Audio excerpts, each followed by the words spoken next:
Brilliant. You haven't learned anything. There's nothing to learn from that. There's nothing you learned from that. Something about jellyfish, and what else was there? There was this fella, there was a programme on the telly about survival, and a fella who he looks after elephants, and he's in this little hang glider looking for an elephant that he's looking after. He has to keep a track on where it's going and all that. And one day he's saying, "Oh, I haven't seen the elephant today," and the fella's like, look for it tomorrow. He's like, "No, it's best if I go and look for it now, because it might go further away or something." He said, "Oh, I wish you'd leave it, till tomorrow." So straight away you're going, "Oh, this is trouble." So he's going out in his glider, sort of at night. He's looking for the elephant. It's a glider. It's a glider with an engine. It's one of a light aircraft then. Yeah. So he gets in that on his own. He's wandering about in the air, looking down. Like I say, it's loads of land. He's looking for one elephant. He's not having much luck. Anyway, I think he gets to a point when he goes, "Oh, I'm having no luck, I might as well go home." Goes to turn round. Something happens. The glider falls to the floor, crashes. Light aircraft. Yeah. That crashes. He gets out. He's broke his legs. Done his back in. His hands. I mean, he's in a bad way.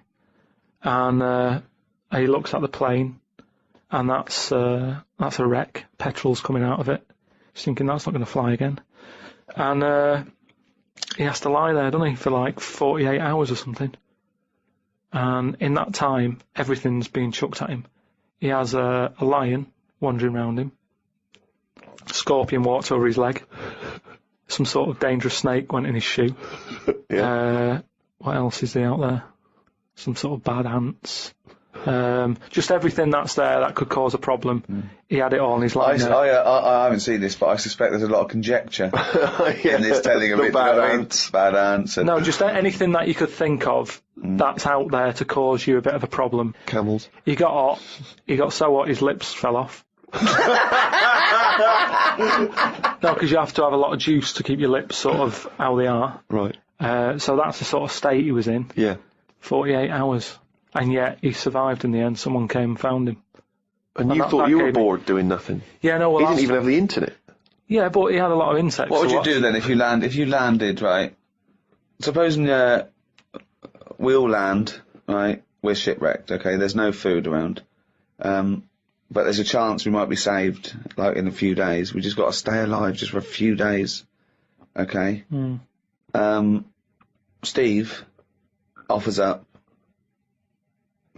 his penis. For what purpose? Well, it's already you've torn it in the plane crash anyway. So it's hanging off. You go, okay, listen, lads, let's eat this. This will go 3 ways. I should be so lucky.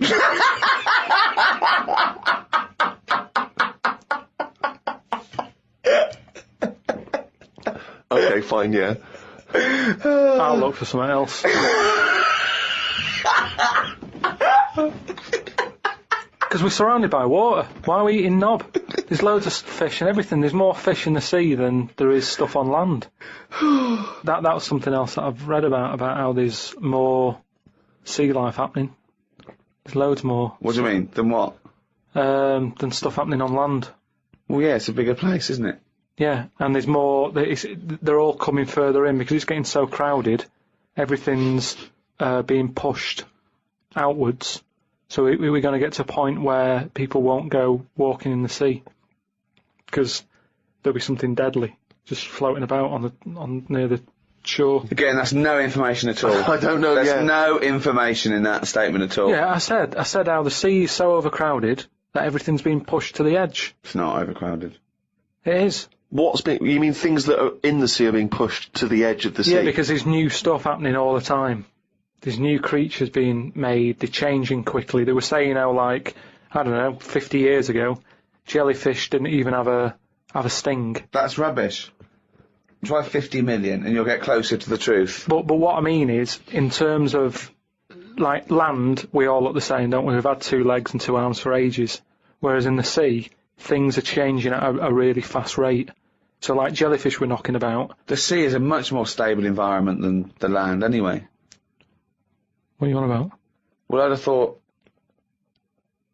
I wouldn't have thought evolution is any faster in the sea than land. Yeah, it is.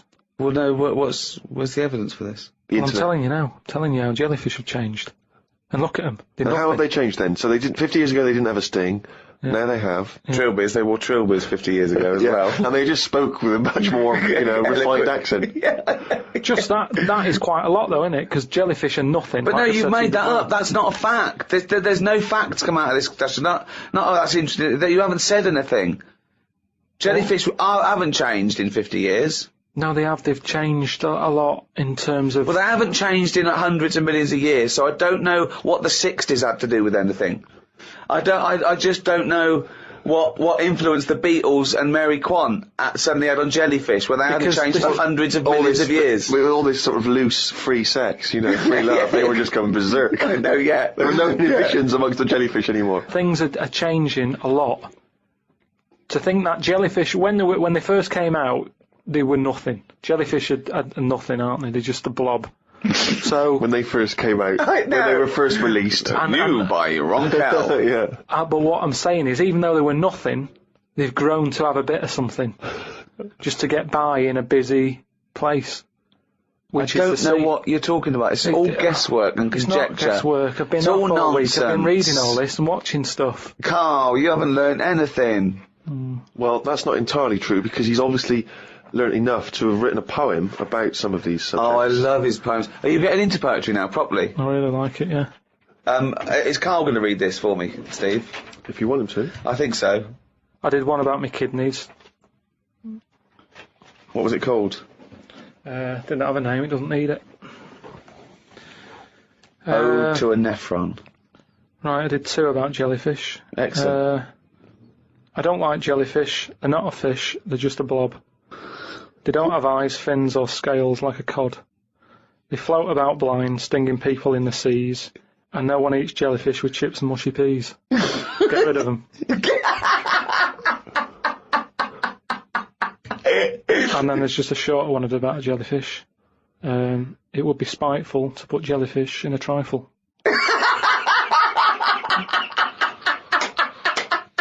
Yeah, it certainly was. So, That's great. That's really good.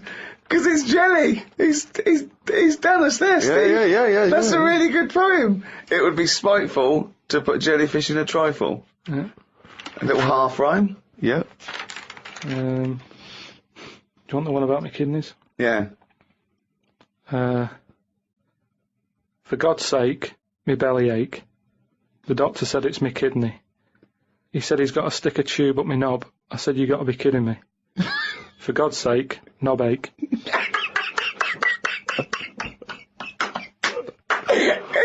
Oh God! I'm sort of mildly disappointed that they're quite good. Yeah. No poet's ever written about jellyfish and kidneys. It's great. Oh God, I think you might have the market sewn up there. It would be spiteful to put a jellyfish in a trifle. I mean, I'm both impressed and fascinated and worried by Carl's new literary outlook. Yeah. You know, we've said to him, we've tried to make him appreciate the arts and poetry and explaining like what metaphor does and symbolism and all that. But I'm worried it'll backfire, because what if he becomes clever and erudite and then we lose our little endless well of stupidity? What if we lose our little shaved monkey? I mean, these podcasts without, It's almost like he were evolving into a human. I mean, you've authored a book. Well, I have to say, I mean, without at the risk of sounding like we're shamelessly promoting it, I've only just looked at the book today, because that's the first time I've seen it, The World of KARL Pilkington, and I was very impressed by how legitimate it feels. I mean, it does feel like an actual Well, book. he's put so much work into it. I mean, He's done drawings, he's done extra thoughts and ideas, and it's very odd to think that that has probably gone now into the British Library, which I think is obligated to take a copy of every book published. Incredible. I mean, let's be honest, it's not going to be on anyone's bookshelf, it'll be on their lavatory cistern, possibly next to their bed. But nevertheless, it's hardback and it's got pages, it's a real book. Yeah. Will you now read some great works? Will you read poetry at all? Or? Probably not. I don't like reading made-up stories. because Fiction. life's interesting enough, innit? Right. If I'm going to read someone else's lies, I might as well make some of my own up and save me money, is what I Right. mean. But you do read lies and made up things. You just take them as the truth. Most of the spurious facts and apocryphal tales and ridiculous stories that you read on the internet are, I mean, fiction. Yeah, but as long as it gets you thinking, then it really doesn't matter. Say, like, I was telling you about the sea being full up, Yeah. right? How there's too many fish in it, and they're all being pushed out. Then, it was saying about how the jellyfish is changing Yeah. from a bit back, just being a blob, to now being a blob with stingy bits. You go, oh. And then... No, I don't. I wonder what he read. I wonder what he was reading. Then there. I'll think of what other things are in the sea, how are they changing? And then that's when I might do a poem about an octopus with two heads. Because it's got me thinking. So no longer am I just reading someone else's story, spending a full week reading some other story. I've read a little paragraph, and that's got me thinking about And it's an inspired octopus you to make great art. with an octopus with two heads. And you just think, yeah, that would work. That's a good way for them to evolve. They've got all the arms, give them two heads. They've got all the arms. And, it would work, because like I've said to you before, it is one big head to make it two smaller heads. So it's just looking at science, looking at how things can move. It's not looking at But it's science. not looking at science. You then speculating on an octopus having two heads is of no value, is it, to anyone or anything? But there's people out there who are bringing out books who are writing stuff like that for sci-fi stuff. And I think, why am I reading But that's theirs? entertainment. Everyone knows it's not true. They're doing it to... But they do more than just say, wouldn't it be great if there was an octopus with two heads? They then paint a world in which this octopus exists I and can do presumably that. causes some kind of narrative interest. I can do that on my own, though, without... So what's the story of the octopus with two heads? It's happier in the end. Everyone likes happy ending. He's got company. But that's not a story, Carl. What? Tell us the story. What, you made up a story about an octopus with two heads? No, I'm just saying... I've thought about how the sea's changing. Right, what else is in the sea? Octopus. Right, what's an octopus like? Well, it's just a big head with a load of arms. Right, how would I change that? I love this thought process. But it's not a story. This is not a story. It's not anything. It's just some thoughts you've had. It's not... But a story is there to make you think and have thoughts. But what is it that you've thought? You've not... I don't see what you've thought here. I've just thought, yeah, that'd be alright.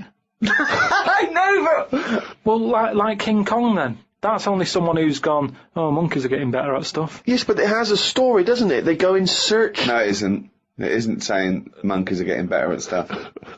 That's not what it's saying. There's lots of themes, but that's not one of them. Monkeys are getting better at stuff. No, they're getting better at stuff. The way they try to he tried to go out with a woman. That's them moving on, isn't it? It's the monkey going, do you know what? I quite fancy her. And from the beginning, I mean, that is a story that you go, well, that relationship ain't going to work. Do you know what I mean?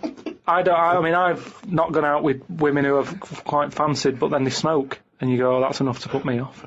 Yeah. So, when a monkey's that big, the thought wouldn't even pass my mind. To go on a date. This could work out. Sometimes it's just, relationships aren't made for each other. Now, that for a story, you wouldn't think it'd go past page 1. Yet you're having a go at me because an octopus has got two heads. Which isn't that weird. When you look at them anyway, I mean, it must be the weirdest thing knocking about on the planet. I'm not kidding you. I've never seen anything so weird. And yet... he's angry because he's not seen anything so weird as an octopus. But it's not yet a story. What's weird about it? What's strange about an octopus with all the things that could... Why is it any weirder than a dog? Because it couldn't be further away from us. A dog has got human eyes. If a jellyfish had a pair of eyes like ours, I probably wouldn't worry about him that much. But like I said to you, it's that way that they haven't got eyes, they're floating about. I can handle some fish. They look like us. They've got eyes. You can make eye-to-eye contact with them. A jellyfish, what are you looking at? It's a snidey thing, like I've said to you. you can see a lot in eyes. Do you know what I mean? They say, don't trust him. Why? It's his eyes. Jellyfish haven't even got any, and I don't trust them. Whereas if Adam, maybe there'd be the odd one that I'd go, oh, that one's all right. Okay, Carl, I'm just going to throw an animal at you. Tell me how weird it is, what bits annoy you, how you change it. Okay? A crab. How would I change it? Yeah. Does it annoy you? Do you think it's weird? They are weird, but they're at that size where they can get away with it. Yeah, it suits them. Okay, good. Would I change anything? In a way, you know, what you're saying about things not working, he can't walk forwards. So why hasn't something happened? Why haven't they said, you know what, these arms are too clumsy. We need to have them so they can slot away easier, and we can pull them out when we need them, instead of clumping around with them. Because they do struggle. You see them struggling with their arms. Yet they're still here, they're still doing that, they're still designed that way. What's the weirdest animal? So you think the octopus is the weirdest animal on Earth? Yeah. In terms of design and everything, and if you lined everything up, say if I'd come from another planet, and everything was lined up in a row, and they said, right, we're going to give you a crash course in what's knocking about on this planet. Yeah. And you go, right, go on then. And you go, this is man, here's woman, here's a dog, here's a cat, here's an octopus, I go, hang on a minute, what is this?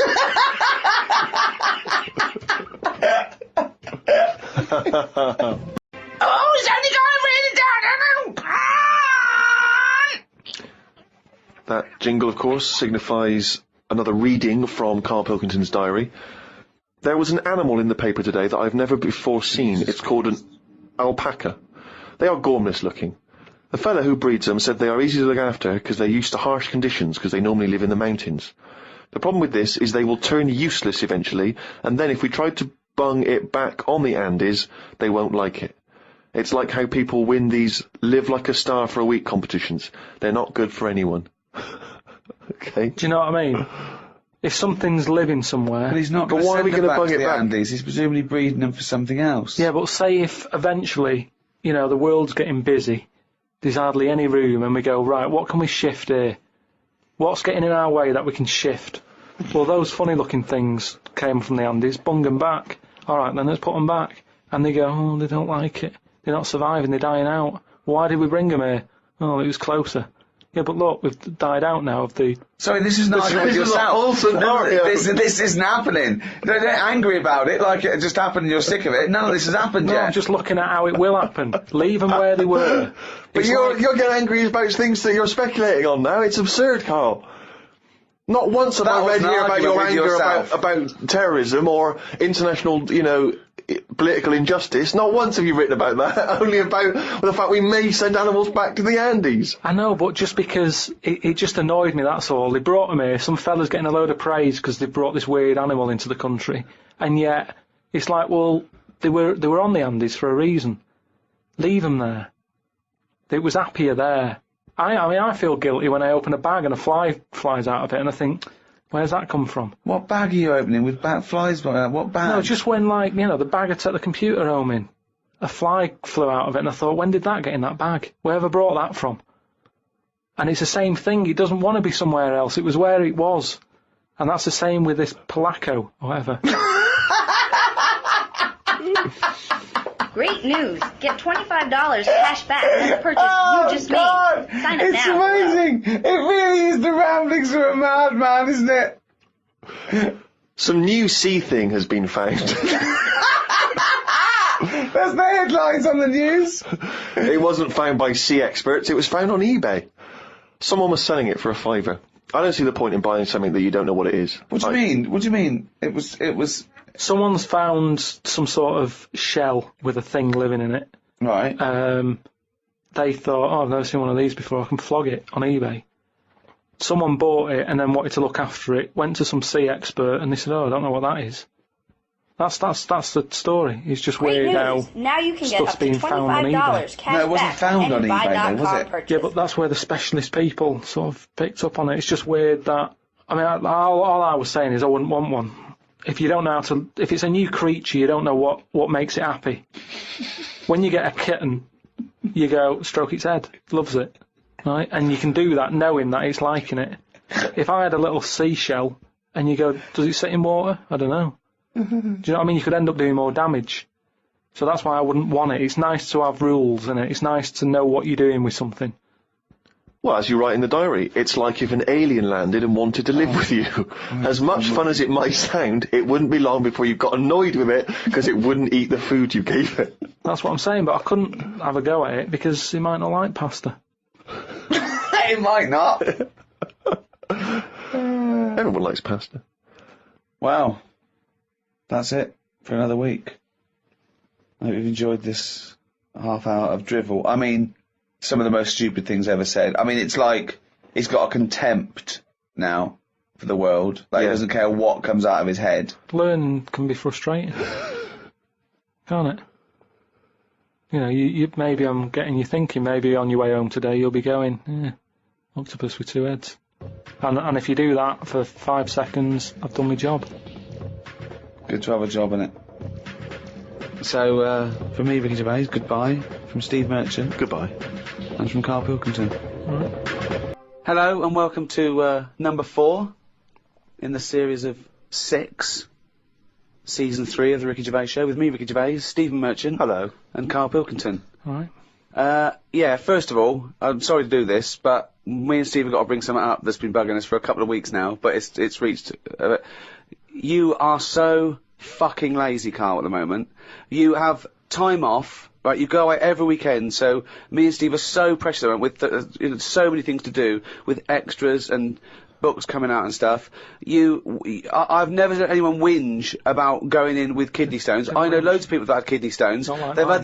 had no, you say not like that because they've had the operation. I know people that had their appendix out, right? An actual under the knife operation, and he was back at work the next day and he had a bit of a sore side. But you have whinged now for weeks and weeks, everything you say, oh, I've had this, oh, I've got to go in again. But you're still well enough to go away every weekend to see your folks or your in-laws, this is the problem. or holiday. And it's just like, we are so, sometimes you've got to pull together, mate. Yeah, but what I'm saying is, you say keep a diary, and you said make sure you do a diary for a year. Yeah. If I didn't go and visit people and travel the world, what would I do in it? Karl, I read your diary every week. All you seem to do is spend time in a cafe, having a cup of tea and a bit of breakfast. That's the Who weekend, that's are when you people do constantly stuff. visiting? Anyway, let's not argue. You don't even People like know your why we're family, I arguing. thought. It's not my family, is it?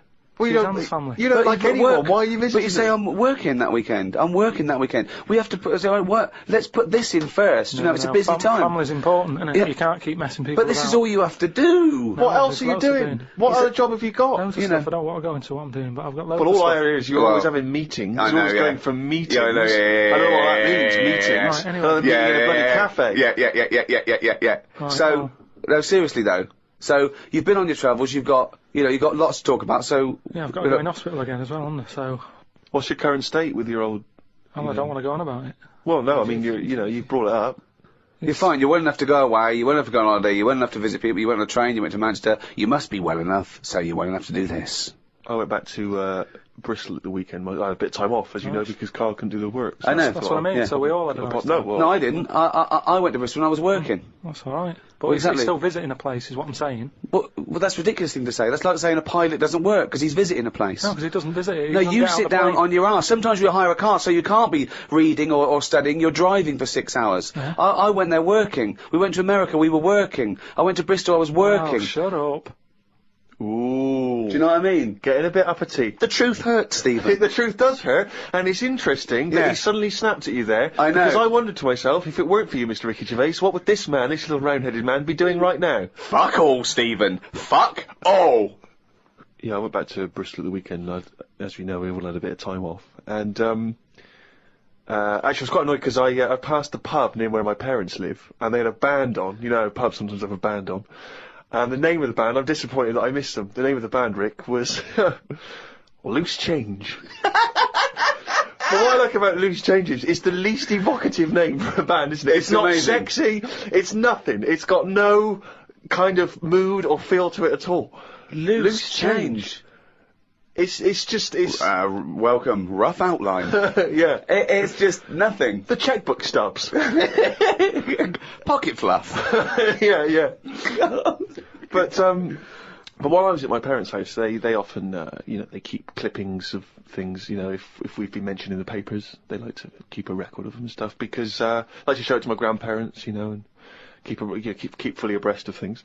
And, I managed to find a couple of them. This is what, I don't know if you've heard this, Karl. It's, for people who don't realise, Karl was making a couple of little 3-minute TV projects recently that were on Channel 4. And in the Sunday Times, someone's written a letter about Karl to the Sunday Times. Wow. They can send in comments and views on things they've seen, read, heard. Oh, excellent. And this is what someone wrote to the Sunday Times. Who is Karl Pilkington? And why have I just wasted 5 minutes of my life listening to some of his cretinous thoughts on Channel 4? He asked, why are there so many dinosaurs on display in museums? Quotes, couldn't they just choose the best one and just show that? He summed it all up by deciding that we know too much. Somebody clearly doesn't know enough to know that this is a complete waste of airtime, showing no wit, intellect or creativity. That's from Wendy Robinson in Berkshire. You can't have your critics. You know what I mean? You've got to have your critics. Of course you have. If everybody liked what you did, then you're not doing the right thing. She wasted 5 minutes, and they were 3-minute wonders, so it must have felt... Yeah. 2/3 as long again. But think how angry she must have been to have bothered writing this letter to the Sunday Times. Well, that's good. I mean, though. you It's made a really must difference. have... It's all about getting people thinking. That's what I always say to you. As long as I'm getting people thinking about what I've said, she remembered what I said. But what views did you put out in these short films which you feel people perhaps should be talking about, discussing, digesting, thinking about? Just stuff that was in my head that day when I was filming them. Yeah. Is it in your head now? Some of it is. Now you've remembered me what I said. Now you've what? Now you've sort of told me what I said in that one. Yeah, I remember saying that. Yeah. And I stick by it. Remembering some other stuff? Yeah. I'll tell you now, right? This, if I don't know if Wendy's, listening to this. But, Almost certainly not. But listen, right? I was saying about the museums, right, and how they're big and everything, and they've Brilliant. got dinosaurs all over the shop. I read that in that museum, they've got something like 7 million bits of stuff in there, right? Now, when I spend 2 hours in somewhere, just show me the good stuff. Don't be saying we've got 7 million bits. Because there was a fella who opened it, right? I did a bit of research on the museum. Fella who opened the museum up. What was his name? It doesn't matter. Okay. Doesn't matter, does it? What museum was it? It was the London one. Oh, the London one, yeah, okay. So he's in there and he's collecting all this, bits of stuff. What stuff? Just whatever's knocking about at that Oh, time. right, okay. It seemed like You have researched it. he never chucked anything away. He's like, I won't put it in the bin, pop it on the shelf. Okay, right? So yeah. he's put everything on a shelf in right, the yeah. museum. Then, as time I went think you're on, going into too much detail, but just give us the gist of it. No, but all I'm saying is, he keeps everything, and if you keep everything, sometimes it'll be good stuff, right? And a lot of the stuff was going missing, the good stuff. But people who set these museums up are just as crafty. What? The fella who found Tutankhamun, he was pocketing all sorts of fingers and stuff in his pockets on the way out. That had rings on them and stuff. So all I'm saying is, why is she having a go? But She's hang on, learned wait, something. what's that got to do with someone pocketing? I don't understand your point. Because she's sort of moaning at me, going, "Don't have a go at the museum and the dinosaurs." But No, everybody, she's having a go at your fatuous point. Yeah, your absolutely uneducated, But, stupid point that you got TV time to talk absolute shit, if I could that's not paraphrase my fault, Wendy. is it? That's not my fault. If someone says they want me to do a little programme and you can do what I want, I went and did what I did. Free speech, innit? But we just gave you the chance then to defend yourself, and you just confirmed Wendy's point 1,000 times over. What was all this waffle about people nicking stuff? What's that got to do with anything? Because she's having a go at me. I didn't nick But she's anything. having a go at you for talking nonsense that's of no consequence, which is what you just did That's then. all nonsense. But what was your point? Oh, all right, then we'll watch Wendy's little programme when that goes out. Let's see what she's got to talk about. Sick of her.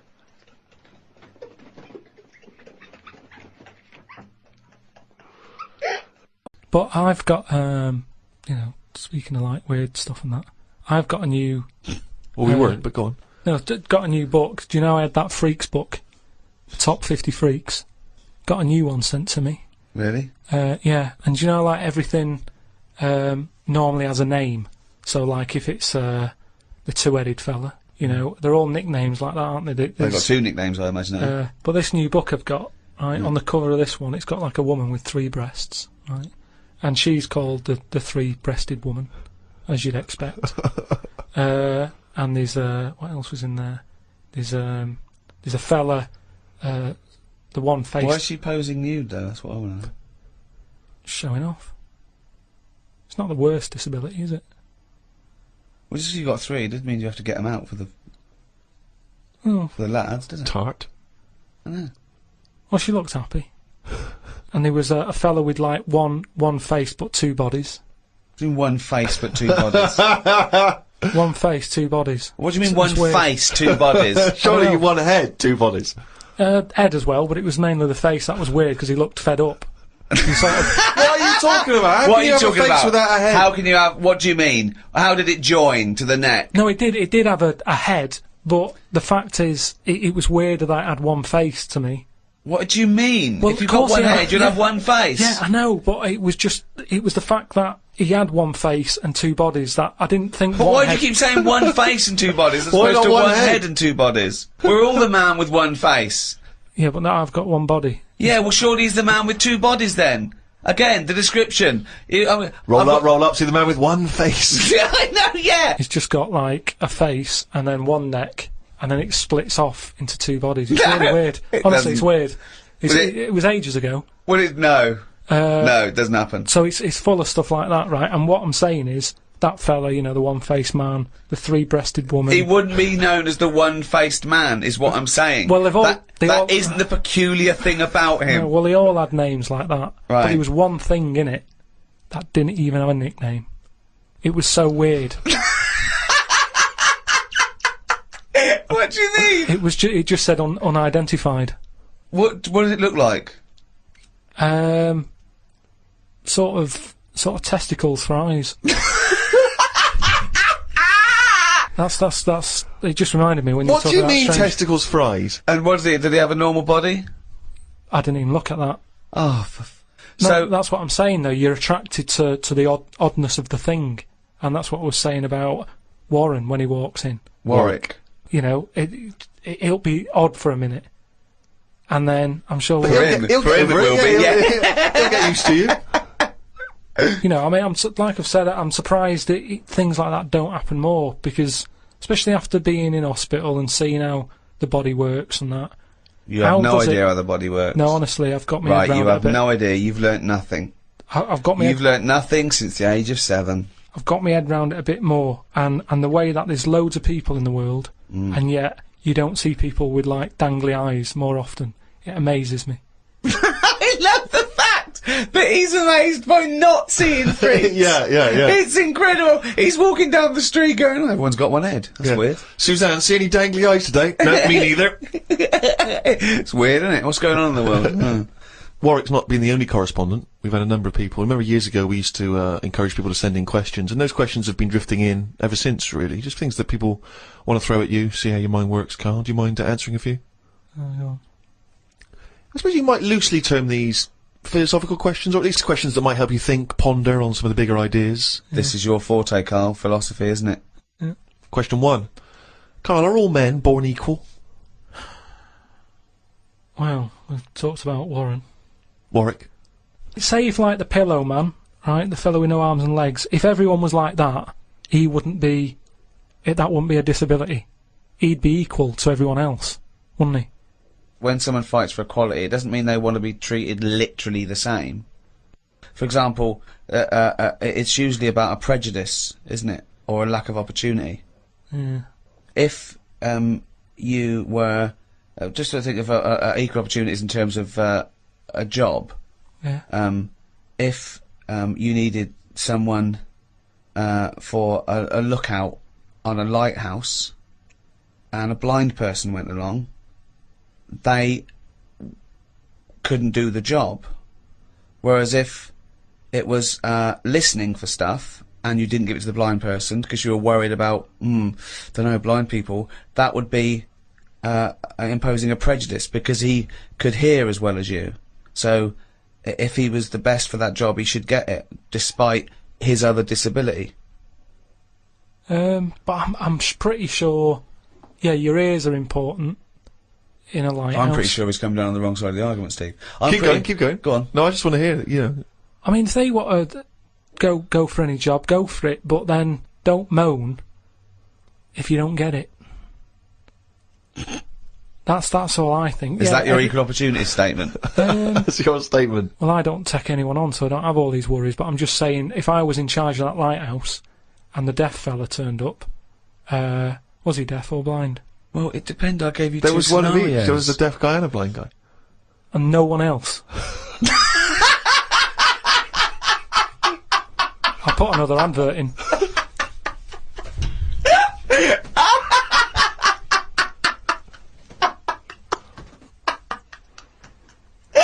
Okay, well we've got another question here, which I suppose in some respects is along the same lines. Do you believe in the notion that history is written by the victors, and consequently? Well, don't tell him what the upshot No, of I that was going to is. say, and consequently, what does that mean? Yeah, sorry. And consequently, what does that mean for history as we understand it? Just that stuff's written by the people who won it, type thing. Won what? Won whatever they did. But what yeah. But Well, if it's a war, the ones who won it wrote it. But Yeah. of course you're going to do that. That's what you do, isn't it? You shout about it if you win something. If you lose, you go, oh, don't talk about that, it's no, depressing. no, doesn't mean that at Or all. because they're not around. Well, it means very often if someone has conquered a nation or set up a dominance somewhere, that they keep an eye on what goes out, what's propaganda or whatever, or what's taught in schools, But it's even more significant than that, because it comes down to the very, very minute pieces of information that we see in every walk of life. Prior to black people having their freedom when they were slaves, history, or the history of black people, was not being written by black people. Therefore, it was always seen through white eyes, which often explained, justified, or excused, or dismissed, or didn't even mention many of the abhorrent things that happened. So it's hugely significant.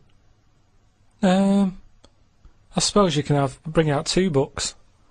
I mean, there's loads of books, isn't there? I brought one out. If I can get one out, let the losers bring one out. Is what I mean. Just let everyone have a book, and then you decide. Let people decide which one they want to read. I think they did it with some story where it was like you decide the end. Okay. That was largely a pointless exercise, wasn't it? He's got no idea. Carl, do you believe that the future is fixed? Do you believe that your life unfolds as a matter of destiny? I've heard something about this where there's some system that it is laid out for you. And even Wow. if you want, say if I wanted chicken for my tea, I really fancy having chicken. But when I get to the supermarket, the fella goes, we haven't got any chicken, you're having beef. They say that was already laid out for you, and that day you were having beef. No matter what happened. Fatalism. There's a slightly more attractive theory called determinism, where they say it's Well, not that's so much. if you want chicken, you'd go to the next supermarket and you'd go, well, I'm going to find it. It doesn't mean it doesn't mean you're determined in that sense. Like you're definitely gonna have chicken tonight. It means that it was determined, as in predetermined. But all determinism basically says is that it's not whether you can choose, it's whether you can choose your choice, because it's to do with brain states, and we think we have the illusion of free will because you go, oh, I have a drink, oh, fancy Coke, but something in you happened that meant you wanted Coke. Well, this is weird, right? Because do you know how I've been in hospital, having me kidney stones done and what have you?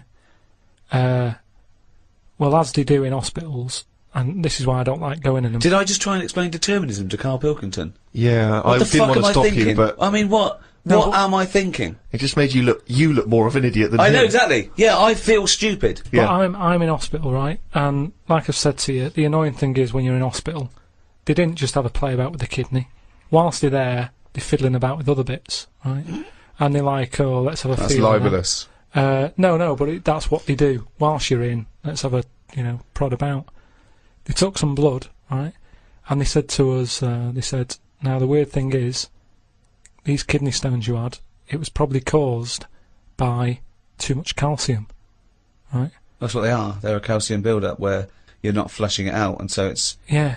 Now, the weird thing is there, I don't like having cornflakes. So what I'm saying is, what you were just saying there is your mind or whatever. I've asked you before, I don't know what's in charge. But, say like... You don't, do you? Say like when I get up in the morning, normally Suzanne will have some Rice Krispies. And she's like, do you want some? Right? Just have some. And I'm like, no. Now that isn't me saying no. That's the calcium. That's my body going, I don't need any milk. Don't give me milk. I'll have a crumpet. Now, bear in mind, Rick, that in the space of 3 minutes, we've gone from your definition of determinism to him having a lovely crumpet for breakfast.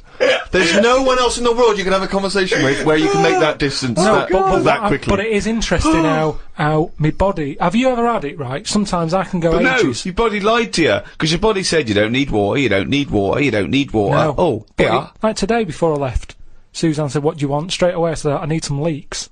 Now, that operation I've had has obviously taken out whatever the leeks give me. I'm lacking on that. See, I think he probably has it more than the rest of us, because I think he uses his subconscious more than us. We think about stuff. He is like the leech that is going on chemical memory. Yeah. Oh, he's only gonna write it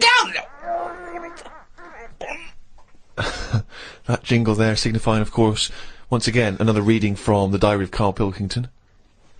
Now, of course, for those of you who have not been keeping abreast of KARL's medical complaints, just bring us up to speed, KARL. You had to go into hospital this week, because previously you'd had... I've been in and out, honestly. I've been in and out of that hospital, just with kidney problems, really painful and what have you. And, he had kidney stones, alright? No, but seriously. Monday. I had a bit of a lie-in today, because I have to get up early for me operation tomorrow. Not only have I got to have tubes shoved up me knob, but I also have to get up at 5:50. Suzanne said I could have what I want for my last dinner. It's not your last dinner, you're going for an operation. Yeah, but you can't take things for granted these days. Oh, I had shepherd's pie and peas. Suzanne made it from scratch. As nice as it was annoying. 'Cause making stuff from scratch means loads of pots, and it's my job to do the washing up. So much as the food was nice, there was loads of pans and that. People who get their last dinner on death row don't have to wash up. Got up at 5:55. You were supposed to be getting up at 5:50 on the other page. You were 5 minutes late getting up. He's often late. Often late. No, just because I needed to have water. Before 6 o'clock, they said, don't have anything after 6. We'll get up at 5:50 then, like you were planning to. You had 5 minutes sleeping. Doesn't take 10 minutes to have water, though, does it? Well, why did you say 5:50 in the first time? Because then it tricks me head, doesn't it? Going, oh, I had an extra 5 minutes. Tricks me head. 'Cause then it tricks me head. It got to the hospital and had to wait in the waiting room. There was another 9 people in there waiting to be sorted. I got called in. They sat me on a bed and took all my details down. 5 minutes later, I'd been knocked out. I got woke up when they were ripping a pipe out of my throat. I felt more rough this time. The doctor came to see me and said he couldn't find a stone, so I must have passed it. I said, are you sure? He said, yeah, we filled your kidney with water and expanded it, and there was no hiding place. I sat in the recovery room for an hour while they found me a bed. One of the fellows who was sat in the room with me this morning got wheeled in. They couldn't wake him up. All the nurses were laughing because he didn't want to wake up. I bet they were laughing at me when I was in the theatre. Someone told me they totally strip you when they're operating. I would have looked like the alien on the Boswell incident. Boswell! Boswell! It's quite a nice analogy if it weren't for the fact that you said Boswell. It's the Roswell incident. Didn't sleep much through the night because there was a 60-year-old fella shouting at the nurse about his pillows. I don't think I slept through a full hour with one thing or another going on. My bed was next to the toilet, so I kept hearing the flush. How do they sleep in hospitals, though? They wake you up to give you fucking sleeping pills and things, don't they? How do you sleep in there? It's always hot. It's always like 90 degrees. There's no air. Is that to make you drink water? I don't know what it is. There's no air. There was an old fella across from me who kept breaking wind. He didn't even try and cover it. He was just of that age where he didn't care. Just like, that's what I do. I'm in the hospital, leave me alone. What do you mean? Just, I don't know what was wrong with him. I talked to him because at first I felt sorry for him. I was a little bit like, you know, he's had no visitors. No one's calling him up, so I'll talk to him. But then he got that familiar with me that he'd just be doing it whilst I'm chatting to him. Just like he's my granddad or something. It's just like, oh, that's what he does. It's like, well, I'm ill as well. Stop doing that. honestly, unbelievable. He didn't even try and cover it with a cough. It was just like, that's With a cough! How would you cover it with a cough? just non-stop. Got home and sat down. My pains are coming back, but the doctor said this would happen, that my insides are still in shock, so I need to take it easy. It's 9 o'clock. I'm in agony. I can't do the diary for the rest of the day. Jesus. So you may as well just tell us then what happened. Right, well, yeah, after that, went back in. Suzanne just got frustrated with me because I was rolling about on the floor and she was trying to watch Arthur, right? So that was on the other night. I thought it was with your lodger. So, And she said, look, if you're in pain, do something. She said, you know... you went and got a cold plate. Yeah. No, use an ashtray. Plates are for liver damage. She said, right, come on, let's... I can't put up with this. It was like 2 o'clock in the morning. So we left the flat and what have you. Got in a taxi. He filled up on the way, which was annoying. He didn't. That He is did. cheeky. That really... I mean, he could On see the us way in to the pain. hospital. So... Because he's not an ambulance driver. Did you explain that to where you No, were going I to? was in that sort of thing where you just can't be bothered. Do you know what I mean? I was in a sweat and He stuff. came back with a scratch card and some barbecue. briquettes, yeah. So anyway, he gets us there and he doesn't charge us, which is pretty decent of him. That's all right, yeah. So I go in and there's like, I don't know if you've been in like A&E at like Grim, I imagine. 2:30 in the morning. It's Oh. just depressing. Fluorescent light doesn't help because it makes everyone look iller than they actually are. So in there was a woman who was just sat there crying. She wasn't holding onto any part of her body. She was just sat there whinging. And when you're feeling bad, you've got that going on. So you just want to tell her to shut up.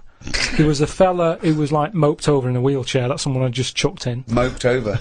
It looked like somebody had just sort of found him and wheeled him in. Nurse? Who's the guy moped over? So this gay fella came through. And, How do you know he was gay? just the way he was. I'm not having a go. He was a good fella. Do you know what I mean? A He's- doctor, you mean? No, he was a nurse. Right. And he came through and just sort of went, "Oh, how are you?" And I was like, "Oh, I've had better days."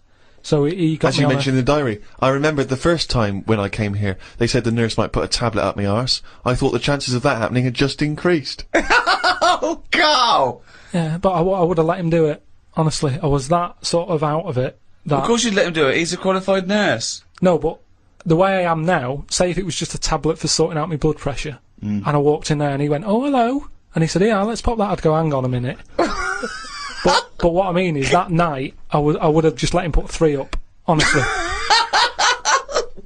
it's just weird, isn't it? How your body just goes, let him get on with it, and you trust anyone, don't you? When you're in that much pain and you need And help. they're a qualified nurse, yes. They gave me some morphine, and my sort of head caved in again like last time, and then the pain went. But anyway, just turns out that I'd had a load of like blood clots in the bit from my kidney to my bladder, and that was acting as a sort of a stone again. No, it's just, So it's that's just what- a scab, isn't it, where it's curing it. So. No, but all the work, when they blew up the kidney 4 times its normal size, so there was no hiding place for the stone. Yeah. So when they did that, it caused a lot of blood. It must have ripped the sides of it and stuff. And then that blood was in the kidney, and it went down the pipe and blocked it up a little bit. And that's the pain that I had. It was sort of had problems getting through all this thick blood that they caused. So the weirdest thing that happened when I was in there, right? The morning like after I'd had the morphine and what have you, right? I slept pretty well, but I woke up and you have like a telly for your own bed, that you're allowed to use if you pay for it, right? So the glow from that woke me up because they come on at about 7:10, and the telly's in front of your head, right? So you're getting this glow and you're going, "Oh, what's that now?" And I looked at it, and all it had written on it is, "KARL received bad news about your father." Right? And I No. was like, is this what they do now? Because it's such a big hospital, do they just text you sort of news to your bed? And I was kind of like, like I say, it was early, it was 7:10 or whatever. Thinking, what's going on? I didn't have my mobile, Suzanne took that. And I was looking at it, I read it again, I thought, it might come up with more, like, what's up with him? Turns out it was just a review for Neighbours. It just tells you... It tells you what's on the telly that day. And there's some fella in Neighbours who's called KARL whose dad went bad. So that sort of woke me up a bit. I had a bit of a shock then. It was kind of like... So I was wide awake at like 7:15 in the morning because my heart went a bit fast because I thought something had happened to my dad. Karl, of course, has written a poem about the experience entitled My Ward.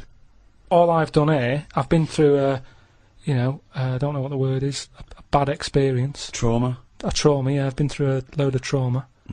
So I'm just finishing it off with a little sort of picture for people. Go on then. In my ward. It's called my ward. Me, a Chinese fella, and an old bloke who looked like Mr. Burns from The Simpsons. Don't know what was wrong with him, but breaking wind was the symptoms. No one visited him or called him. He seemed quite lost to me. As well as wind problems, he had a colostomy. Bang. When I left, I said see you to the old man. Turned out the other fella wasn't Chinese. He was from Japan. I never found out what was up with him. You've got a little picture there, haven't you, of me sat in my ward. I'm sat there with that fella who I didn't talk to, the old fella who had wind problems. And that's what a poem is, isn't it? But the detail about you thought he was Chinese and he turned out to be Japanese, how is that evocative? That's just a piece of misinformation. It's just I like it. I imagine a lot of people make I that like same it because mistake. you know why? It's like he even makes digressions within his poem. Yeah. Do you know what I mean? It's like he could have gone back and erased that, but he didn't. He left that digression in, and I think that's great. It's very honest. Yeah. So, you've done quite a few bits there from the diary, right? The other week you were saying a diary to sort of be famous and what have you, it's got to have a big event in it. That's a big event in my life, right? Peeps did a diary that had big events in it. You said about the fire on Pudding Lane. I've had a kidney stone here. You write about puddings you've had. So is that as big as is that a proper diary thing? It's a proper diary anyway. I think personally, the 5 or 6 pages you've written about your ill health are genuinely interesting, and I'm sure in years to come it will be an interesting evocation of the NHS at this modern age and how it is, what it's like to be in hospital. What other diaries are out there? Well, a lot of them are fictional, of course, Bridget Jones and the like. There are lots of memoirs, but to I publish a don't whole know diary, why. I mean, you can Well, get... the two most famous diaries I'd have thought was Pepys and Anne Frank. But Yeah. Kenneth Williams' diaries were published after his death. Many celebrity diaries have been published. Alec Guinness, people like that. And is that just their last year, or did they do it when they were doing a lot? Because Oh, if yeah. they're old and sort of not working well, a diary isn't that good. Well, often the moments, prior to their passing are some of the most interesting. You see their final thoughts and final days. Yeah, but you say different things when you're ill. When I was on that table about to go under and you're thinking this might be it, different thoughts on the world. Do you know what I mean? Different priorities. What's the most profound thing that you thought that it was because of your illness? Just as I went under, the last thing I said to this woman was, "Oh, you look different with that on." And Oh, you look different with a hat on. yeah, it was a woman who gave me the injection, and she'd been round to the bed beforehand, sort of saying, "Right, you're allergic to this. Can you eat strawberries?" And I was a bit like, "Why are you asking me that?" And she went, "Well, no, a lot of people are allergic to strawberries." And I was saying, "But is there any trace of strawberries in the stuff?" And she's like, "No, it's just that a lot of people are." And I said, "Well, no, I eat them." And then she's like, "What about fish?" And I said, "I like some, but I haven't had them all." And and then she turned to Suzanne at that point and said, "What, do you know of anything he can't eat?" She sort of said, like turning to the mother. Yeah. When the child can't answer. but she was this woman, and she didn't have a hat on or anything. And then when I went down there, I didn't realise it was the same woman until I was lying there and she started to inject me. And I just said, "Oh, you look different with that on."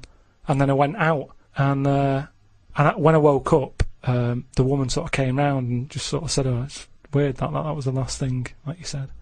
And that made me think that could have been my last, like fighting on the beaches or whatever. That could have been my little thing. You look different with a hat on, Karl Pilkington. Oh, God. In its own way, it's quite wise. People do look different with hats on.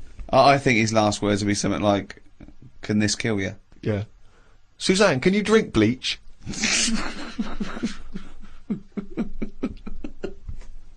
So that's it. That's the end of this series, the 3rd series of the Ricky Gervais Show. We'll have to give it a rest for a while, won't we? I'm exhausted. Thank you, everyone who bought the series. All 24 episodes we've ever done are available on iTunes. So Yeah, if you haven't heard them. But maybe we should do a free one now and again over the coming years. Should we retire from podcasting and audiobooks? We've made our point, haven't we? I think we've made the point, yeah. I mean, you always leave them wanting more. And let's be honest, we passed that long ago. So, we may as well stop now as good a time as any. So let's never say never, but for quite a while, it's goodbye from me, Ricky Gervais, Steve Merchant, Goodbye. and Carl Pilkington. Alright. Oh, chimpanzee that monkey news, you little round-headed. Right, years ago, people only drank water, didn't they? How long ago are we talking? Going back a bit, Okay. and it was just the norm. Everybody was happy with that. It was kind of like, you know, what, you're thirsty, have some water. It was just what you did. And it was more of... Well, no, not only water.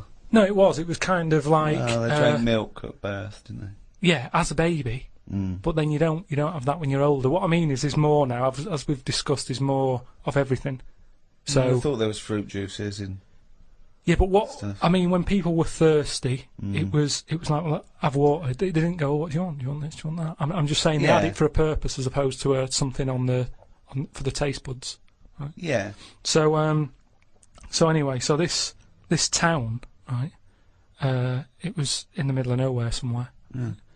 It's the detail that makes the story, Yeah. isn't it? The pinpoint accuracy of detail. So it was a while ago, and it was in a town somewhere. Brilliant. In the middle of nowhere. And what used to happen is barrels used to appear, right? These sort of, do you know, like how they have wooden barrels, that beer and that comes in? Right. One of those used to just be in this village, and everyone who lived there was used to this sort of drink that used to crop up, right? Well, because they were used to it, they didn't question it. It was kind of like, yeah, it's what happens if you live here. Sorry, so I don't understand. So what's in the barrel? It's a barrel in the town square. Well, it's this drink. and so it's not water. It's not water. It's a mysterious other drink. Well, I'll tell you now. It's like a fruit drink. Okay.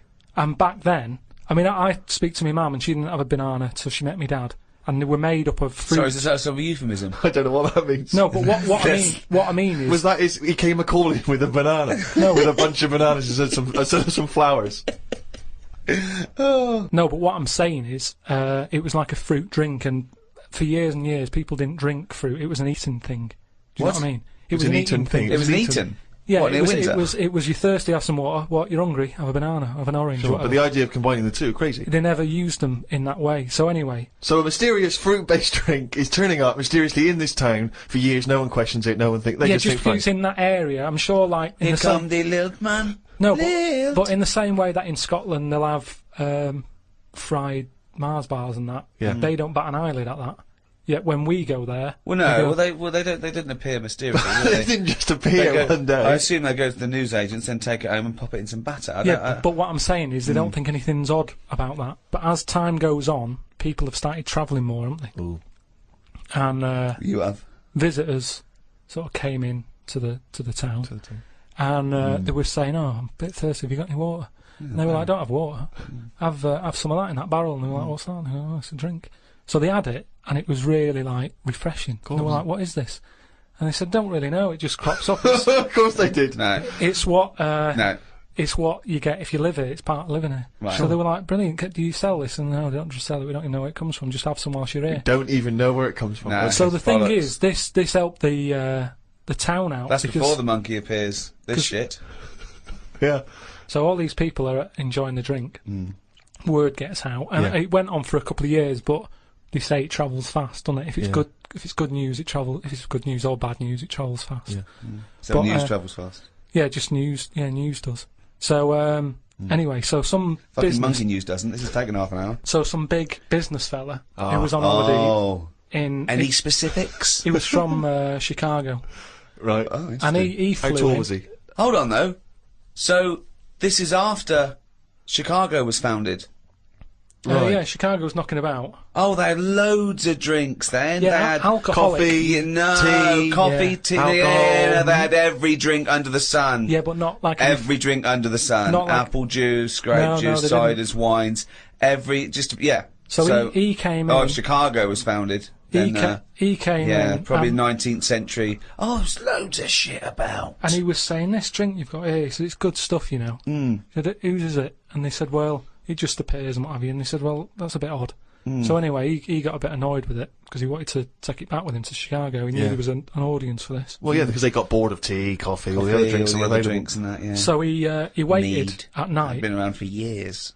Waited behind a truck. A truck. Also, So we're in the motorised age. Also, so at least 1890 something. I'd have thought. And he saw this little fella bring the barrel out. How little was the fella? It's hard to tell in the dark, and they were quite far away. And the barrels, you know, it's hard to work out. Yeah. He was short. His arms were long. So they followed him in, right, and saw what was going on, Okay. like how it was being made, and they said, you know what, we can have a go at making this ourselves. And what happened in the end? They tried to imitate it in Chicago. There was a orangey tang, right? It was made by an orangutan, wasn't it? And do you know grapefruit juice? They had like ape fruit juice that they were good at crushing the fruit with the feet and what have you. And that's how them two. So it was great ape fruit drink. Yeah. Which probably got abbreviated over time. Ape fruit juice. No, it was great ape fruit drink. It was because it tasted great. That is a load of shit, Carl. That is why we stopped doing it. Oh, he says he's got nothing in the flat. That's why he has to do a shop every day, because he's got nothing in the flat. It's easier that way, isn't it? You don't know what you're going to want to eat. But that's why you get a... But you don't have a different meal every day of the year, do you? You rotate maybe a dozen meals, don't you? So you can get in enough ingredients that any time you go to the fridge and go, oh, am I going to have chicken? Or am I going to have fish today? Or maybe I'll have some pasta. I do that every day. Yeah, but I always come down to one of half a dozen meals. You've got a freezer. We haven't got a freezer, have we? We've only got a little fridge. Oh, There's nothing wrong with nipping to the supermarket. There's nothing wrong with that. So you've got too much time on your hands, boy. You had one thing. You had to do one thing this year. Promote the book. Couldn't be bothered. Couldn't be bothered, mate. Could not be bothered. I haven't seen KARL an interview with him. I haven't seen him on the TV. Oh, he was on the TV a while back on the thing called The Culture Show, Oh, yeah. BBC Two. And I tell you what, he was sat there, looked like a little frightened frog in a chair being interviewed. And I tell you what, I'm not being funny, but his head looked fucking round. Did it look fucking Yeah. Literally looked like a little fucking round-headed twat. I'm not doing that. And that's my personal opinion. Yeah, Did you enjoy that interview? not really. Why? Well, I met a guy, funny you should mention that, I met a guy when I was in France recently, and I met a guy, he wasn't a Frenchman, but he was over there, and he saw me, he was a bit drunk, and he came over and he went, KARL Pilkington's got a head like a fucking orange. and I high-fived him and we agreed. I thought, isn't that nice? You know, even when you're abroad, you can find someone who speaks sense. Yeah. And they shaved your head more. No. It's just the They way sort of greased it up a bit just to get a bit more reflection off it. No, they put a lot of makeup on it. They said, do you want any makeup? And I said, not really. And that's when I was like at the back where they could have done it. And then I went and sat in the chair and there's like a live audience there. And the woman goes, no, I best do some colouring in. And it was like must She be gave about you a book to 50 colour in? people. Keep you No, occupied? she started colouring my head in. And she was had some brown powder. She's doing my head, doing the top of it and stuff. And I was going, isn't that enough now? And everyone's looking and sort of laughing to themselves that I'm having my head coloured in. Sure, she was doodling on the top. She took longer than anyone else who she was doing. I watched like other people who were on. Well, she's got more flesh to do. When you do usually powder someone, it stops at the forehead. Yours had to go round to the fucking back. Yeah, but the camera wasn't at the back of my head. She was just kept going no, and but going. the shine for the cameras that would get in glare. people's They eyes. got to be careful. Health and safety, the light will bounce off into the eyes of the audience, blind Yeah. them. Yeah, well, I wasn't happy with that anyway, so I'm not doing it again. How do you cope with this newfound interest in you as a person? I've got an idea, Steve, by the way. You know, for me, I want KARL to be famous so it gets him hassle in the street. Yeah. That's what I'm hoping. Sure. When they see him in the Yeah, street yeah, with his yeah, little yeah. fucking round-headed face like a fucking orange. Yeah. Right? I'm going to do a tour next year, okay, called Fame, okay? And everywhere I play, if I hopefully play to millions of people in, you know, I might even go to America, but I'll make sure the theatres I play, or whatever, there's a picture of KARL on the seat, right, that they can put in their window.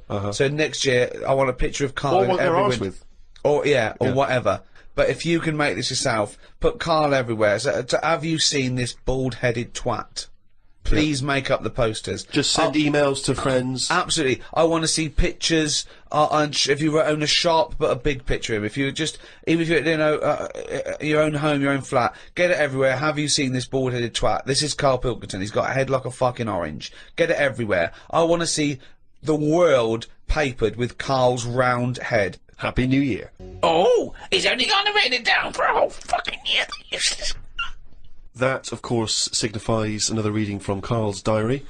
This is the last one of both 2006 and on any podcast for a while. Let's make the most of it. Let's enjoy some of the wisdom. I also Karl think it's the Pilkington. last time ever he will make an entry in this diary, because you're not going to keep another one, are you? I don't know yet. I might just get a smaller one. But I've found that since keeping a diary, I've gone out of my way to do more stuff. Well, you say that, but Well, let's find out. Let's find out if that's true. No, I have. I read a bit in the news about people being injured while trying to cut open avocados. It's a food that ain't worth injuring yourself for. If it's a hassle to get into, leave it to the experts. I have never bought one. I have also avoided coconuts and pineapples. The amount of hassle to get into these things outweighs the joys they give. Yeah. It's the same reason I never bought a pair of Dr. Martin boots. Too much hassle when it's time to take them off. Yeah, a lot of my mates used to wear them in like the 80s. You know, you can't just kick them off, can you? It's a big upheaval. You've got to unlace them. You mean? Yeah, I mean, since I found shoes with Velcro on them, brilliant. Just the way, I don't understand why laces... Is it because you can't tie your laces? No, I can do it, but it's wasted time. you're so lazy. Wasted time. That gives him more time to sit around and look at insects, How long eating does it biscuits. take to take off a pair of boots? Well, it's 14 ridiculous. seconds? He can't fit his days as it is. No, but I don't understand how some inventions sort of catch on and other things don't. But this is what I mean. He's got too much time on his hands. Sitting around at home thinking, why are we not using Velcro more? But there's Why are one we Velcro manufacturer going, yes! At last, he said what needed to be said. Why don't you get it sponsored? Because you could wear a Velcro toupee. Because that would be great if we could do that. If someone could invent a little hairpiece for Karl, Velcro to the little bit of fluff he's got on the top of his head, his shiny orange-like head, pop a little Velcro toupee on. I would love that. I would love to get him wearing a wig. But why necessarily reduce it to a toupee? Why not some kind of carrying device? You know, he could carry goods and things around in there, sandwiches. Yeah, he doesn't look like carrying a bag. Well, what about that? A little thing you carried around, a little Velcro thing you carried a pot on your head for your sort of like keys and trinkets and money and that. Well, no, I've told you about that idea that's out there but hasn't caught on as well, the tie. Right. The tie with loads of pockets and stuff in it. Yeah, but you got to wear a tie. Yeah, but that'd be quite nice, wouldn't it? I've never wore a tie because I always think, what's the point? It's just hanging there in the way. Can you imagine this image of Karl walking around in his big Velcro shoes, a tie with an apple stuffed in it, car keys, Yeah. iPod? No, but don't you think it's a good idea? Would you wear it with a shirt and collar or just a t-shirt? No, wear it with a shirt. That's what I'm saying. It's an invention that will smarten up the world. Now, a tie, what does a tie do exactly? Yeah. What does it do? Nothing. Right, so I'm saying make it do something. But I'm saying don't wear it at all. Pop your keys in the trouser pocket. No, Or because take a bag. because the world is getting more and more scruffier, isn't it? When you look I back don't know what that means. I don't know what that means. when you look back at like Victorian times and everything, everyone wore a hat. Right, they wore a tie, they wore a suit, and it was a nicer looking place to look at. When you see it on pictures, you go, what a smart world that is. Well, you can't see cholera and things on pictures, but sure. No. No, but I'm just saying it's better to try and cover it up with a bit of, you know, Cloth. yeah. Yeah. The world looked nicer with more cloth. Whereas now everyone's rowing about scruffily. So what I'm saying is, if we make the tie more useful and give it a purpose, it might come back and the world will look tidier. But a tie, its purpose is to look smart, really. Well, originally it was because we didn't have buttons, so it kept the collar up at the front. That was the invention. It was a useful invention, the tie. Yeah, that's it was right. called a tie. It tied together, okay? Yeah. So then, when we had buttons, that we didn't really need the tie, but it was a symbol of smartness, like saying, I've made an effort, okay? But now, that would go away. So now, you wouldn't look smart with a tie. They go, oh look, it's like a bag round his head with his apples and oranges and his keys and his sticks he's making a nest out of. So it would be scruffy. It would make the tie scruffy, so it would defeat the object. So now when you're carrying stuff round, I mean, crawling on all fours because your shopping's so heavy round your neck, they'd go, look at that scruffy fucker on all fours. Oh look, but look at his lovely head of hair. It's Velcro. It's a hat. Yeah, well, that's the other problem, isn't it? I can't go back to a wig now. My theory about reading old news is right. It's less bad when you know it's old. It was a story about a weatherman who was fired yesterday for having a nude picture of himself on the internet. But that happened 2 days ago. He's probably got another job by now. So old news isn't as shocking. Well, old news isn't news, though, is it? It's olds. What are you doing? Just reading the olds? No, but what I mean is, if someone Stick the video on of last week's news. I just want to catch up on the olds. yeah, but then it's still news. News is something that you don't know, isn't it? If someone tells That's you something, everything to you. That's information, Carl, not news. Yeah. but news is information. No, And the key with news is the word new. No, I don't think it is it? It's just information, but they tell you at 10 o'clock at night. It's like, what information's gone on? Bong. Here's some information. Yeah, that you didn't know before because you couldn't have, because it only happened today. Bong. Yeah, but never mind that. I'll tell you in a couple of days. It doesn't matter as long as you get the same info. Bong.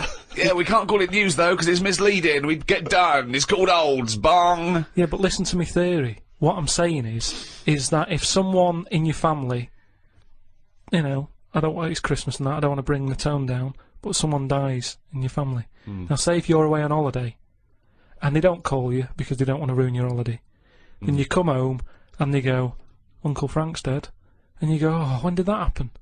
And they go, 2 weeks ago. Now, because everyone else has got over it, it's not as bad for you. Because part of bad news is the way everyone's walking around moping, going, oh, have you heard the news? Frank's dead. But because everyone's got over it, time is a healer. That's what I mean about old news. It's better than new news. But according to you, the only news that really matters is stuff that affects you. So it doesn't matter when you. There was an earthquake. When was it? Yesterday. Phew, that's all right then. Often the aftermath is worse than the actual event. 2, you only care about things that actually happen to you. So the doctor goes, "You got a kidney stone." Oh, when did this happen?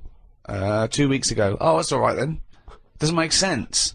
No, but the world is... You're not upset about dead Uncle Frank just because other people are upset. You'd be upset personally. It wouldn't make any difference when they told you. Yeah, but it is everyone else's emotions that make it worse, I think. Knocking around people who are miserable. What about warnings? What about when they do things like smog warnings, or, you know, there may be a... I don't like it on the news when they sort of say, news just in. I think, oh, what's this? You think, oh, what's going on? But it might be useful to know it. Important information. No, it just makes you panic. What? Yeah, but sometimes knowing stuff keeps you alive. Yeah, I don't know if I like it. It's sirens, you say. I don't like sirens, do I? I've said to you, I think it's a scary noise. Well, it's meant to be, so you get out of the way. No, it's not meant to be. It's a sign to get out of the way. I'd prefer it if it... There's Like a I've voice. said... Hiya! Could you just move out of the way It can for be us? anything, as long as we know. It can be a chicken noise. But as long as you know Oh, that's that's not going chicken to freak noise... people out. No, but it sort of make you smile. But you'd go, oh, best get out What, of you're the way. cycling along and you hear what sounds like a giant chicken behind you? And you smile, because you know that even though someone is burning to death, there's something clucking in my way. Do-do-do-do, whack! Do-do-do-do, whack! Oh, that's probably a guy having a heart attack. Going to my mum and dad's today. I'll cut to the chase, Rick. They basically, we got about 4 pages where they drive to his mum and dad's. Oh, but Jesus I'll skip Christ. past that because it Yeah. takes fucking forever. Got there with mum and dad. His mum made him some dinner. The old woman next door, brackets, whose man was a witch. Just pop that in brackets. Just pop that in brackets. I think we've discussed that before, actually, the old woman whose mum was a witch. His mum was a witch. Yeah. Oh. The old woman next door has been worrying because she keeps seeing adverts on the telly about changing to digital TV. She's saying she doesn't want wires drilled into her walls because they'll make a mess. My dad told her that it doesn't matter because it'll probably won't happen until 2012 and she'll be dead by then. He didn't say that to her, though, did No, he? he did. They've got, you know, she's old. It doesn't... She knows she's going to die. I mean, it's something we've all got in common. And he's right, isn't he? Why is she worrying about it? Maybe that's sorted it out. Put it into perspective for her. You will be dead when this happens. Don't be worrying about it. But everybody worries, don't they? You've got that little sort of hole in your head that you fill with worries. You know, everyone's got to fill that little worry hole with worries, and that's us. Worry hole. Everyone's got to fill the We've worry got hole to with assume worry. that there's a worry hole. A worry hole. Don't be filled with worries. I love the fact that, you know, doctors in the million years would dig this up and go, humans used to have a worry hole. Went to bed around midnight. Suzanne and I decided to sleep tops and tails because it made me get a bit more room. Me dad had cut a bit off the mattress to fit it between 2 cupboards. It's amazing how much of a difference it makes just sawing off a bit of the mattress. You sort of roll to the edge, but the weight of the blankets keeps you in. This is like something from a Roald Dahl book. No, it's just, you know, you think anything, you can sort of trim anything, can't you, and it normally works. But with a mattress, I mean, he only took off, I don't know how long that is, but he's sawn off about that much on the mattress and then has stapled it back together again. Amazing. And it just makes so much difference. Of course it does, because a mattress is a very carefully designed object. Yeah, you wouldn't think so, though, would you? Well, you just would think if you had a it's full of fucking brain in sponge. your nut. No. Someone took his brain out of his worry hole? Oh, God. He sawed the mattress in half. So we decided to sleep tops and tails. It just gets stranger. So strange. Why? He did it to make the room nicer with the cupboards on either side. So he sawed a mattress in half. Well, not in half. Can you imagine how much hard it must be to saw a mattress in half? What did he use? What, a big electric saw? Well, it must have been, yeah, because there's a lot of springs and stuff in there. Jesus. So what happens to the springs? They just spring out the sides. Well, some sort of stick out a little bit, but you're not lying on top, are you? They come out the side. So it's just got a bit of gaffer tape and a staple gun. Unbelievable. Hey, man alive. It's like... Does he run it as a hotel? That's unbelievable. There are squats with better bedding arrangements. Well, we've had a bit of a bad thing in our house about mattresses and that, because when we first bought our first flat in Salford, you know what it's like when you buy somewhere, you sort of, you haven't got any money, have you, to buy extra stuff that you need. So we bought a bed, right, but there's that rip-off thing with beds where you buy a bed but a mattress doesn't come with it, which I've never understood that, because it's not a bed, is it? Without that mattress it's not a bed, it's a car without an engine. You wouldn't go, there you go, well, that seems cheap, well, there's no engine in it. So we bought this like, you know, flat and what have you, and we bought the bed, and then oh, we haven't got a mattress. So my dad got one from Uncle Alf. No, well, from that Uncle Alf fella, because he had one in his van that he used to use now and again if he was like travelling round. He'd just keep in the back on this mattress. Amazing. A bloke who drove around in a van with a mattress in the back. So How Uncle terrifying. Alf. So Uncle Alf, right? Well, tell me about Uncle Alf. Well, you know about him, he's the one who slept in a dinghy. He's the one who... Because his mattress was in his car. Yeah, why didn't he go, oh, well, Alf, where's the bed? Left it in the car again. Oh, blow up the dinghy. Blow up the dinghy. I'm not going to go out and get there. Not at this time of night. So anyway, my dad got me his mattress, and it just stunk of diesel. And Suzanne was like, "Oh, I'm not happy with this," and I think she realised sort of what sort of family She's got it was herself from and into. stuff. Wow, she landed on her feet when she got you. So now she's always a bit touchy about, you know, mattresses and things. Unbelievable. Uncle Alf, of course, sadly passed away when he couldn't escape from his sinking ship. The fire engines were too late. No one got out of the way because they were laughing so much. The mad woman next door saw me and said, "Hello, Clive. You live in a nursery rhyme.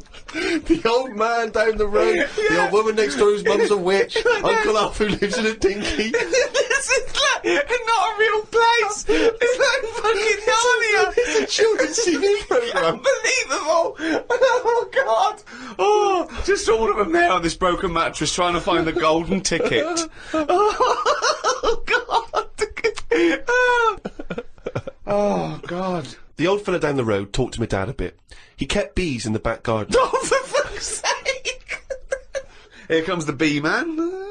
His Yorkie dog was knocking about when he was messing with them, and it ended up getting stung 150 times. Oh, little bastard. What is he doing? It's not dead, but it cost a lot to get all the stings out. I don't know why people keep dangerous pets and insects. The amount of gear he had to wear to play with them is barmy. I don't think he's playing with He's not the bees. playing with them, is he? Well, what is he doing then? Well, I don't know, but I think you should get the dog the same protection. Yeah, but that's just it, isn't it? It's like you can't mix your pets. If you've got a snake, you don't have a mouse. You know what I mean? They don't get on. And it's the same with them. Don't have bees. I can't imagine one bit of enjoyment. The only thing he does is the honey. And it's like, well, how much is that to buy? It's not worth messing about wearing a big white suit just to get some honey. There's a shop down the road. Bees are kept for a very good reason, aren't they? What? For honey. Yeah, no, but like I say, you can buy honey for next to nothing. Where do you think... What do you mean? But where does the honey come from that you buy? Yeah, from some proper bee farm. Let them do it. All he's doing, he's not making loads of pots of honey. He's looking after himself. And the thing with honey is it doesn't go off either. No, it doesn't, no. So get 10 bees, Yeah. get the honey made, kick them out. but you eat the honey, that's the point. Yeah, I know, but It that's doesn't, honey. you can't eat it and then it's still there in the jar. It's not magical. Maybe in your world, No. yeah, Uncle Fred had that never-ending jar of honey. But how much honey do you eat? What I'm saying is, it's one of them things in it that you buy, and you can move into a new house, buy some honey, and when you leave that house, that honey's still in the cupboard. You don't eat that much of it.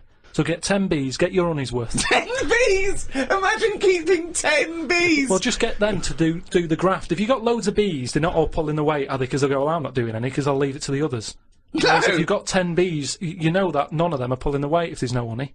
That's what I'm saying. No, no, it's not a workhouse. Bees don't knock around saying, I got a bad back. Anyway, back to this reading from the twits. The news covered a story about a fish that knocked about 400 million years ago. It was 33 feet long and had a jaw strong enough to eat a shark in one go. All the dangerous stuff seems to die out, and yet things that you think wouldn't stand a chance, like worms, are still here, yet they have no legs or eyes.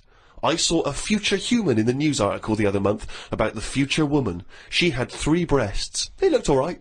Well, no, that's not. I can't see how that's going to ever evolve. No, well, they say about how about evolving and that. I read that there's going to be ugly people. People are starting to go ugly. Yeah, they're still going to have bilateral symmetry, I imagine. I don't know what that means, but Well, I'll tell you now, right? They're talking about like people who are just like, you look at them and you go, oh, look at the state of that, right? And it'll get to a point when we're all so ugly that no one will have it away, and we're just going to die out. Well, that's not true either. That's not true either. That is the biggest worry. Well, no, so That's the world's biggest So worry, as we Rick. evolve and we change, our mindset doesn't change. We're still going. Oh, I wish we looked like they did a million years ago. I don't fancy anything. No, but look at look how things do change. But why are we all going to get ugly? I don't understand. It's just the air and stuff, isn't it? It's just The air or the just, hair? the air that we breathe and stuff, and the food we eat. Everything's changing, and we're not going to look that healthy, and we're just all going to go ugly. You've only got to look at some stuff that's in the sea, and you think, look at the state of that. What's and that's got to because do with human evolution. But the stuff Because in the they've been sea is around still longer. propagating. Yeah, but they've been around longer than us. But it's still reproducing, so your theory falls down. But they're deep down, aren't they, in the dark, so they probably can't see what they're having it away with. If they were up on the outside, they'd have died out ages ago. Why? Because they wouldn't fancy the other stonefish or Yeah, because they're sea really slug. odd-looking. I can't remember the name. I think it was a viper or something. It was just a head. But Carl, the A fish reason... that's just a head. It was well ugly. Watched a programme about twins this morning. It was filmed 16 years ago. They are mental. They did everything together, including the vacking up. Phone calls had to happen twice so they could both have the same chat, and they said the same stuff at the same time. Well weird. The bloke who I watched it with, I don't know who that is, just some homeless guys that you just invited into the No, flat? just someone I've been sort of working with. Sure, a mate of yours. He said he fantasised about having it away with a pair of twins. I don't see the point in this. If you're going to have 2 of something, I would prefer to have 2 different. Have 2 different women. If I had 2 cars, I wouldn't have the same one twice. Same rule with women. I don't even normally like buying the same pair of trainers twice in a row. No, if you're going to have something new, make a change. It's like that fella who was going out with a woman and then left her and went out with a twin sister. Not worth it. Not worth it! It's not worth the upheaval, is it? Because it's exactly the same model. I watched the final of I'm a Celebrity, Get Me Out of Here. It was between singer Jason Donovan, singer Mylene Klass, and singer Matt out of a boy band. I had my money on Donovan, but Matt won it. I think it was because of his last task. He ate a fisheye, some grubs, a big fat insect that they have on every year, a crocodile knob, and a kangaroo anus. I feel like we've come there, Rick, to where we entered. It was this time last year when we first started the podcast that we were talking about I'm a Celebrity, Get Me Out of Here, and you coined the famous phrase I could eat a knob at night.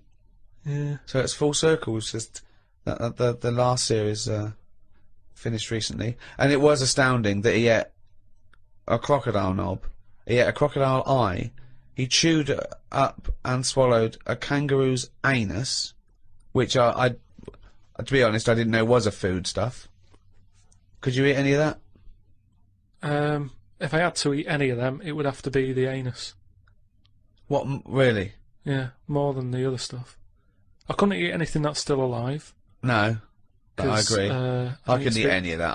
I don't know under what circumstances I'd have to go, right, that's it now, we're not going to survive, the ship isn't coming, there is nothing on this island I can eat, give me the crocodile's penis. So it wouldn't bother me. I could eat anything. I could do almost all of the challenges on that programme, but I couldn't cope in the camp. I couldn't cope with the lack of food and the uncomfortable bed. That's all that would do my head, and I'd drive people spare, whinging and complaining. I couldn't cope with any aspect of it except the physical challenges. I couldn't cope with sleeping with people snoring, the things crawling over you. I'm not so squeamish about that, like snakes and things. That's all right. But the eating is ridiculous. It's out of the question to eat a worm or a grub. It doesn't concern me. I don't know why. I don't see really what the difference in it. The texture's probably the same as lots of other things. What would hunger do to you, though? Do you think? Would you think I would change? Do you think if it really was a choice, if someone said, and I knew I would die if I didn't eat worms? I think you would. Yes, I think you'd complain and you'd whinge for a while, and you'd try and put it off, and you'd hope a ship would turn up. But when it didn't, you'd start chowing down on a bit of crocodile anus. But then where's the rest of the crocodile? Well, yeah, that's a good who's point. been eating that? How come I've got this? You know, you're meant to work together as a team in bad time, and yet I'm being handed an anus. Forget it. Let me starve. Well, thanks for listening. That was the Christmas podcast. We should say the winner of the last competition we did. They can win the podcast book and Flanimals and the extras book that's out, still available. All available. And the CD. The three CD set of the best of the podcast. Yeah, is that right? Series 1. Brand new hour. If you haven't got that, get out. Maybe you've got some record tokens. Yeah, if you've got record tokens or book tokens, those are the perfect things to spend them on. Or £50 from your auntie. Exactly. Go and buy one of those. And the winner was Stephanie Prow from the Wirral. Well done, Steph. Well done. Well, thank you to Positive Internet, the guys that host this podcast. That's the end. That's the end of the Christmas podcast and the end of this team for a little while. Yeah. It's been great. So it's goodbye from me, Ricky Gervais. Goodbye from Stephen Merchant. Goodbye and Happy New Year. And goodbye from Karl Pilkington. Alright. Alright. That was alright, wasn't it? Yeah, it's good. It's all right. What are you doing now? You got time for a coffee or something? I can't now. I'm going to the the orphanage for terminally ill kids. Oh yeah. I'm going down there. I'll go down there every Christmas and sort of do you? entertain them. Oh well, I bet that's lovely for them. Yeah, no, I've actually written a song. I'm going to perform. They see The Office and see that I sing in that. You've written a song for them? Yeah. Well, could we hear a bit? I mean, what? I don't want to put you on the spot, but you've got the guitar there, is it? Yeah. Hold on. I wrote this for a kid. He's a brave little guy. He's only about 10, but it's heartbreaking. He's Don't cry, it's Christmas, Santa's coming soon. Though you ain't got a mommy or daddy, Santa still loves you. And he's riding on his reindeer to trample down the gloom. So don't cry, it's Christmas, Santa's coming soon. Don't cry, it's Christmas, Santa's feeling kind. Though you know you'll never see him, he's not just in your mind. And it's not that he's invisible, it's because you're going blind. So don't cry, it's Christmas, Santa's feeling kind.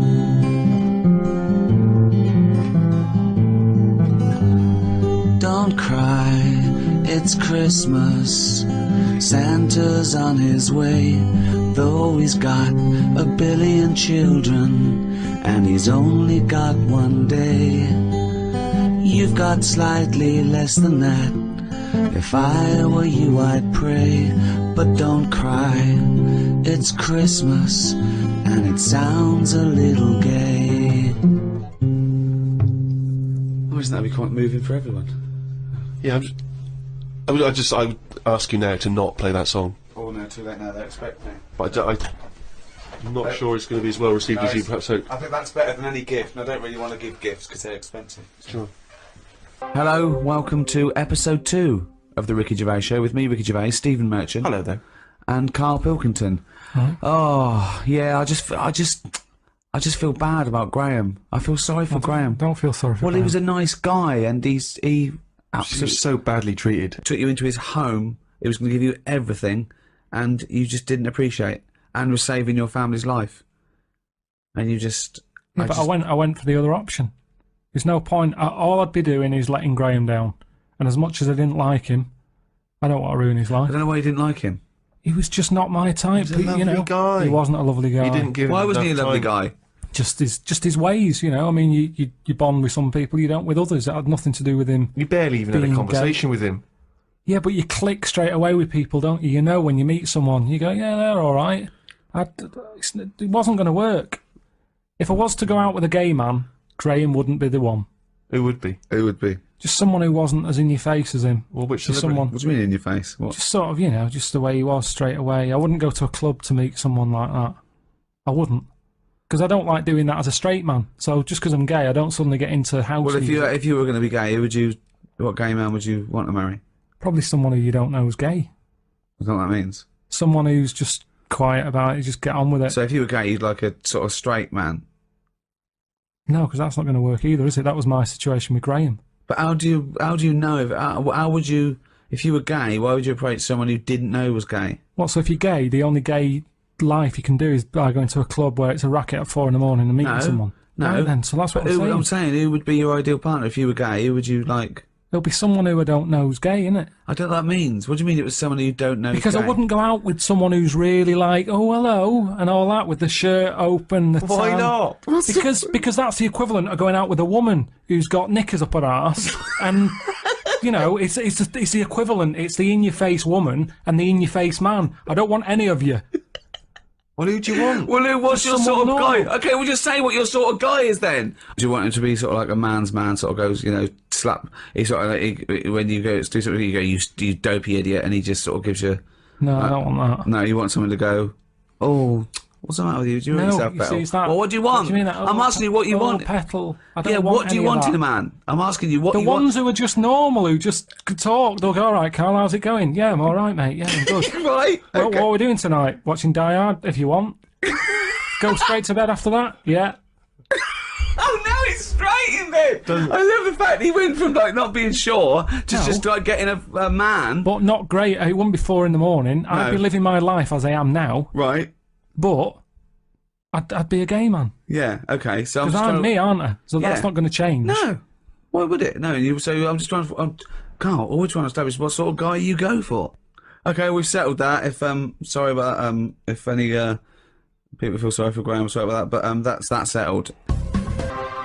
What I thought we could do, Carl, on the brand new 5th series of the Ricky Gervais Show, we're talking about things that have happened since we met, looking back, what have you learned, where are we going forward from this. I thought we could play Room 101, the popular TV show where people cast the things they hate into Room 101 forever. Room 101, of course, is taken from George Orwell's 1984. Mm-hmm. Room of all your fears and terrors, and so. Is there a copyright issue here? Can we just steal this idea? Well, yeah. Well, let's play Room 102. Clever. This is the room next door to Room 101, which is worse, in my opinion. Is it? Oh, Winston Smith. He'd love to be in Room 101 if he went to Room. He'd go, "Oh, get me back to Room. I didn't know where. Oh, I didn't know I was born. This is much worse." So, Carl, these are things that really annoy you. Don't put in things like, you know, cancer and racism. I mean, that goes without saying. They're already in there. They're already in there. All the terrible things in life here. This is just your little bugbears, the things that really annoy you. That, you know, well, I actually did the real show, and I put in things like lateness. That's my bugbear. I can't stand it. I think I put in parents who let their kids run riot. Parents who think that everyone is interested in their kid as much as they are. I remember I was talking about this family, right? They were passing the baby around in a restaurant, and it was like being sick, and they were all shouting about it, and I was thinking, oh, and and I got onto they were breastfeeding it, and at one point I went on a this sort of like digression about a friend of mine who moved to the country, and the woman next door, sort of this hippie woman next door, about 40, you know, one of those sort of like long grey hair, you know what I mean? Shave your legs and stop wearing flip flops. Yeah. And they said, "Oh, we're just neighbours, and we brought you round a rice pudding," and they gave my friend a rice pudding. And she went, "Oh, it's made from breast milk because I'm still lactating." And I went, "Thanks very much." And of course she went and they threw it away and washed the dish and gave it back to her. And it annoyed me, the arrogance of coming round and saying, "It's rice pudding made with breast milk." Get out of here, you dirty hippie. Is that what you'd have said though if she'd arrived at your No, door? I'd have said, "Oh, do you know what? I'm breast milk intolerant." No. Well, I remember the next day it went out on television. A journalist said, "Oh, Ricky Gervais showed his misogynist side." No, I stand by it. I stand by it. I don't eat strangers' breast milk. I'm saying about it totally natural. Well, it's not okay. Yeah, it's a cum sandwich. It doesn't matter if it's natural. It's fucking disgusting. Don't make me a rice pudding out of breast milk. You know, I'm not a fussy eater. Sure. Well, you are. Yeah. But no, I know what you mean. Surely you'd draw the line there of a stranger's breast milk. Oh, yeah. No, absolutely. Any kind of jizz flan. Jizz flan, do you know what I mean? That's giving you an example of the sort of thing that one might put into room 102. Yeah. People who try and make you eat their breast milk disguised as rice pudding. It's quite a specific fear, that one. Graham. Oh, come on. He doesn't deserve that. Slugs was in there. Slugs. So, then there's you have to put a case forward, and me and Steve decide whether slugs go in or whether they stay out, whether they've got a purpose. It's just because I'm having a problem with slugs at the moment. There's a lot of slugs coming in the house. Why? Don't know. They can get where like water can't. You know what I mean? Because they're boneless, aren't they? So any little gap. So's water boneless. There's not many bones in water. No, that's what I said. Yeah, but you're saying they can get somewhere that water can't. Yeah, no, they're even more likely to because they sort of move about and that, and they're looking for light. Water's just happy where it is. You understand what I'm saying? Why banish them all to room 102, slugs? Because they're harmless, aren't they? Yeah, but I also think, I mean, at the end of the day, they're happy wherever. So stick them in room 102. They're not bothering me, and they're happy. They're not bothered what the room is. No. This is a metaphor. Room 102 means they disappear from existence. There's not really a room where you put in slugs with people making rice pudding out of their breast milk. It's not really. No, it's not. You can't rent that room. We're saying, would you take slugs out of existence? That's quite a tough call, isn't it? Because everyone's going to have a go. But I don't know what they do. All I know is they're clogging up my piping. I had to go out and buy a plunger. I hadn't seen them since like comics when I was a kid. And I suddenly thought I need one of them things that I always saw in comics. I never thought I'd need one of them in my life. 2008. I've got slugs in my pipes. So I went out, £3 it was. I had no idea what the going rate is for a plunger. Where did you go and get one? It's a hardware shop round the corner. So I went round there, said, "You got a plunger?" He said, "What size do you want?" I said, "What size have you got?" He said, "Oh, we've got 3 different sizes." I said, "I'll have the middle one." So that was £3. And took it back, gave it a bit of a plunge. And I think it was slugs. Like, all like bits of black stuff came up. I think it was slugs in there, like broken up slugs. Well, hang on. They could just be black gunk, couldn't it? No, it looked very sluggish. Because remember, I've had a problem with them anyway. I'll go to the toilet or whatever, look round, there's a slug climbing up the wall out of the shower basin thing. Are you sure it's a slug? Yeah, definitely slugs. I have to keep chucking them out because I don't like killing anything. Right. I didn't want to kill the slugs with slug pellets. I bought some copper ribbon. Right. They don't like going over that, They don't do they? like that. They get a little shock charge, yeah. But now that should be a warning. But instead, they're diverting. They've done a diversion. They've gone up the wall and across. Now it's like, that's a warning. That's like having a no trespassing sign. Yeah. And they're just going, bollocks to that.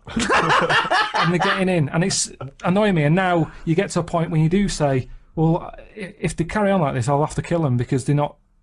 They're not playing by the rules. I don't know what they're doing. I don't know what the purpose is. They just sit there still. I don't see them doing anything. I was looking at one close up. But what do you want to do? Be light on it. reading Rousseau? What do you want a slug to do? In the same way you see a bee collecting pollen, good, it's doing its little work. But ants carrying big leaves or whatever. But a slug's just sat in the They're middle all of the doing the kitchen. same thing. They're all doing the same thing. That slug is out. It's eating. It's finding there's no food. food. There's no food in our kitchen for a slug, believe me. There's not enough there for me sometimes. But never mind a slug. There's nothing for it. Definitely not in the shower. What's it doing? So, I told you ages ago about how they cause more problems than good. They eat cabbage Right. when they shouldn't be. They get in letterboxes and nick stamps. They don't nick stamps. They eat the stamps. They like the glue on it. Right. Right. Is this a big problem, though? Is there an epidemic of slugs eating stamps? But I think it is, and that's why they're so slow. I think they're sweating glue. And it's Right? slowing them They're down. eating all them, and that's why they're sticking to stuff. Have you ever picked up a slug? Well sticky. They give off this glue. It's like all the glue they've eaten off stamps. They panic, and when they sweat glue. Sweat! Think of a slug! What do you mean they sweat glue? You're making up nature. This is like Attenborough, but made up.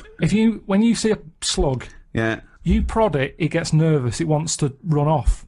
But the problem is, because it's sweating glue, It's not sweating glue! it makes sense. That's It's just the nonsense theory. It's just what I've noticed on them. Right, Rick, do you allow slugs in room 102? Well, I think we should, if they're going to be gone forever, then we should put a case forward. They're amazing creatures. If you haven't got them in your house, it'd be different. All you've got is people coming around saying, do you want some rice pudding? That isn't a world problem. That wasn't me. All right, whatever it was. No, but they're amazing. They've got two sets of like antennae. The one at the top is for light, and the next one is that they can smell and get food in the air, just the slightest. What do they do for the world? They're food. If only. It's not good enough, that. It's not good enough. What do you mean? Like that's the ultimate sacrifice. Surely them being food for Who's something. eating them? Hedgehogs. Do they like them? Yeah, they love them. They love slugs. Do they? Yeah. The thing is, though, if you're always going to upset someone, aren't you, with anything I put in room one No, or you just two? got to make a reasoned case, and I'm not sure that you've argued well enough. I'm for just slugs. having problems with them at the moment. I've spent £3 on a plunger, and I don't like the idea that every time I get up in the night to go into the toilet or whatever, I've got to put the light on because I might have a bit of sluggage between my toes. Sluggage, a little bit of sluggage between my toes. But I mean, if you're going to put everything in your house that causes problems, what else are we going to have here? No, boilers. I'm not. It's just, I mean, at the end of the day, you only moan about what's fresh on your mind at the moment. And I haven't, I've got to go to that house, and I dread to think how many slugs are going to be stuck to the ceiling and everything. Right. Okay. So we need to move on. So you are not putting them in. I'm not putting slugs in. All right. no. Slugs have not gone in, Carl. I'm afraid. What's your next one? Okay. Number 2. People who don't want to do what the brains would be better at doing. Right. Okay. No, I'll get around that sentence. Now, tell me again. Brains that don't want to do what their owners are good at. Ah, so now it's the brain's fault. Before you said you were going to put people in who don't do what their brain's good at, but now you've changed that. Now you're putting the blame on the brain. Now you want to put in brains who don't want to do what their owners are good at. I like the fact that you own a brain. Okay. No. I just need a bit more clarification, Rick. Before you ask questions, can you just expand on that point, please, KP? Do you know, like, people decide what they want to do, Right. don't they, for a living? Mm-hmm. But sometimes they're not good enough. Right. You mean they have a dream and they can't fulfill it because they haven't got the skill or... Yeah, but that doesn't mean they're not good for anything. No. It's just that they haven't unlocked the thing that they're good at, Right. which is fair enough. You can't always find what's going on. There's a lot going on in the brain. Yeah. There might be something up there that you just never find, which is sad. Right? Right. But You mean you may never discover your full potential because you may never stumble across it. You may never have the means. Yeah. Yeah. But that of course, yeah. I only got into hospital radio because my dad was in hospital. So I found out about this thing and I thought, I didn't even know this existed. I want to go Well, at of it. course. But I mean, there's much bigger issues there that the poor working class people don't get the same opportunities. People in third world, when you're worrying about whether you're going to live through the next few days, you don't start thinking, I wonder if I can play the cello. Can I refer you back though, Rick? You made an interesting point there, but I fear that's not exactly what Carl was saying. I don't think that his point was quite that profound. Yeah, that's kind of what I meant. Yeah, I don't know. There was something to do with the brain not allowing its owner. Yeah, because that's the bit that annoys me. Fair enough if a brain hasn't decided what it wants to do, because you. What is this? Let him finish. God, this thing let him about finish. the brain Shut up, 'cause it being hasn't- in charge, like the numbskulls. Because it hasn't found its destiny, type thing. A brain But doesn't find its destiny. when someone is good at something, and they know the brain is good at something, but then they don't want to do it, and they want to go off and do something else. Sorry, who's to blame here? The person or the brain? I'm talking like him now. Don't know what- Who are you putting into room 102? What annoys you? A brain that doesn't let its owner know what it's good at, or an owner that won't do what the brain wants to I do? think it's the owner, because say like a bloke who's good at plumbing, Yeah. his brain loves plumbing. His brain loves plumbing. He's sick of plumbing, so he goes off to try and. Unplumb. No, he's going to do something else. He's gonna do something else. He's carpentry. Now they say in this country the problem is we haven't got enough tradesmen. Right. We haven't got enough plumbers. Right. There's enough plumbers' brains. I don't know what the fuck that means. Shut up. What are you talking Shut about? up. Let him please finish. Because This is like beds and pillows again. brains have not changed over the years. The brain is exactly the same, but it's the owner of the brain that's in charge. The brain could be going, I want to go for a walk, or I want to go and find something out. But if your body's too lazy to get up and go and see the stuff, the brain isn't going to get what it wants. It doesn't make Imagine- sense, Carl. all right, you imagine are your this. brain. Let me- Okay, you could have a good point if you said this. You could say that everyone's brain has the ability to become a plumber. Yeah. You know, your brain, you know, yeah. But I don't know if it has, you see, because this is the thing. When I was younger, when I first left school, I had two jobs I wanted to do. I wanted to be a joiner, right? Or a car mechanic. I had a go at sort of joinery. Couldn't really get my head around it, right? Did work placement at a garage, messed it up, got kicked out. What did you Now, do? the thing is, Why did you get kicked out? just because I messed the garage up. What? How did you mess it up?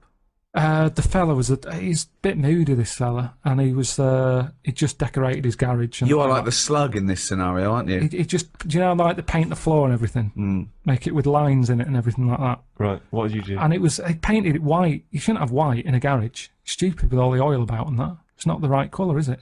It's like getting a white sofa. You're asking for trouble. Yeah. So he'd painted it all, and then he sort of said, "Do you want to change the oil on the car?" So yeah, go on then. So what do I do? He said, you pull a sump out, stick a bucket underneath, catch the oil. All right then. Go down there, pull the sump out, hold the bucket, but because of the pressure, the oil doesn't come straight out, it flirts out sideways. Went all over his white floor, he went mental, kicked me out. Now the thing is, that wasn't really my fault. My brain didn't know. It was showing an interest. No, what? Right. Let him finish! Oh God, what does he mean? Shut up, let The brain- fault and my Please. brain. The brain was shut showing an interest, but at the end of the day, if it hasn't got the knowledge, what can it do? Now, you could say, was that my fault or my brain's fault? No, I'd never say that. People may be in the wrong job. You might not discover what you're really Yeah, but I'm brilliant at. talking about, you get people, all right, let's go to the extreme. People with no legs who want to be swimmers. Don't be stupid. Oh God! I'm so annoyed. This is a big problem. It's madness, isn't it? It's mad that the brain wants to do that so much. The brain's in the wrong body almost. Yeah, are you with me? No. A plumber who can plumb is annoying when he jacks it in as a living, because there's other brains who can't do plumbing. They don't get their head round it. This means Look, you must have learnt the same stuff at school as me, but a lot of it wasn't interesting to my brain. I wasn't bothered. It wasn't into taking it in. Yet look at me in like editing and all that. I can use all that equipment because my brain's happy with it. Yeah, you found something you're good at. Yeah. Yeah. But why aren't I good at plumbing or joinery or being a mechanic? He's probably not interested in it. I loved it as a But kid. people do have different brains. People are different. Some people are more higher logic, lower emotion. That's you what know? I'm saying. yeah, but I don't know what you're putting in room 102 because you're saying it's like this brain's wandering around Who's looking to for a blame? body, and it goes, "Oh, I'll choose that body." Hang on, this body doesn't even want to do some plumbing. It's a just- matter of taste. It's just a sometimes matter of taste. It's good to do what you're good at and stop chasing a dream. This is the most complicated thing. You could just is. put in noisy kids. Like, Ricky, why is this is a brain that Because doesn't someone work. else would have done noisy kids.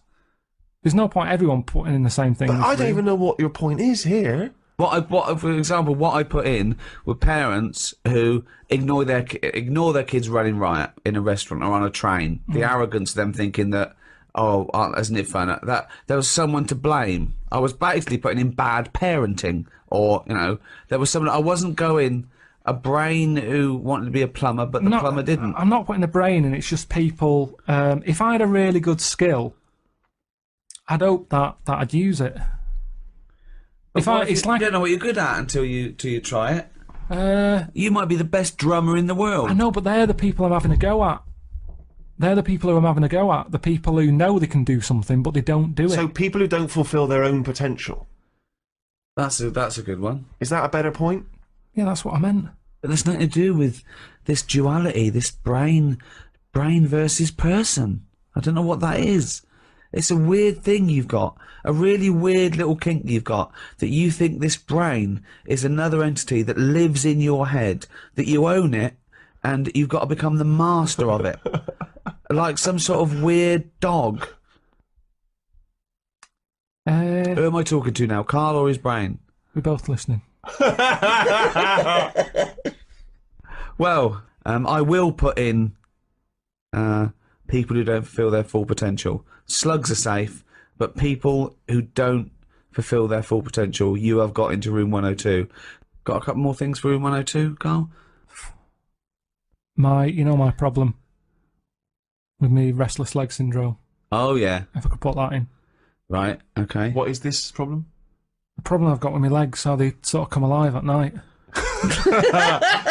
And what Tap are they out dancing, doing? like bed knobs and broomsticks. Yeah. I sort of go to bed, I'm tired, and then I sort of nod off for about 40 odd minutes, Yeah. and then my legs go, Right. and I can't sleep. It's really depressing. I think it's actually affecting me sort of health-wise, because I'm not sleeping right through the night. It's like I want to And sleep. what does but me- Graham say? What does Suzanne say? Well, she's annoyed with it because she's getting loads of bruises. Kicking her. I did a little bit of research on restless leg syndrome when he mentioned it to me. And two little bits of information you'd be interested in, Steve.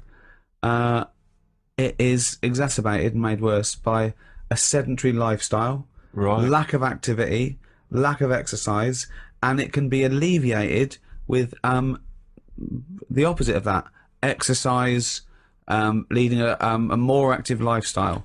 Which I proves walk- my point. No, You're no. like a slug. I do loads of walking. I make sure I do a good walk. If anything, it's because I walk too fast, because I tense my legs up when I walk. The doctor didn't say anything to do with that when I told him that ages ago. He said it was because I was eating ice cream. I don't know what that means. I don't know who Because this something doctor that's is. in ice cream, he just Is said, this the same doctor that said your nerves are too long? yeah. No, it's a different fella. This Right. is the proper doctor. But yeah, so I've cut that out, and it works for a bit. But now it's got to a point where I have to go to bed, and I have my legs outside of the bed. I have to put my feet on the floor. What do you mean? What? I have to lie in the bed, like With your normal feet on the position, but I have floor? to stick my legs out and feet on the floor. That's insane. You can't sleep like that. Well, I do. I nod off, and then maybe in the night, when I wake up, my legs are back in the bed. So either they get bored, or they uncomfy, or whatever, Yeah. or they eventually get tired. But it's kind of like, if I have them there, it's like they think they're awake and they're being used. The only other thing I can do is if I lie on my front and then have my legs in the air, Well, hold on. Whoa! You lie in the front and have your legs in the air. like that. Say if that's my head, Oh, like go like that, like a scorpion. like the front cover of Pulp Fiction. Yeah, like that. If I do that, I think if I can get the blood out of my legs, they don't work the same. Is this advice from the doctor or? No, I did Is that it this myself. doctor? Was he from the 12th century? No, that doctor didn't tell me to do that. I sort of did it. You And I just thought wrote that that, works. that and nodded brilliant off. piece of information. Well, have you put this into the Royal Society of Surgeons? What? Well, this discovery that if you lay, No, it's my cure. I'll use it. It might not work for everyone. And so crazy leg syndrome is destroying your... Sleep. Right. And it's important to get sleep in it. If you can't sleep, it drags you down. And my legs, they just come alive at night. It's like they belong to a runner or something, and they want to run. And I'm going, oh, I just want to sleep. But why don't you run? Why don't you go for a run? Because it's late at night. Yeah, but go for a run in the day. Tire them out. Fine in the day. Tire them out in the day. Tire them out in the day. No, you don't. Go for loads of walks in the day. Loads of walks. So if you were to go, you go to bed, you got restless leg syndrome. If you were to go for a run, that would cure it. I've looked it up. No, It because does. I do have long, proper walks. No, but if you immediately. If anything, it's like the legs like it, and they want more of it. It's like a puppy. You take it for a walk and it's jumping up and down. I want more walks. Well, you can't have a walk. We had a walk earlier. Go to sleep. They're fine in the day. Whilst I'm sat here, they're not probabling me. They're not what? They're not probabling me. Okay. Not probabling me. They're not. Makes up words. They're not giving me any grief whilst They're I'm sat not here. probabling me. But when night falls, it's all going to be different. It's like they go, I don't want to go to sleep yet. Like It's like a voodoo little legs. kid. It's a kid who wants to stay up in case it misses something. Yeah. And that's why I just have to let them stay up. Stick them out the bed. I love the fact that you go to bed before your legs. Oh It's God. annoying.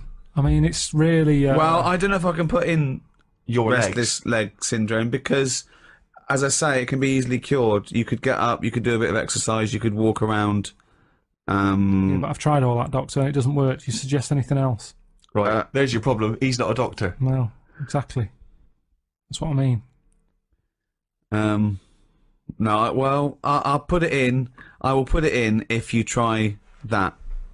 Next time your legs are outside the bed, say, okay, listen, I'm going to go for a run. Put on a sweatshirt. No, because Put on some shorts. it's always late at night. I'm not Yeah. going out. It's dangerous. Will you go to bed at 11:30? Yeah. Go for a run at 11:30. 11:30. 15 minutes. So, are they going in or not? No, because you're not. I'm not sure that you're doing everything for it. What's your next thing to try and get in room 102? It's a tricky one, this. Go on. It's people who think that humans are special. Do you know what I But mean? you think that. No, I don't. I don't think humans are special. I think what- some of us are. I think you get the odd one who creates something, and you go, that's amazing. But the way we say the human race is amazing, no, it isn't. A small percentage of it is. There's a load of numbnuts. And it annoys me how people say the human race did this, human race. No, it didn't. Let's name them, because there's only a few people who have done stuff that matters.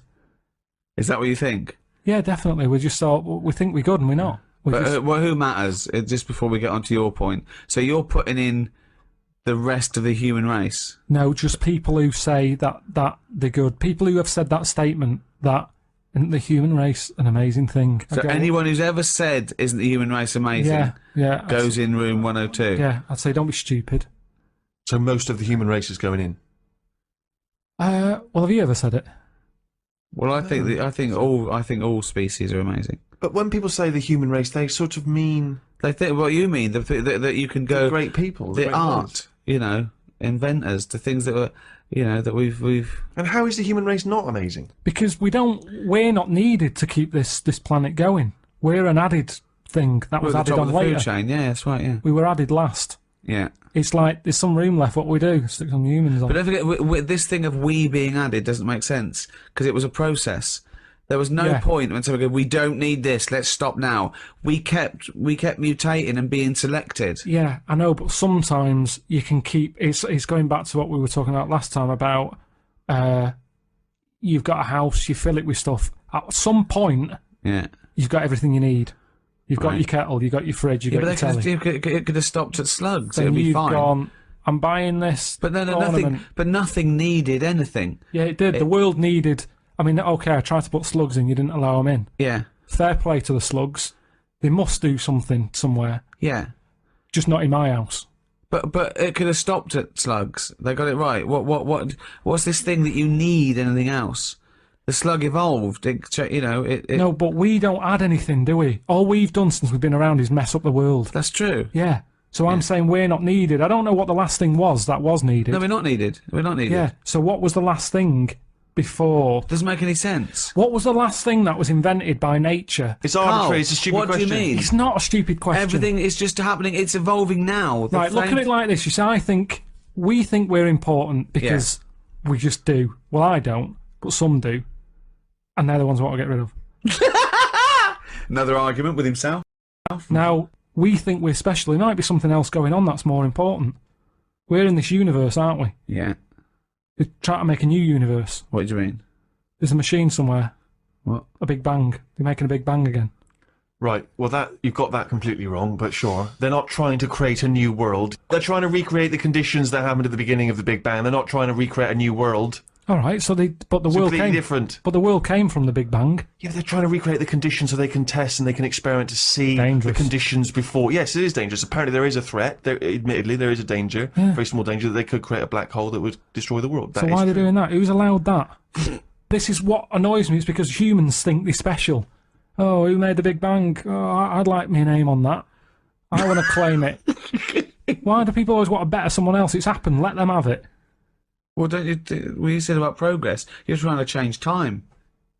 Yeah, but that's not going to harm anyone. A Big Bang. I don't think we need. I mean, we haven't filled this universe yet, have we? What you talk about, I don't know what you're saying. You're contradicting yourself. Every other sentence contradicts what you said last time. You do want to fill it, you don't want to fill it. We haven't filled this universe, we don't need another one. We do want progress, we don't want progress. Carl, what do you want? I'm saying we don't want another universe. Well, no. We haven't got our head round this one yet. We don't know where everything is. But go on. Don't create a new one. We're not trying to. No one's trying to. Is that your philosophy? Don't create a new universe. But why are we It's a looking at giant that? research experiment. Why are They're we not looking trying to at create that? a new universe. Why are we looking at that then? Why do we want to go back to day dot? So that we can better understand the world that we live in, how the world evolved into the position we're in now. If it did indeed start with the Big Bang, what were the conditions? How did it come from nothing into something? That's what we do. We say why and how. I know, and but when, sometimes... And what next? And is it good? You know, I don't mind asking questions. I like asking questions. Ask a yours question. are where are slugs going? It's just this thing of faffing about with things that they don't know what they're doing. Okay, right, okay, Carl. You're in charge of the world now. You are this... You're all-powerful. You're like a god, okay? You can do anything. You call all the scientists, and they go, what do you want of us? Oh, orange-headed one. What the fuck do you want of us? Right? Stop the Big Bang research. Stop it now. Okay? Okay, drop your talk. Okay, good. Throw that away. What do you want them to do? The might of every intellect in the world standing before you, as far as you can see. Hello? Listen, everybody. This is what I want you to work on. Go. What do you say? Well, I want to come in and... How long have they been working on the Big Bang idea? Forget it. You've got every science... No, but I don't just want to come in and poo-poo that, because they're going to... Poo-poo. They've done a lot of research Well, on hold on. You wanted to stop a minute ago. Yeah, I know, but you don't just come in, guns are blazing. I'd say, hello, You can do everyone. anything you want. Oh, go on then. Hello, everyone. Hello, Carl, leader. Right, listen, this Big Bang thing you've been doing... Yeah, well, that's just only a few of us. That's like less than 1,000,000% of us. We're all here. Yeah. I've dropped AIDS research. I've dropped cancer research. Right, well, why have you dropped that? I'm working Who's on told it. you to do that? Well, no, we just knocked off. They said you wanted to tell us something. We're all here. Every scientist in the world Well, is listen, here. where are you from again? Well, I'm. It doesn't matter. I'm from Cornwall. I'm No, looking at. what research are you doing? Oh well, I'm looking at what happens if you give Feminax to an owl. What happens? Well, I'm halfway through it. I got called away. Look, I'm really busy. What do you want me to work on? Who said they're doing cancer? Hey, Go back to work. cheers. Right. Okay, the rest of us doing stuff that you think we're fanning around with. What would you want us to do? Listen, well, I can't do it all today. What about me? I was doing AIDS. Hang on a minute. I was doing AIDS. You just wait a minute. Right. Okay. Why does cancer get to go back? Are you saying that cancer's a bigger problem than AIDS? You go back to work. So AIDS can go back. I'm doing restless leg Right, syndrome. can everybody but the Big Bang people leave?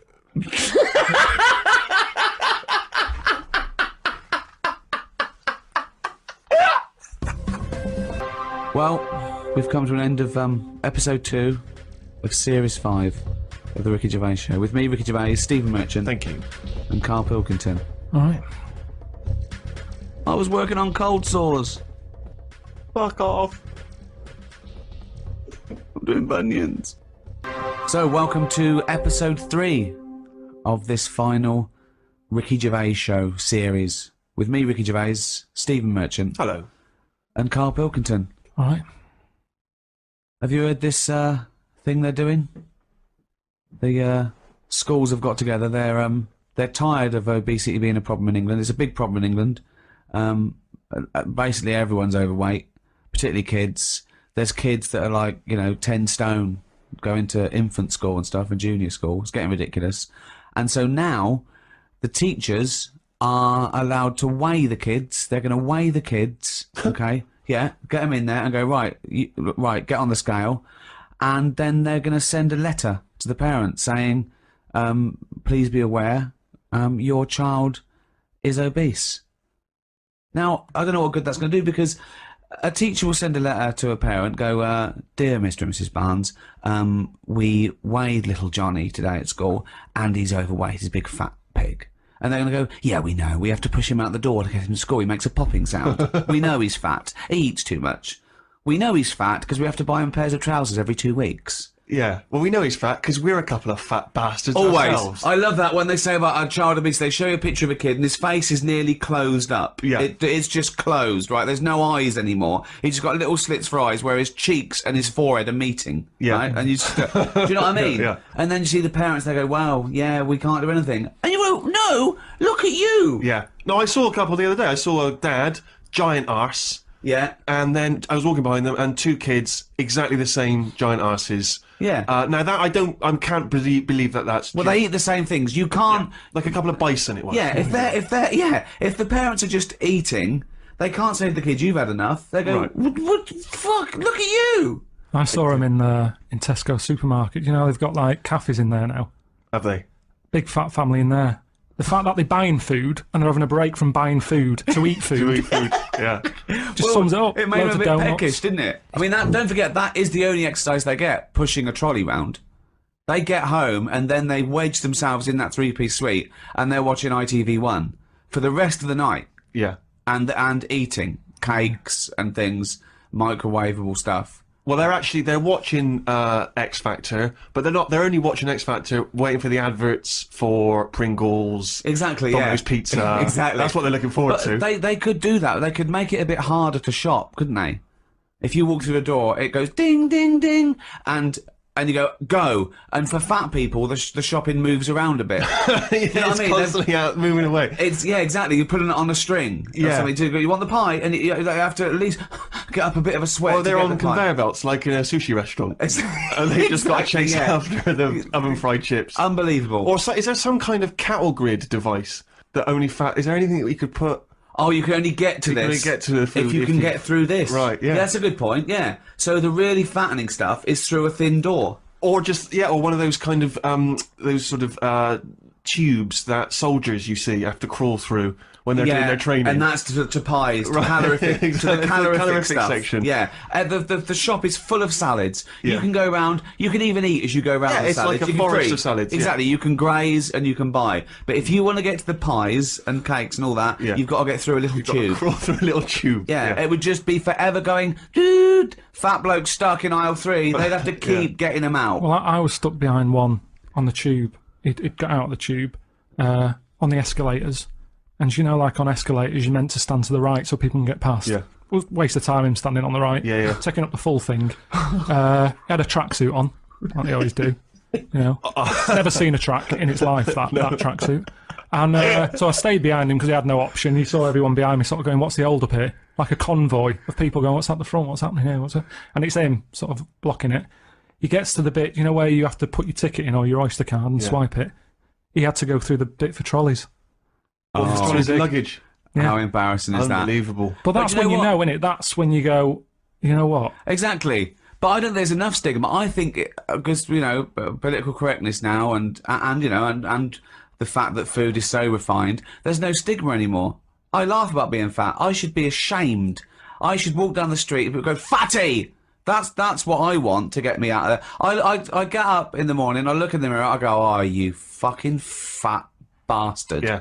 But no, I you know, think the same every time I see you. I know, but look how successful I am. But you're right. You know, I should be, you know. People look up to you, Rick. That's I the know. problem. You're a role model. They got pictures of you on their wall. I as often they're get stuffing their voted face. a role model for what people want to be. Now, maybe they don't mean they want to make a successful sitcom and be rich and famous. Maybe they mean I want to eat as much as I want and no one say anything about The it. number of times I've seen you on one of those, the ideal dinner guest. I know. You're not the ideal dinner guest. Well, Firstly, there'd be nothing else to go round for anyone else. and I'm always early. Right. So by the time anyone, that'd be it. Yeah. The ideal sausages dinner are guest, as gone. long as he comes halfway through the meal. Yeah. So And I think they mean, oh, it'd be funny because he'd be very witty and charming. No, he'd just be stuffing his face for 2 hours. wouldn't be and he's out the talking. door. I wouldn't be talking. If there's food there, I'll just listen. I can listen. I mean, I can't really hear because when I chow down, some of it gets in my ears. Sure, yeah. I will go deep into a pasta. Yeah, the face is in the bowl. I'm actually deaf and blind for 4 minutes that I'm eating. Yeah. It's like when a horse bolts. Yeah, They yeah, can't yeah. see or hear anything. They just bolt. But you know, I don't know what we could do really. I mean, I mean, I think we should be clear here. We're not saying, you know, we don't want to encourage. we're not people- saying fat people are all right. We're saying they're wrong. Well, yeah, but I want to make. Oh, no. I want to make an important point here, Rick, Okay. which is that They're we're not gross. talking. What? We're not talking The about pigs. how. Listen, What? Fat- This is important. This is an important point. There's a lot of young people, you know, and they don't eat and stuff because they want to try and look like Victoria Beckham and all that stuff. We're yeah. not talking about that. We're not talking about just being, you know, a respectable size, you No. know, a little bit curvy or whatever. You don't got to be like a size 0. We're not talking about that debate. Definitely not. We're talking about the crazy obesity that's going on. 5'2", you're weighing 14 stone. Absolutely. It's a time to probably stop going to the all-you-can-eat buffet. Yeah. Which is not a competition, incidentally. But you know, It's because, like you said, though, you're not allowed to There's call no them stigma. fatty anymore. Yeah. Like Yeah. when I was at school, if there was a fat kid, yeah. he did get, you know, sort of being picked on, and that isn't good. His But the nickname was fact Pork is- Pie or Fatty or but Porky. he'd sort of be chased to be beaten up, so at least he got a run. Whereas now, kids aren't allowed to pick on little fat kids. No, I know. So he's not running anywhere, and it gets worse. See that maybe is that a good thing? If you pick on a fat kid and steal his lunch money, is that cruel to be kind? Do you know what I mean? Survival of the fittest again, isn't it? But I mean, you know, they go. Okay, Jobson, you picked on little fatty again and nicked his lunch money. You go, yeah, I thought he was eating too much, and I'm worried about his heart. They go, oh, well done, Jobson. Yeah. Go and pick on some more fat people. Nick all their lunch money. I don't know what the rules are. I mean, as I don't say, know. it's all gone crazy. I mean, I think I'm allowed to call people fat because I'm a bit fat. You're reclaiming the word. It's like our black people can say the N word. I can say the F word. I can say fatty because I am fat. You know. It is remarkable. I mean, you've seen pictures of Ricky, surely, Carl, in his youth. I mean, you know, kind of David Bowie-like face, you know, Yeah, very it's a sort different of person. strong. But anyone who's ever seen that to me has said, I don't understand. They're just genuinely baffled. I mean, it is weird. It's really, I don't understand, Rick, how you've gone from that. People should look you up on the web, and it doesn't make any sense. Doesn't Jane get annoyed? Doesn't she feel like she's been ripped off? No, when I was How did 20, you not notice? I was 20, and I stayed like that till I was about 29. And then I thought, oh, then I started filling out. Then I was sort of like Yeah, but becoming I a knew normal you bloke. when you were about 36, and you were... Yeah. Oh, I was already there. No, I'd done the eating years then, boy. No, I went from about. I mean, in those pictures, I was probably like 8.5 stone, too thin. Yeah. And then I was like 9, and then 30, 31, went to 10 stone, and then about a stone a year. I think I was my fattest when just after. Yeah. I'm like 14 stone now. But it's like if you look at it on the web or something, compare the two. It's like one of those Weight Watchers before and after, but the wrong way around. Yeah. It's really strange. Yeah. So I feel that I can have a go at fat people. I think I can claim the word. I can call fatty. Like Steve can have a go at you can have a go at bald people, Carl. You can go, oh, look at that round-headed bald twat. You would never see someone as round-headed and bald as you, and Steve can go, oh, look, Rick, look at that fucking twattish, goggle-eyed freak over there. Yeah, but how would I say that? No. How often would that happen? Hang on. Let's slag Ricky off a bit more, can we? And Fatos. Also, I've got. This is how much I've let myself go. Steve, it's finally happened. I want you to test my trousers there. Feel them. Oh, what is that? That is some Pyjamas. kind of- Are you actually wearing pyjamas? I'm actually wearing. It happened come out of today. the house. That's the first time. Now, was it because of speed you had to get out of the house because you were No, late? I'll tell you why, right? Okay, the last couple of years, I mean, for the last, I'd say 10 years, I've been wearing comfortable clothes. I never wear a pair of jeans that are too tight. I don't wear shoes that it's just comfort for me. Yeah. I mean, you see me fidget when I put a suit on for an award ceremony. Yeah. I don't like it, okay? I never look good in stuff. You see it on the model in the shop window, Yeah. puts it on you, oh, well, okay. So That's great. They look like David Beckham. I put it on, I look like a wallet or something. Do you know what I mean? Just it doesn't look good. I've been wearing, as you know, sweatpants, right? A drawstring. Yeah. Okay. I got a pair of sweatpants recently that are nearly pajamas. They're so. I mean, what is the distinction at this point? I don't know. It's quite a thin line. So today they're nearly pajamas. Today they were in the wash. So I thought, hold on though, I might as well just wear my pajamas. I should point out that it's not a 1950s pair of pajamas that looks a bit like a suit with a little breast pocket. No, and it's you wouldn't necessarily notice. No, you wouldn't until you touch them. You realise it's a kind of lycra. Yeah, they're very sort of nice and thin. They look like a tracksuit bottom, but here's the difference. I've even done away with the drawstring. Look, these are just elasticated. This is the day I really gave up. I used to worry about what I looked like, obviously, when there was when there was a nice sort of clothes horse to hang nice clothes on, i.e. my body, I did squeeze into jeans. I did, I wear, I was fashionable, but, Did you? I can't imagine you going in shops though and looking through racks of clothes. And did you do all that stuff? Steve, I look good in anything, mate. That's the difference. Right. Now, doesn't matter. Armani could dress me. Doesn't matter. Yeah. He's not. I mean, not that he'd want to. I can't believe I keep getting offered from people like him and designers to call my agent saying, does he want us to dress him for the Emmys and the Golden Globes? Do they do pyjamas? Well, exactly. One, I think, why do they want to? What is that going to put sales up? Is someone going to be watching that and go, hey, yeah, that bloke looks short and fat and sweaty. Get me Armani on the phone. But maybe that's someone from the Emmy committee going, can you phone up Ricky Gervais and just check that when they say, can we dress him from the Emmys, we mean, can we make sure he's dressed for the Emmys? Can we tuck him in and leave his slippers at the hotel? Exactly. But yeah, so I don't do it anyway because I'm mildly embarrassed.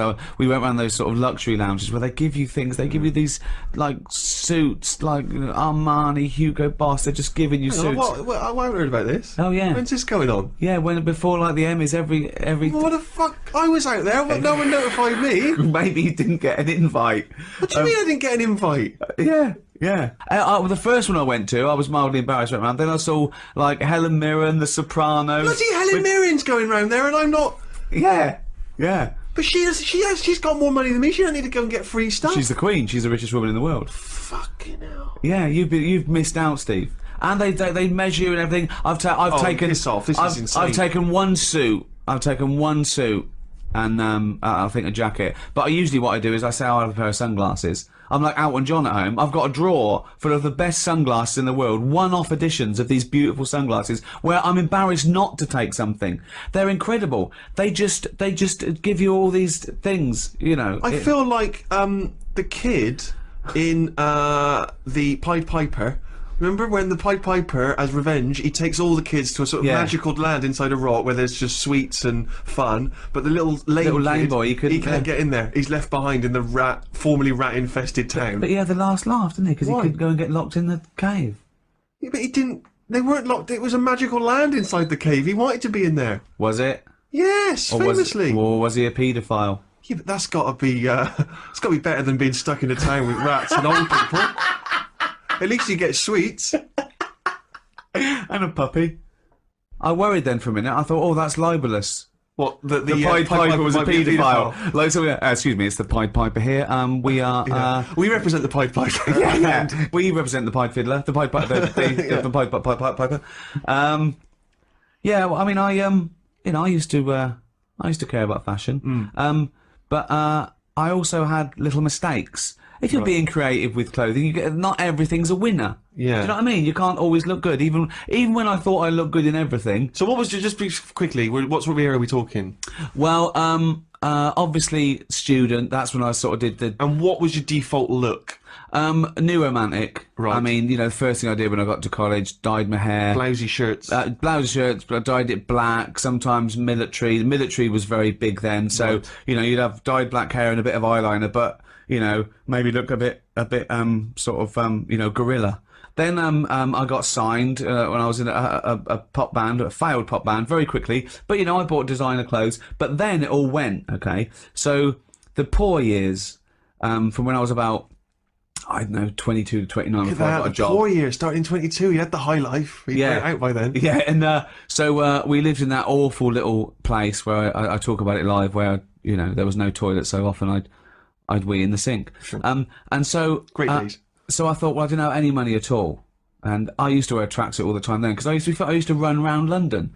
I was on the dole. We had 16 quid between us a week to spend. Right, so there was a lot of chili con carne being eaten Yes. and rice, just filling up on rice, and I'd run everywhere, and I was You'd run everywhere. yeah, I'd just run. I'd get up and I'd run places. I'd run around the park. I'd run to visit friends who had jobs. I'd run to art galleries, and I'd run London.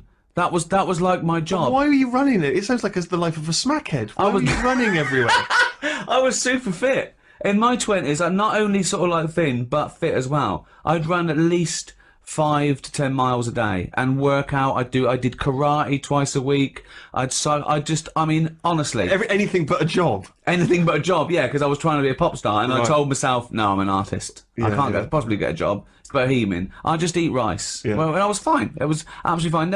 I never thought, oh, this is really annoying. I've got to get a job. I thought, I haven't got a job. I'm doing this. I'm in a banner. You were signing on, were you? Getting Yeah, gold medal? well, I couldn't because I hadn't had a job before that. So I think we got our rent paid, and then we'd split Jane's money that she earned. We got our rent paid, and we were left with. As I say, I remember it was 16 quid a week, and it was the early 80s, mid 80s.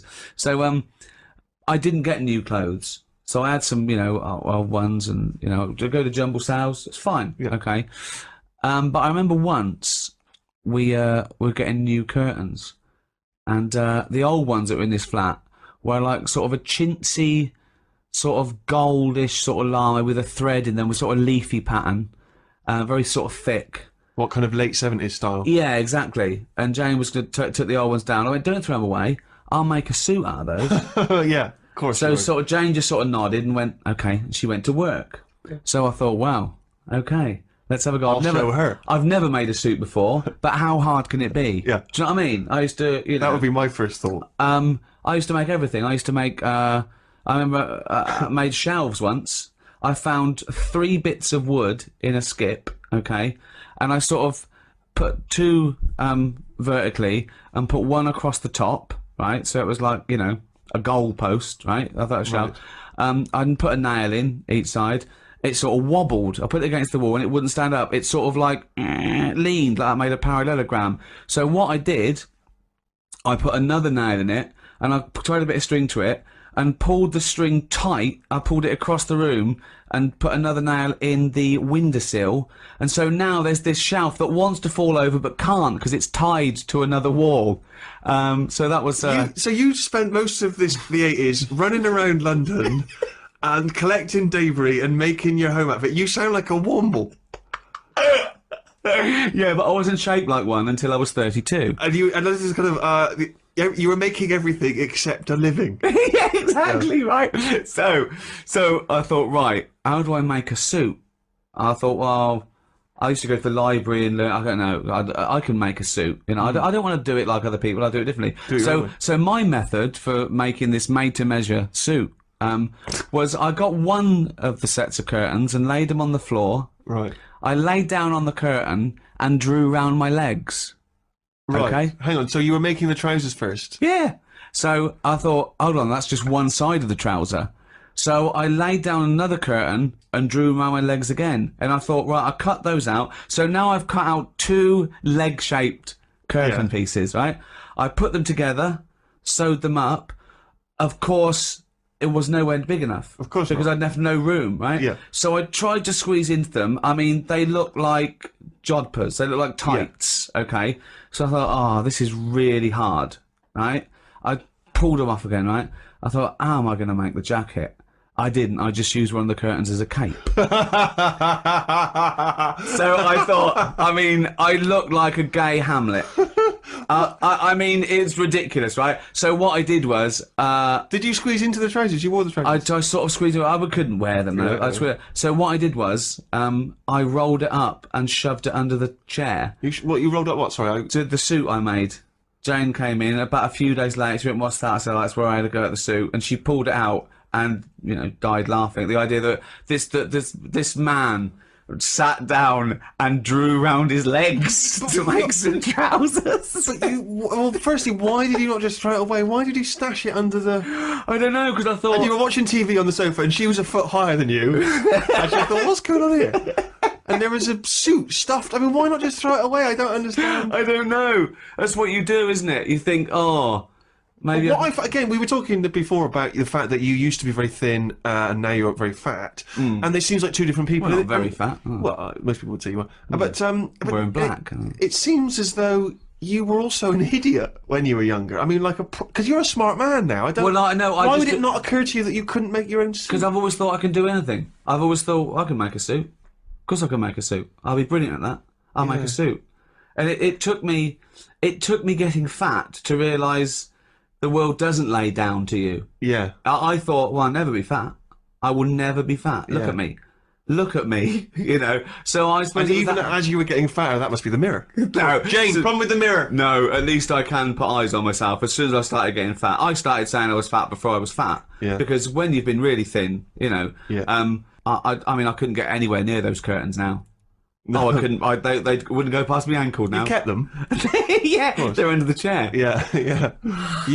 And you still, of course, if someone comes to the door and you can't be bothered to reach for your pyjamas, maybe just wrap the curtain round you. I'd just pop the curtain around me, yeah. I could probably make a pair of pants out of them. I mean, soon I will be in nappies, which will be easy to make. Yeah. So, but when I'm older, and Dan goes, just off to work... Where are those pillowcases? Doesn't matter.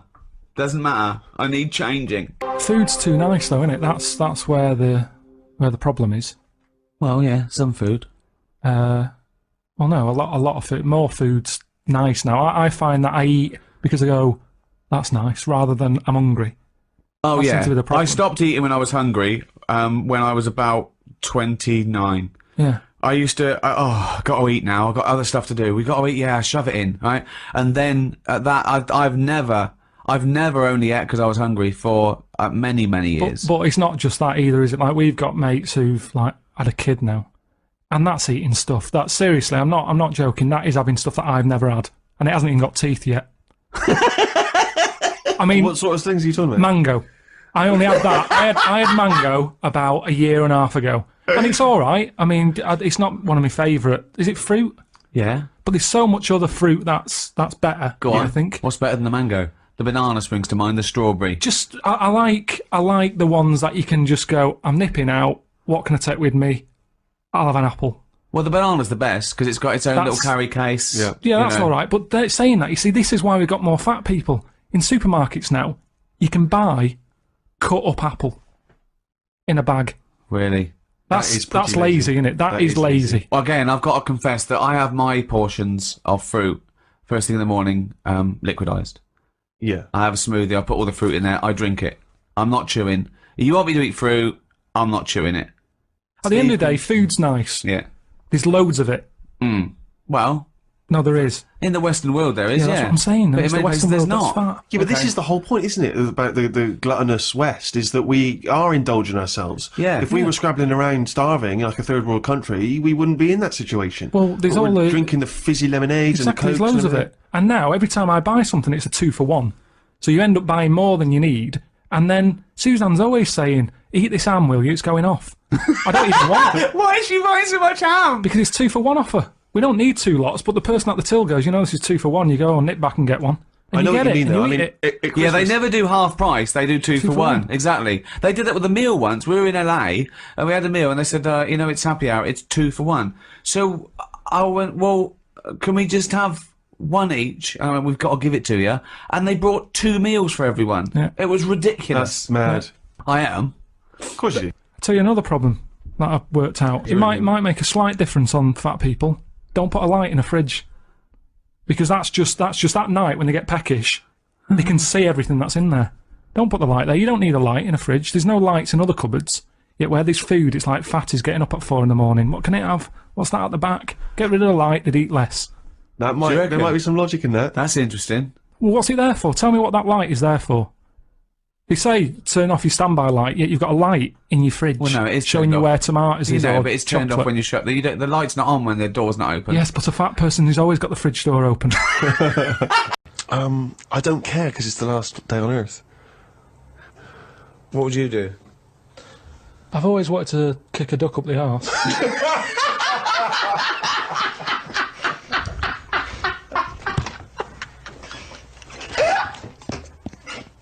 These spiders, the deadly ones you're aware of, the ones that are just pottering about, you go, don't even worry about them, don't even give them a name.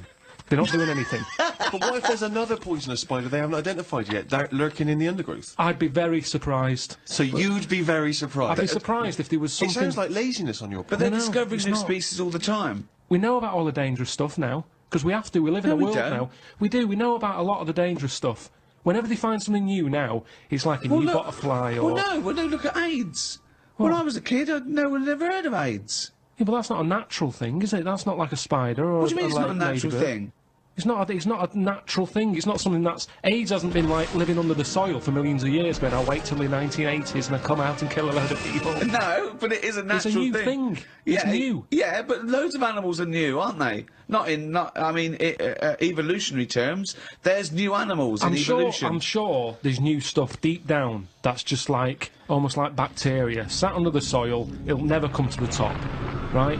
It's like having an old woman who's a neighbour. She never goes out, she doesn't bother you. Let her be. But what if that old neighbour could unlock the secrets to... I don't think she can. Just even to us understanding the complexities of the universe, of the way things have developed and grown. Because we know about it. Well, why would we know about it? Because I never understand, why is it you want to stop researching and studying now? Why is it that you're happy to just draw a line under everything else? What if people had said this back in the 19th century? We've done this. I think someone in the 1900s said everything that's going to be invented has been invented, and then look what happened in that century. Yeah, and I've said to you, look at the stuff that is being invented now. The frisbee and stuff like that. It's all stuff that, Right. that you kind of go, it's all right, it's a good idea, but we don't need Yeah, it. but the frisbee wasn't being worked on by the top brains of our generation. That was some novelty toy that some manufacturer made. Yeah, but it's like, look at the fuss we made over that fella who came up with a Dyson vac. Everyone was like, he's up there with Einstein. Well, he's not. It's a good vac. It cleans up floors well and everything. Who But said he's up there with Einstein? in These one of- PR people In one of did. those programmes where they did, like, great inventions of our time, it was easy early on. You go, Einstein, you know, Newton did this, Archimedes, Dyson. And they started to run out, because it is harder to come up with something new now. Because everything that's needed, remember, the things we've invented are things that we sort of go, we could do with that. Inventors don't sit there going, what can I make? Oh, I need a toaster. They've sat there, they've burnt the toast under the grill, and they've gone, I need some sort of device here. Well, that I can something- put yeah, bread yeah, in. yeah. And what can it do? I'll shake it like Necessity that, is the and mother of invention. Yeah. However, there are people who sit around going, "Where's a loophole in the market? Where's a Well, niche?" here's something. About a year ago, I came up with a see-through toaster, so that you can see how much the toast is cooked. Right. I found it about 2 months after that. Someone had done it. So I'd just been beaten to the post. Think of computers. Yeah, computers are a good thing, and it baffles me as to how they came about. When you think a computer chip is just made out of sand. Now, for someone to come up with that, you go, there must have been some sort of alien involved here. What do you mean? Why do you think that? So I love it. So the frisbee, rubbish. Anything too clever? Well, it wasn't an invention. It was an alien. So there's nothing between frisbee and computer chip. What I'm saying is, it's not even an idea, is it? What do you mean? A computer chip, where's that come from? Oh, it's amazing. Well, It's astounding, yeah. So you think it was an alien? What are you talking about? Great. Because I can't believe that someone would go, right, I want to make something that will hold information and be able to do... I know, let's use some sand, we've got loads of that. You'd go, what, you don't... Well, that's what genius is, though, But isn't Carl, it? there's no alien involved. No, but when I say alien, I don't mean an alien came down here and said, you know, oh, do you want to buy this? There could have been a spaceship crash, right? Right, yeah. And there's all them rumours, isn't there, in that hangar. They've got the spaceship, they take it apart, they go, yeah, wheels, we've got them, yeah, steering wheel. And then they go, hang on, what's this here? And they find the chips, and they break it down, and they find Carl, it's sand. but the fact that sand makes computer chips is not the interesting thing. The interesting thing is how the human being discovered that, what am I talking about, sand makes computer chips, that silicon can have information put on it. But we're made out of oxygen, nitrogen, carbon, do you know what I mean? And hydrogen. Yeah, they're but that's fascinating. nature. You see, Yeah. nature is amazing. You can't beat nature. right? No. It comes up with some amazing things. Yeah, but man is nature. Don't forget that we're an animal. We're a brilliant ape. We're actually 98.6% genetically identical to a chimpanzee, Carl. Think of that. We only differ on 1.4% of our genetic makeup. That must be the arse.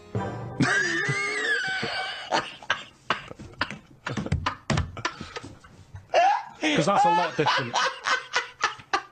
I told you, didn't I, about me dad's mate who had a monkey and he had to thump it. What? Well, there's two things there. One, why did he have a monkey? Two, what sort of discipline is thumping a monkey? What was the monkey doing? He was annoying his wife a lot and sort of, pinching her arse and stuff like that. Right, No, right. that's Wait not a minute. true. We've It's not never heard true. this before. How have we had all these years I'm of sure monkey I news and we've told you never about heard this it ages before? ago. Your dad had a mate who had a monkey? Yeah, I'm sure I told you. Why did he have a monkey? Just for a laugh? Well, it was back in the day when people did. They all had, like, odd sort of pets and When? that, didn't they? In, like, about 68. Oh, 1968. 1968, when everyone had a monkey. But he had to thump it. Now, the weird thing is... No, that's weird enough. Is this is all the story? This is the entire story? No. You've got all the information you've got is he had a monkey and he had to thump it? Yeah, my dad told me about it. When he found out that I was into monkeys, he said, oh, Benny thumped one. And, Benny thumped one. Oh, my son's into natural history, particularly simian variety. I've got an interesting fact for you, Carl. Sit down. What is it, Peter? Benny thumped one. Brilliant. But what was interesting is the way that people are thumping other people all the time. No one bats an eyelid. Thump a monkey. People go, you thumped a monkey. Yes, they do. They do go. You thumped a monkey. So that's what's weird, isn't it? But this chimp doesn't want to be caged and kept in a fucking council house in No, Manchester. it was quite happy. And if It it wants to wasn't live like a happy. human, I mean, in the 70s, there were all the teabag adverts and all that, and they were loving that. No, they and weren't people loving it. interfere. People go, that's unfair. Now They- they're in like a cage in a zoo. You go, it was better when I was pushing a piano up the stairs. They weren't really. They weren't actual delivery men. They weren't really sitting down and having a cup of tea. It wasn't a documentary. A week in the life of the monkey delivery men. I love that. Chimps in a zoo now going. Fucking hell, at least we were free. Remember when we used to drive a van? And we're on 58 quid a week. Yeah. They're not meant to be kept in a house in Manchester. Cruel to keep a person in a house in Manchester, so it's fucking cruel to keep a monkey. What do you think of that, Carl? If you wanted to make the ultimate fighting animal, what would you come up with? If you had the power, like that fella in Arabian Nights, size of a chimpanzee, you could change into anything, but you could change into, like that. I don't think I'd go for strength and that. I'd go for survival. What would you do? Cockroach. No, I'd have like an armadillo's body. Right. Okay. I'd have head of an owl. Right. The head of an owl. Yeah. Why? Come on. Why? What does that bring to the table? The head's there to sort of make it look friendly to the make it look human friendly. race. So Okay. because if you look half decent to the human race, they'll look after you. Right. That's the way it works. Yeah, Right? With okay. a cat and a dog and all that. So the owl makes it look nice. Right. I'd have. I wouldn't have legs. I'd go for like the slug juice. What do you mean? So now you're a really slow-moving, legless armadillo with the head of an owl. Slithering along. How is that going to be friendly? They'll see the beautiful face, but then they'll be terrified by the slug. No, because the head's that nice that they'll forgo the sludge. But hold on though. But wait a minute. So it's got this thing that's stuck, right, going at 0.1 miles an hour, with a going hoo, right. You come over, you kick the head off. How is this No, a because the head survival? can go into the thing like a tortoise. Can it? Yeah, of course it can. Into the armadillo body. Well, no, an armadillo doesn't do that. It just curls up into a No, ball. this isn't an armadillo, is it? So it's go Why on has then. it got the slug? Why is that Because so what attractive? I'm thinking is an armadillo. They're good when they're on their feet. Flip them, they get stuck like a tortoise. Right. Slug stuff keeps it down. So if anything attacks it, it's like a limpet or one of them things that can. Why lock have a the stuff. limpet then? But it can't get any. How it can barely move. It can Just hardly go and get just anywhere. go and kick it. What do you Just mean it this. can't get Well, how anywhere? can it escape from danger? It's going to move Rubbish. very slowly. No, 'cause What, it'll that's lock, the it'll worst lock itself in. It'll lock itself in. Yeah, and then I'll just scoop it up on the You sand. can't scoop it up. It locks itself in if it's in danger. I give it peacock feathers. This is the worst animal Why has it got peacock feathers? Again, it's just the worst animal I've ever heard. Why has it got peacock feathers? threatening. It looks more threatening. It That's does, what well, peacock that's the feathers do. least threatening thing, peacock feathers. It's like Danny LaRue coming at you. There's nothing remotely scary about peacock Yeah, feathers. to humans, Yeah. but the humans won't be harming it because they like the owl head. People will like to have these things in the garden. They eat lettuce. They eat lettuce. They eat Why has it got a beak? They eat lettuce. He's telling them what it's going to eat now. The owl's going, fuck that, I want a mouse. I love the fact that he's based what it eats on the fact that how it moves a bit like a slug. Yes, It'll eat lettuce. It moves that, and it'll eat lettuce. Like I said, it's not that weird if that existed. If that was normal, like when you went out to empty your bin, there was one of them sliding up the wall. You wouldn't even double take. You'd just be like, oh, there's the owl head peacock feathered thing. I don't know why it's climbing walls in an effort to find lettuce. Yeah, why is it climbing up that wall? Because that's the only way it can see properly. Because its head's coming out like that. So even though you've designed this animal, now you're even explaining got its limitations. problems. Well, No, it's it's got a mainly problem. made as to be on walls. Because what else is living on walls? Oh, God. Oh, fucking hell. What a useless animal that is. Carl, I mean. Well, nature chucks up odd things, doesn't it? Don't. Why are we starting on this again? No, I'm just saying that is nature. Now and again, you'll get stuff that. Oh, was he looking at you? Yeah. Was he really? Look at his fucking head. Look at his stupid round fucking orangey head and... Oh. Why aren't you a freak? You've got a little bald head. We're not meant to be bald. Well, I was. I think that's the thing. That's what nature's done. You see, I didn't do anything with my hair when I had hair. I didn't style it. I didn't do anything with it, and it probably thought, "What am I doing here?" Whereas people who love their hair and they comb it and have different styles and look after it, they have hair for ages. Nonsense. No, nonsense. Gobbledygook. Absolute nonsense. Well, you're saying that. Absolute nonsense. Well, it's a little bit weird, then, isn't it? And that's what happens with old people once they lose their, will to live. Once they lose the job, they get old. What's my purpose? What am I doing here? And it's like nature goes, you're not needed, and they die. Maybe that's what happened with the dodo. What's it doing? Can't fly. Its wings are useless. Eat it. Tastes horrible. Kill it. No, they did eat Nature. it. I think they did eat Yeah, it. but it wasn't very nice, was it? I think they over-farmed it. I think that's why it was extinct. Because they did eat it. No, but they did eat it, but they didn't like it. Everybody, you never saw like a fully eaten carcass of a dodo. You're It would making be this up again. half-eaten. All conjecture. No, but they didn't eat it all. Everybody would probably try it and go, it's not for me, that. But you don't know No this. idea, You you're don't just know making this. it up. What's this based on? I've That just- people... And also, why would that kid it out? Because I'll tell you why. Because if it's not nice, people don't get another one in. And they die out. The reason we've got loads of chickens and loads of cows is because we eat them. If we ate polar bears, we wouldn't be short of them. Because you'd farm it, you'd take more care. But what's a polar bear doing? Sat on a block of ice floating about. It's no use to us, is it? It sounds harsh. Once it's again, no got use. his information from a Glacier Mint No, advert. but it's no use to us. We know they're there, and it's all very sad when you see them on the news sort of struggling and all that. Yeah. But it's going to make them stronger. What would you do for your doctor? And I came to you and went, Carl, listen, I'm having a bit of a rethink of these. The penis, I hate it. I hate this cock. But what do you mean you hate it? I hate it. I don't want it there. It doesn't look right. It doesn't look right. It just sits there resting on these fucking awful testicles that I'm going to get rid of.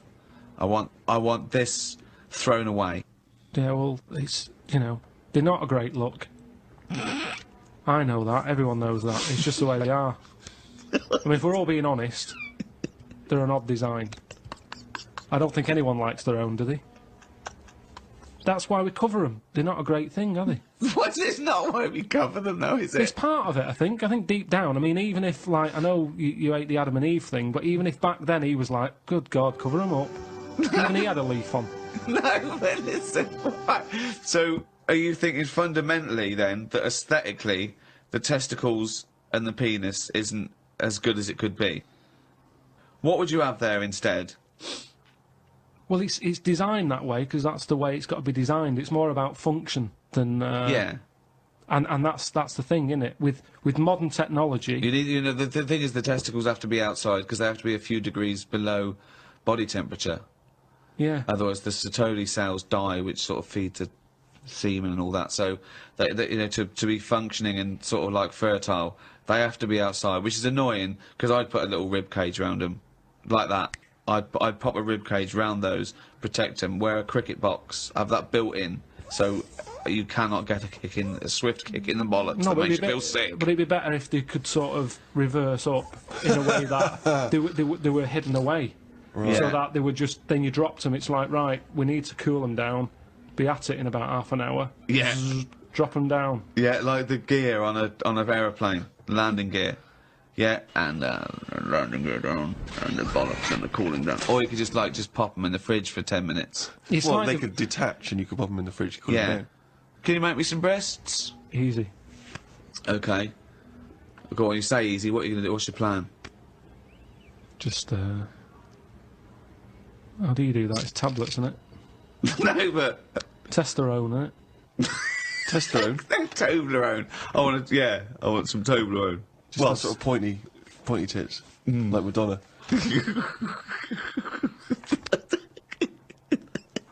Where do you stop, though? Supposing I came to you and said, Doctor, listen, I like the bollocks, I like the penis, but I don't like them where they are. I want them in the middle of my chest. I want breasticles. Yeah? The arse, I don't like it round the back, I can't see what's going on. Pop that on the front where the bollocks were. I want my arse where I can look down and see what's going on. Can you do it? I think it's just easier to move the head, isn't it? Carl, when was the last time you reminisced? Well, my mum and dad have been round, haven't they? So, been reminiscing a lot. Yeah. What were you thinking about? We're just chatting about Tic Tacs. One of the great memories, yeah. The happy memories. Now, I used to love them Yeah. when I was younger. Yeah. My dad got a load of them. What, Got- this year? No, Just no, recently? years Oh, ago. right. Years ago when I loved them. I said, I love Tic Tacs, me. Yeah. He met one of his mates. You didn't nick him from the sweet shop? No, No, that's what we he did, knew some mate who could get his hand on a load. Right. And he Thief, must have he was a got thief. about he must have got about 30 crates of Tic Tacs. 30 crates of Tic Tacs. Honestly, we'd have about 24 on each crate. We got them, stuck them in a cupboard under the just in the kitchen in the corner. Yeah. Now, I worked my way through about 6 crates. I was quite happy. When? In how long? I don't know, in about 2 weeks, 3 weeks or something. Right. And then after that, I'm getting sick of these. Right. Yeah. You were minty fresh, but you Oh, were sick. lovely fresh breath. Yeah. Yeah. But I mean, I haven't got that much more to tell you about it. It's just. What do you I think just of Sorry, remember- whoa. Bear in mind, this was something he was recently reminiscing with his parents about. They were sat round, and we've already learned up to an hour could go by reminiscing. Sat round for an hour, talking about the I've great already Tic run Tac out of saga. responses. I've got Yeah. nothing to say about No that. opinion I of mean, that. I was nearly going to say, what do you do with all the empty little flicky Tic Tac Yeah. boxes? And then you realise that that's utterly dull and boring. Well, and not I of any interest. was struggling. I don't know what this anecdote is, other than a bloke. Other than you said your dad, I like Tic Tacs, mate. He went, all right, I talked to Albert. Albert, you got Tic Tacs? I've got 30 crates, if that'll do. Yeah, yeah, bring him round. Put him under cupboard. He's got through 12 crates. What's his breath like? Fucking lovely, but he's been sick all over the cunting place. Oh, do you want some more? No, of course we fucking don't. You'll talk about that in a few years' time. Of course we will, for about a fucking hour. No. And then we bring it up in an audio book. But I think that's how we got onto it, because even though I tried to get rid of a load, I used to give them to mates, take them to school, say, have some Tic Tacs. You can have them for free.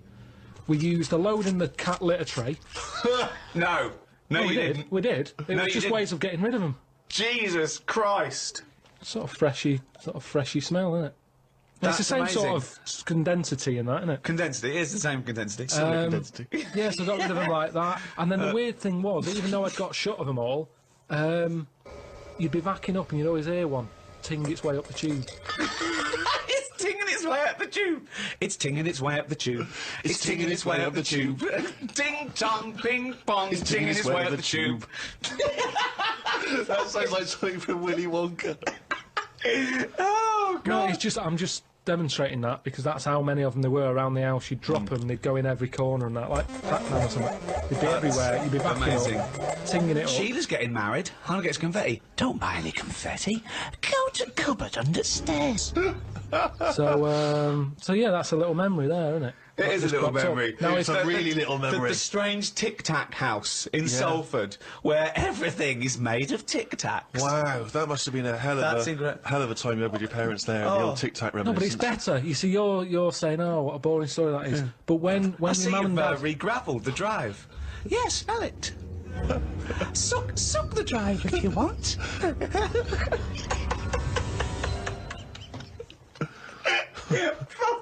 No, but it's different. When my mum and dad are there and they can remember that, and they're going, oh yeah, the Tic Tac incidents and stuff. What's known as the Tic Tac incident? Let us never speak of the Tic Tac incident. Dude, I just imagine the clock ticking. There, it's Christmas Day. I go, what are you smiling at? Oh, remember it used to ting up the tube. You should think about sending this to Hollywood. Listen, what do you remember then? What do I you remember? That's Wow. an amazing thing to That's say. a difficult question to answer. Yeah, I don't. Nothing at all. Well, I went for a what's her name, Steve. You don't know. I've had problems with my legs. Oh, Christ Almighty! He's the same. What are you? 33. He's a hypochondriac. And you talk like you're a 70-year-old. Honestly, the slightest thing, he's got time off work for this. We went to the dentist 3 times in 1 week. He goes, no, his leg's rubbed 2 times a week for some I reason. don't. In and out of the kidney hospital, and they're going, there's no kidney stone, Mr. Pilkington. He's going, oh, right. Christ Almighty, do some fucking work. No, the thing is, I've been, in the last, 30-odd years, I've been working hard, and I've let my body get run down a bit. How have you, you're 30, what are you? 33. Right, 33. Sorry to start off with such a hard question. But how have you been working for 30 years? Well, I just have. I sort of I got on with it. At 3? At 3? No, I'm Well, you just didn't get saying. on with anything at school, did you? Because you were just titting about. Yeah. You weren't working Yeah. out there. What was the first job you got? How old were you? I was 15. Right, okay, so you've been working for 15 years then, okay, good, Yeah, but I right. had my paper round when I was 10, didn't I? And that was hard graft. That's why I'm bald and that. Getting up at R4. It all adds up, doesn't it? All adds up. So anyway, I kicked my height when I was a kid. He always says this, like it's a classic story that everyone should know. Everyone and knows, also like- the phrase "kicking my own height." Yeah. Explain what you mean. Just kicked my height when I was a Kick kid. your. No one understands. You Carl. kicked your leg up to the kicked height my that leg. you were at that time? Yeah. Yeah, so I if you kicked were, my height. It's not a well-known phrase. You can't just go, "I kicked my height." so you were 4.5 foot, and you've put your toe up into the air 4.5 feet by kicking. Yeah, but I landed on my back. Right, okay. Imagine seeing that in the playground. They go, get Carl Pilkington to kick his height. I bet he falls over like a It fucking wasn't in the penguin. playground. My dad got me to do it in the garden. Brilliant. But why did you He fall sold over? tickets, the neighbours were cracking up. Yeah. Why did you fall over? Did you hit I just yourself in didn't, the I didn't head? have kicked the height. I mean, my leg got high up, but I was that chuffed that I got that high. I didn't think of putting my leg down again. What did it look like? What the fuck did that look like? He's got to think it all through. I thought it was automatic. In like, you Stay there. you sort of stay balanced. Christ But you didn't almighty. think, oh, I'm loving this. This is brilliant. But what should I do now? I got my leg up. I'll just keep it up. He looked like a Hitler salute with his leg. What were you doing? So anyway, I landed on my back, Yeah. and I did some damage, I think. And it's because Definitely. of that. You sure you didn't land on your head? And it's because of that, all them years and what have you. I've had like a trapped nerve in my leg. Right. So I thought, right, now's the time to have it done. Because when you get older, I mean, it was the kidney stone thing. Once you've sort of looked at, death and what have you, it just makes you think, got to start looking after Do you your think you body. could die of the slightly bad leg that you've had for 15 years? Well, Do you think that'll eventually kill you? well, it could do if I can't run away from danger quick enough. Right. Again, you're thinking of Jurassic Park coming true. Well, whatever then. I'm just saying, you've got Yeah. to look after yourself. If there's anyone listening could out always there hop. who's got a problem, get it sorted. I'll tell you That's what all though, I'm saying. if you have to fight off danger and you kick them, put the leg back down immediately after. So anyway, I went to see this fella, to like a professional leg rubber, Professional leg rubber. Yeah. and he sort of said a few things that were quite interesting. Remember that time when we had a chat on the last lot of podcasts? I said, "Am I in charge of my brain, or is my brain in charge of me?" Yeah, do you remember what I said? That's the most stupid thing you've ever said. Yeah. Well, listen to this then. So I go and see this leg rubber, Professional leg rubber. Yeah. right? And he is professional. Yeah. Right. so Remember, leg rubber. You haven't said doctor at any point in this conversation. leg rubber. So this whatever, however profound this is, it came from a man who is self-confessed professionally leg rubbing. not just leg. Does he do back, left down right or? back rubbing as well. He does it all. Right. Right. So I'm in Professional there, rubber. and I didn't mention about how I thought my brain was in charge of me and stuff. I'm lying there. He's bending me about and what have you. The first problem he came across is that my nerves aren't long enough in my Right. body. I don't know. I mean, nerves aren't long enough for your body. He was lifting my legs up and I was going, right, whoa, stop that a minute, that's hurting that. He's like, what do you mean? He said, I've only got them like just about... Well, that's your tendons. No, but your nerves are in your legs as well, and your tendons don't hurt, it's your nerves that kick in. It's your nerves that make you go, Yeah, that but they hurts. hurt because your tendons are being overstretched. Well, I'm just telling you what he said. Right, so he lifted the leg up, and I went, right, Was stop this doing above a that. laundrette, this surgery? No, it's a proper place. He had like towels and all that on Oh, okay. Oh, he's got towels Oh, there. okay, yeah. Yeah. So Definitely a laundrette. so I'm lying there. Other people's towels. He's got towels, underpants, bras. Halfway through, he said, you haven't got 20p, have you, for the dryer? Okay. So I'm lying there, and he lifts the leg up, Yeah. and I'm like, oh, that hurts a lot. So he said, oh yeah, short nerves. And I said, what do you mean? He said, you know, your outside of the body is longer than your inside. Right, he doesn't sound like a doctor. He does not sound like a The doctor. outside of your body's Yeah. longer than the inside. So he had me lying on my front and what have you, and he was sort of crushing me back. Right. And he was going, does that hurt? I said, yeah. It was like 48 quid this as well. Putting me through all this pain and what have you. Well, you got some good advice, though. He said, you're pretty stressed. And I said, yeah. So it's, you know, I've quite a bit of stress in my life. And he explained to me about the kidney stones and that. I said, oh, you know, that's He went, oh, shut the fuck up. He probably said that. He said that's where you were probably got a lot of tenseness. And A lot of tenseness. Is that the phrase he used as a trained professional rubber? He's a doctor. He's definitely a doctor. So anyway, he said, do you relax much? You haven't got any Lenore, have you? I want these sheets to come out nice and soft. He said, do you, you know, you should learn to meditate or something. He said, because you're all tensed up. We're living in a stressful world, as I told you, right? So when I was telling him that I have problems relaxing, he said, that you're obviously the sort of person Who's gullible enough to spend 46 quid for this hokum? He said, you're the sort of person whose brain is in charge of them, rather than them being in charge of the brain. So all you did was you met a person as stupid as you. Yeah. No, but I thought it's interesting that this is what he does for a living. Yeah. And he picked up, that was the first visit, that's the first, I'd only been there about 22 minutes. Yeah. You get half an hour for 48 quid. Right. But he picked up on that Yeah. within like 15, No, he saw a 20 right minutes. fucking sucker coming. No, he did pick up on that, yeah. But Okay, anyway, don't go reason- to him again. The reason, well, I am doing, I've got locked into it. I've got to go at least another 3 times. Why? I'm trying What to do get you out mean? of it. I don't know. I didn't realise that you have to have a minimum amount of things. So what I'm saying I can't is, wait. Well, what's the wisdom he's going to come up with next week? That'll be brilliant. I can't. Yeah. No, but what I'm saying Your is, blood's paranoid. we were talking. You've got jealous bones. You're the sort of person whose stomach's hungrier than you. What absolute fucking nonsense. Do you know, like how we were talking about eyes, weren't we? He said the thing is, you know, you've got to be able to relax, and the way to do it is to focus. Right? He said, so what do you mean? He said, when you go to sleep. You're the sort of person whose eyes can see further than you can. He said, when you go to sleep. Close your eyes and see. Instead of just leaving them open staring at the ceiling. Carl, keep breathing. Yeah, keep breathing. Close your eyes. You're not dead. It may seem like it, but you're not. You're just asleep. So he said. Oh, fuck me. He said, what you've got to do when you go to sleep, focus on your toe. Right? Okay. He said, and just think about nothing else. I said, He's a witch. Did he say you didn't put a toad under the bed? no, he just said, focus on the toe and see how you go on and what have you. Next time you come in, let me know. Anyway, I gave this a go, focusing on the toe. So what does this mean? You mean you sat in bed staring at your toes? No, this is it. He said, like, lie down, Visualising shut it. your eyes and sort of look at it, sort of thing.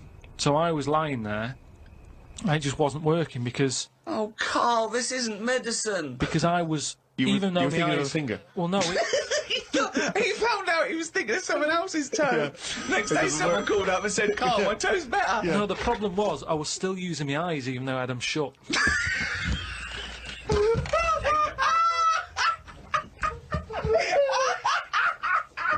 Oh, God!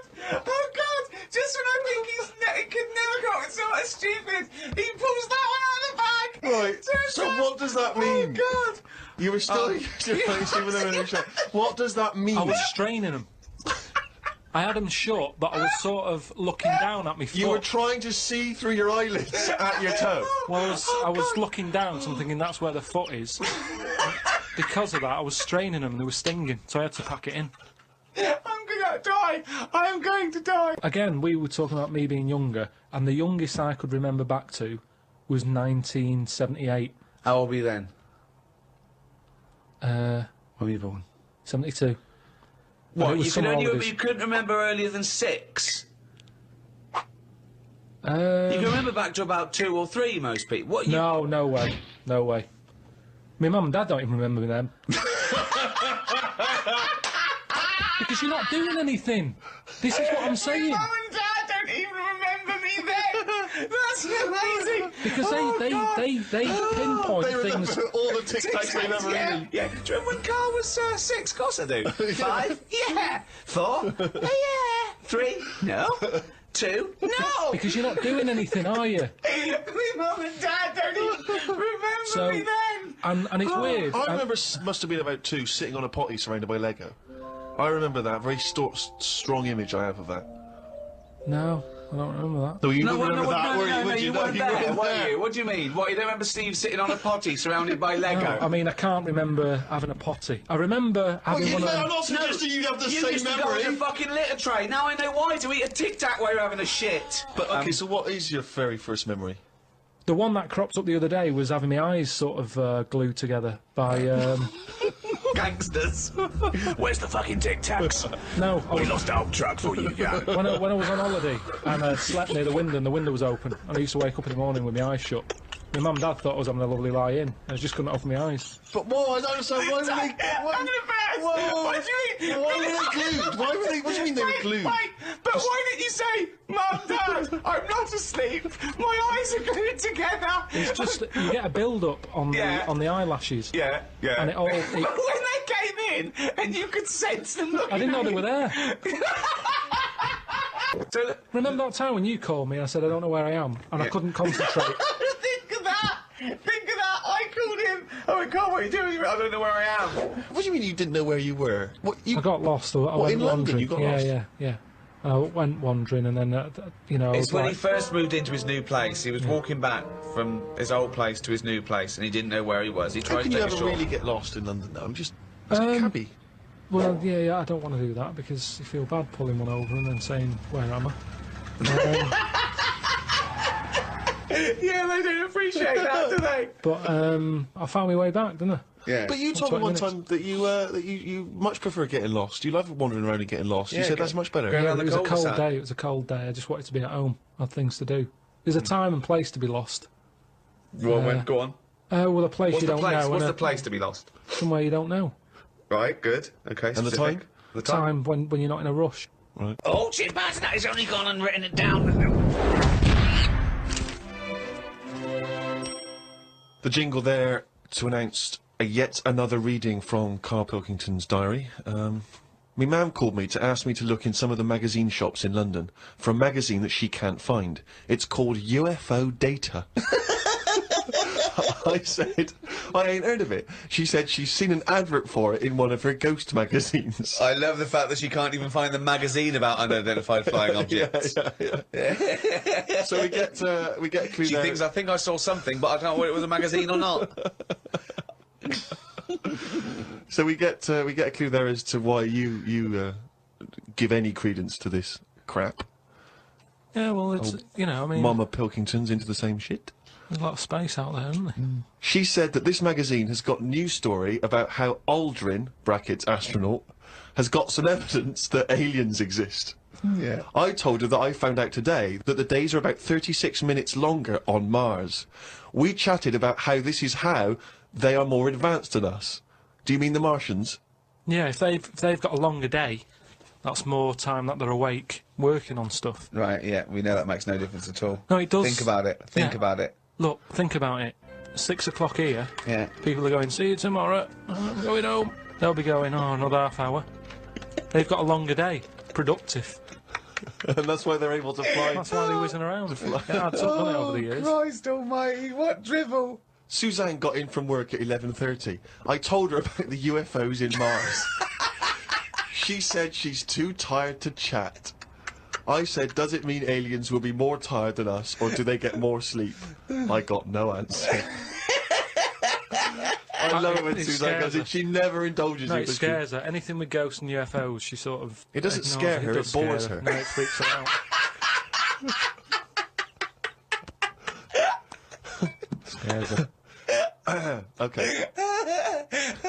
Read about a pub that is getting some stick because they've stopped a horse going in.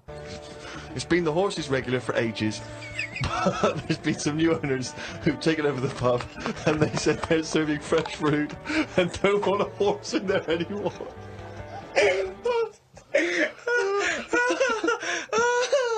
Oh, God. I met Suzanne after she finished work, and we went for a brew in another cafe. Gosh, Jesus. It's always having a brew in a calf. It's like a sitcom. It is. Suzanne said I looked tired and fed up. She taught me some way to breathe that will relax me. I wasn't feeling that relaxed, though, because the person behind the counter was banging about making a coffee. Noise stresses me out. I wonder if less deaf people die of stress than people with working ears do. Oh, it's the theories. It's the It is such a noisy world, though, isn't it? It is. London is noisy, very noisy. I think just everywhere, just noise in general. I mean, I haven't got pictures in our flat because of that mirrored wall I've got. Yeah. Right? So, I mean, it's tiny. You've been in it. Got windows on one wall, door to get in on the other, kitchen on the other, mirrored wall on the other. So there's No nowhere space for there. art. There's no space for art. I'm intrigued how you sit at home. Where's the sofa? At home. Yeah. Facing the mirror. So you sit looking at yourself all night, Yeah. as opposed to a painting. Yeah, but at least that changes each day. No, it doesn't. It does. The picture No, it's not. changes. It's round and miserable every fucking day. No, honestly, it's good to, because you don't look at yourself otherwise, especially me. I haven't got any hair to comb or anything, so I don't look in the mirror as much as the normal person. So, whereas now, I'm looking there every day. So you're sat at home staring at yourself? No, because the telly's in front of the mirror. But are you not distracted by yourself? Yeah, you do. When the adverts are on, you look up, and if Suzanne sat next to me, I tend to talk to her through the mirror. What do you mean? So why don't you look at her when you talk to her? You don't have to turn your neck or anything. There's no neck usage going on. I can just look forward. I look at the telly, lift the eyes up, look in the mirror, look at me, look at her. What does she do? No, Look back at you we're in the used mirror. to it. There's nothing wrong with that. It's like there's more people in the room in a way. It's like, And they're further away. there's nothing odd about that. Why wouldn't you use? It doesn't matter. Your Sorry, eyes, remember, your why eyes wouldn't are you still... talk to your girlfriend via a mirror all the time? Is that your question? Well, no, I think it's quite normal. If your head is facing a mirror where you can see everything in that room, you know, it's a small flat, I can see everything that's going on in there without moving my head. Stephen Hawking would be well happy. So I can look forward, she's sat next to me. If I'm watching the telly, I can say something. Now, she's getting the sound from me still because she's sat close. Yeah. But yeah, we're further away, but things look better from a distance anyway. So that's how you managed to keep this relationship alive? Maybe. You're such an odd little man. But no, Yeah. it's not odd. You see, there was a woman on the estate who did use... have I told you about Miss Peggy before? No. It rings a bell. Go on. I'm going to tell you ages ago, it's this fat woman who used to be on the estate. She had a three-wheeler bike. And her Push husband... bike, pedal bike. Yeah, like a tricycle thing, but a big one. Right. She used to sit her husband in the basket in the back. Cycle about, whatever. Yeah. She was known as Miss Piggy. Anyway, Oh, is this the one that she used to beat him up so your dad pretended to be a policeman? yeah, that's it. Anyway, well, the way she used to communicate, she used to always go in quick save and nick biscuits. And if anyone went up to her to say, stop nicking the biscuits, she'd pull out like a little mirror out of a bag, and she'd look in it, but talk to you via the mirror. Oh, man! What? This So she was place you insane. grew up- It's weird, isn't it? It's It was like- really weird. Like It used to scare Narnia. me. It's like a Salvador Dali painting. you exist in there. Yeah. It's really, really So weird. hang on. So she used to talk to people through the mirror because she was mental. I couldn't sit, watch the telly, and look at me watching the telly in the mirror all night. No, That's no, weird. that would Why? be really weird. It's really weird, Carl. I'd be very conscious of myself. No, yeah, Conscious I of the think way it gives, I'm you, sat. it gives you confidence and that. And if you are Gives you sort of... confidence. Well, yeah, because you're seeing yourself more and you pick up what habits you do and stuff like that. So what have you changed through your viewing of yourself? I sort of grew a beard the other week, just something different to look at for a bit. And then you get sick of that, it's like a piece of art. Change that, have a bit of a shave. Can you see the back of the telly in the mirror? A little bit, yeah. If the flat's a mess, it's a mess twice. Oh, God! Oh. is. What do you think of people who are so angry at art they try and censor it or they try and destroy it? Do you think art should ever be censored? It's where you put it. If it's in a gallery, then it doesn't have to be censored. If it's in Trafalgar Square, where everyone's wandering around having a nice time, you don't want a 12-foot cock. So it's all about where you put it. I think some art looks better because of where it is. If you want to do a serious point, don't use animals. No? Well, I disagree with that because I think my favourite is probably Charles Dickens, and I think the greatest story ever told is A Christmas Carol, and there's only one way that could ever be improved, and that is a Muppet Christmas That's Carol. absolutely right, yeah. So, and I think that you could, and I think people could take a lesson from that and maybe do other films with the Muppets. A Muppet Schindler's List. Yeah. I mean, you could make it so moving, couldn't you? Schindler's List in space. Miss Piggy's Choice. Well, we talked about that. What?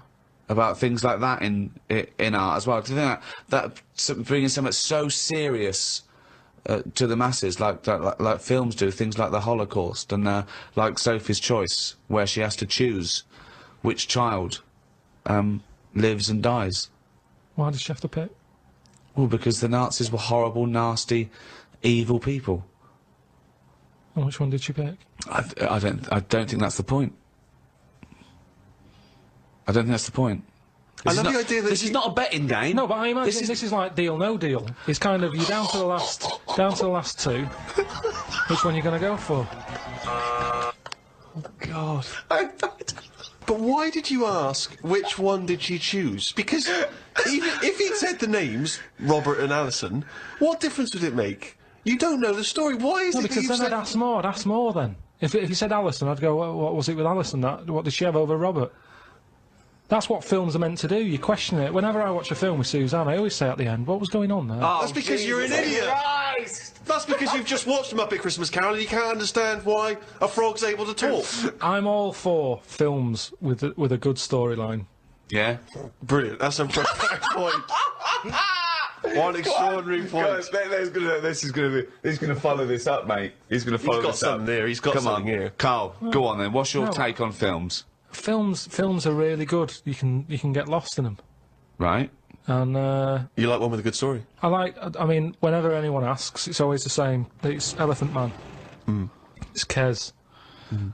Mission Impossible 2. Mission Impossible 2. These are what you consider the great works No, I'm of just film saying art. these are ones that I've enjoyed recently. There's so many films that I haven't seen, yet you always say, oh, have you seen so-and-so? You Well, love Mission it. Impossible 1.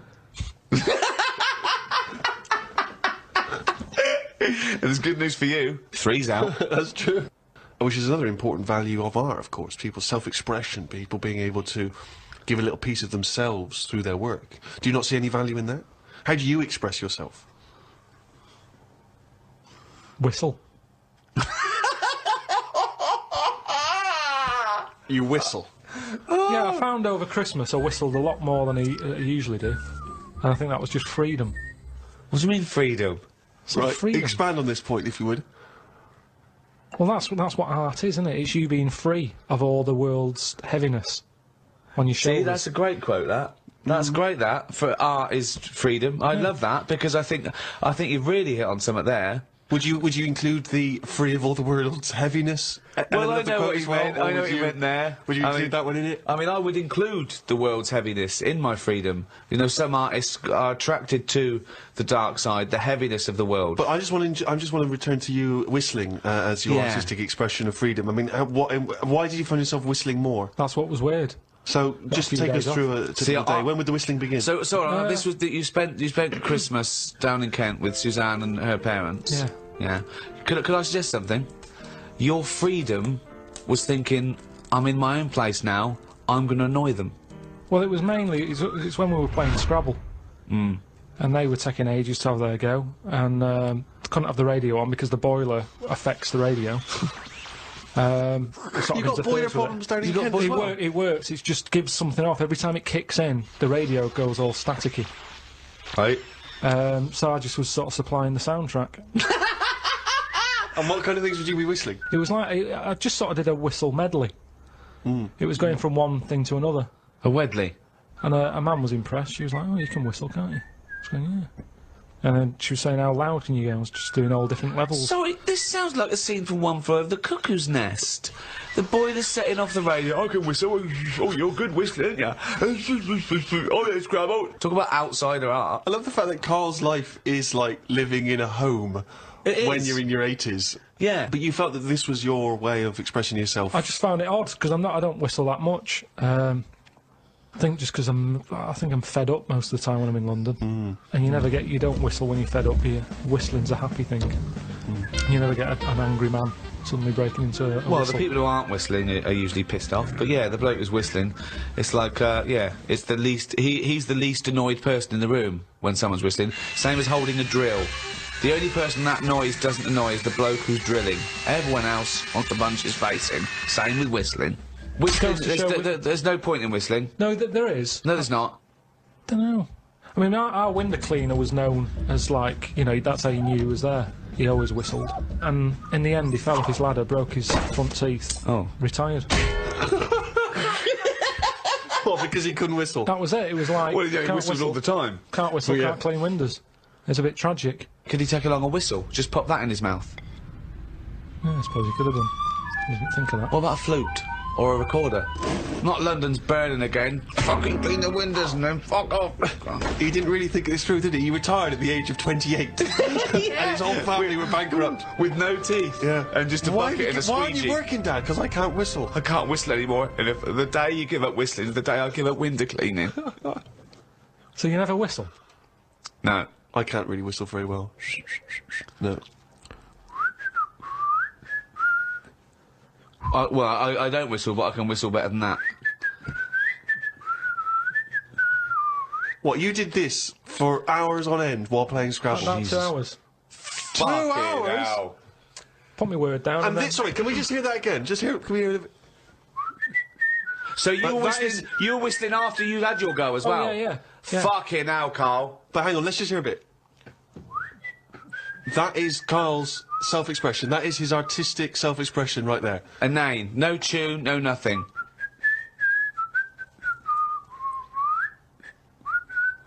There's mental patients who have smeared canvases with shit who have expressed more than you have in that. Yeah, but it's not about other people. I'm not there to please other people. You're there to annoy him. What was the best word you came up with in Scrabble? Don't knock me at Scrabble, because I do all right. What's weird is, when I play Scrabble, my brain can come up with words that I don't normally say. Okay, this isn't... No, I'm intrigued here. Your brain can come up with words you wouldn't normally say. Just words that I'd never drop into a sentence. Tree, cat. Go on. Squirm. That's using a Q. It's worth 10, that. It's not bad, is it? No, I'd never say that. I've never heard you, I don't think I've ever heard you say squirm, no. I don't think you're right, Carl. I've never heard you say squirm. Weird, isn't it? Yeah, it is weird. And yet your brain popped that one out. And then, yeah, when it wasn't my go, just... Anyway, so that's sort of doing art for yourself as opposed for other people. I don't think you can count what you just did then as art. Hobby maybe, craft, pastime. I don't think you can count that as art.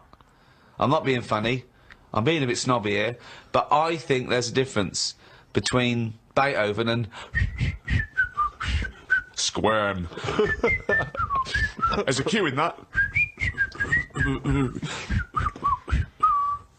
Robert Nozick did this thing that if you could go into a flotation tank and you led a whole virtual life and it was the best life possible, you did exactly what you've always wanted. You became the person you wanted to be, you did the best things you could ever dream of doing, and you literally couldn't tell the difference. So it was your life, okay?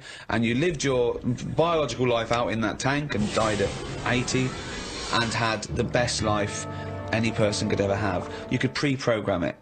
Would you get into that tank knowing what you know now, knowing that you would have the best life ever, with no heartache, no upset, no loved ones dying? So what's happening when I'm sort of having a packet of munchies? Yeah.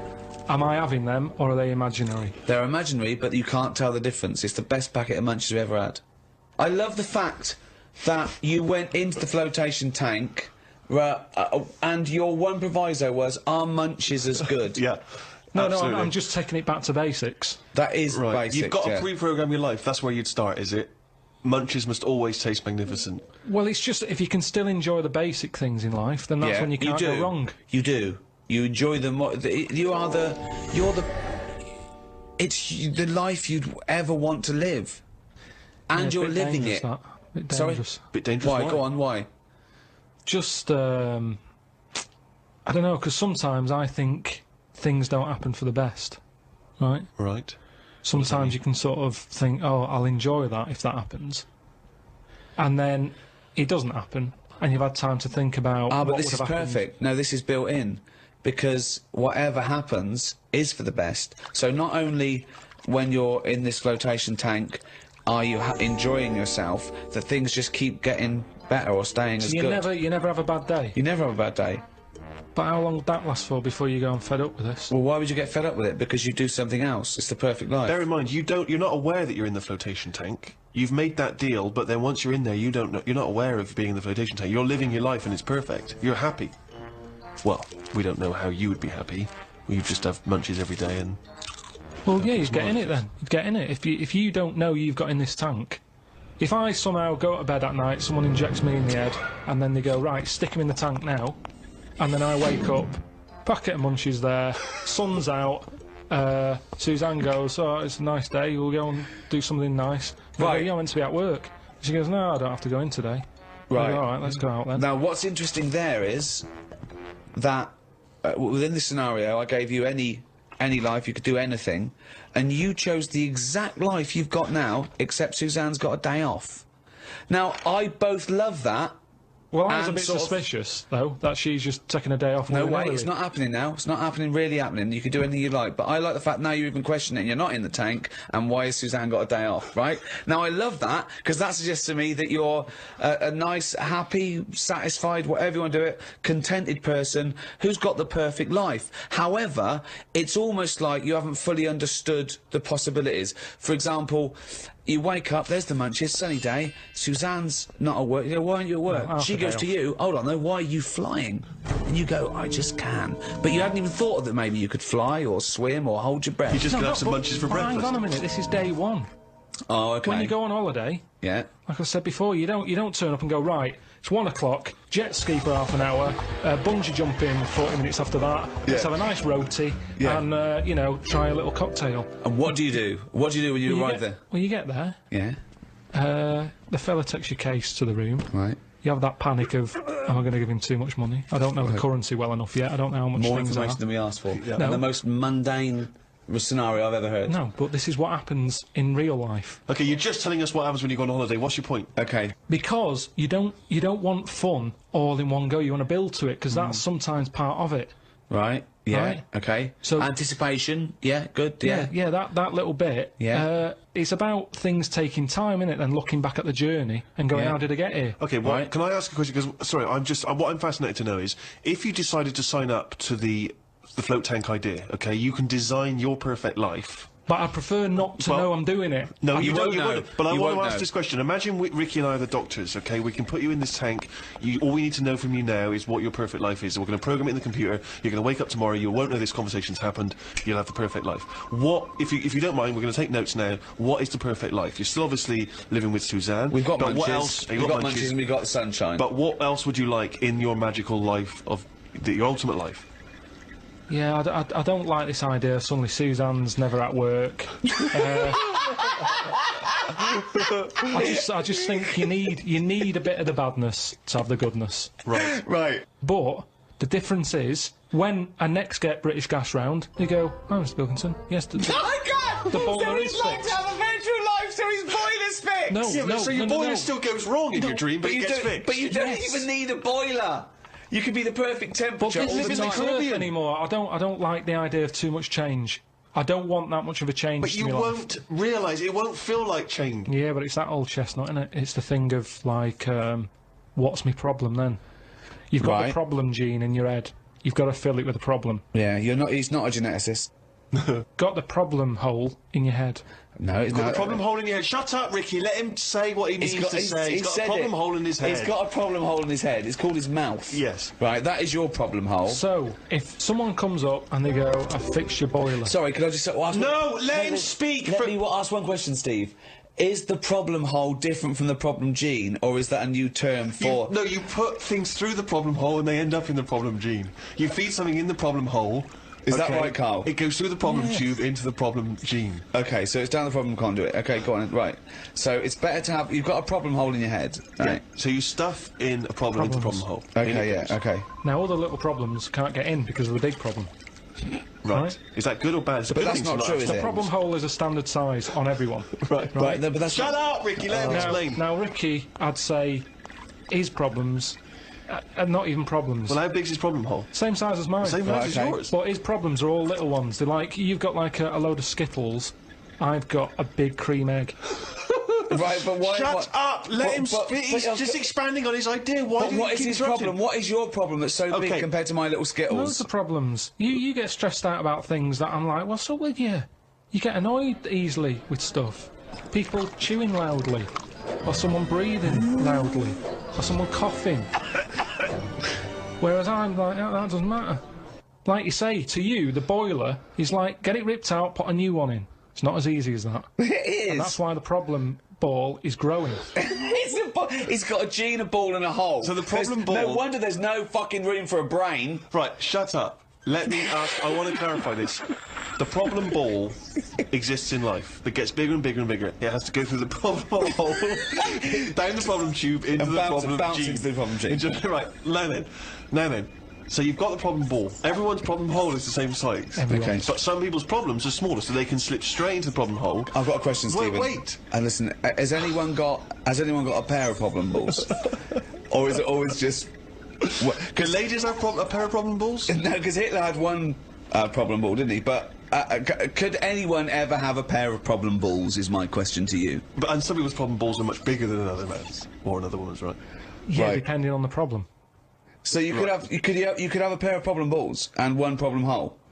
The way I'm If you saying went, it, if you okay, look, Listen. supposing I came to you and said, listen. But a man it's- starving in a foreign country might have huge problem balls. He might have, but if I went to a doctor and said I've got a problem hole, and the doctor said, "Well, let me see it," and he said, well, "Let me see your problem hole," and hanging down in front of my problem hole was a huge pair of problem balls.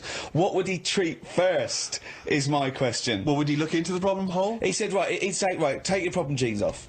Right, I want to see your problem hole clearly. But he would put his hand or his finger into the problem hole to try and remove the problem He ball, would. wouldn't he? Or the problem- He could feel the problem balls, but he'd have to insert his finger into the problem hole, wouldn't he? Right. Okay, so Carl, go on then. I'll just get in a tank.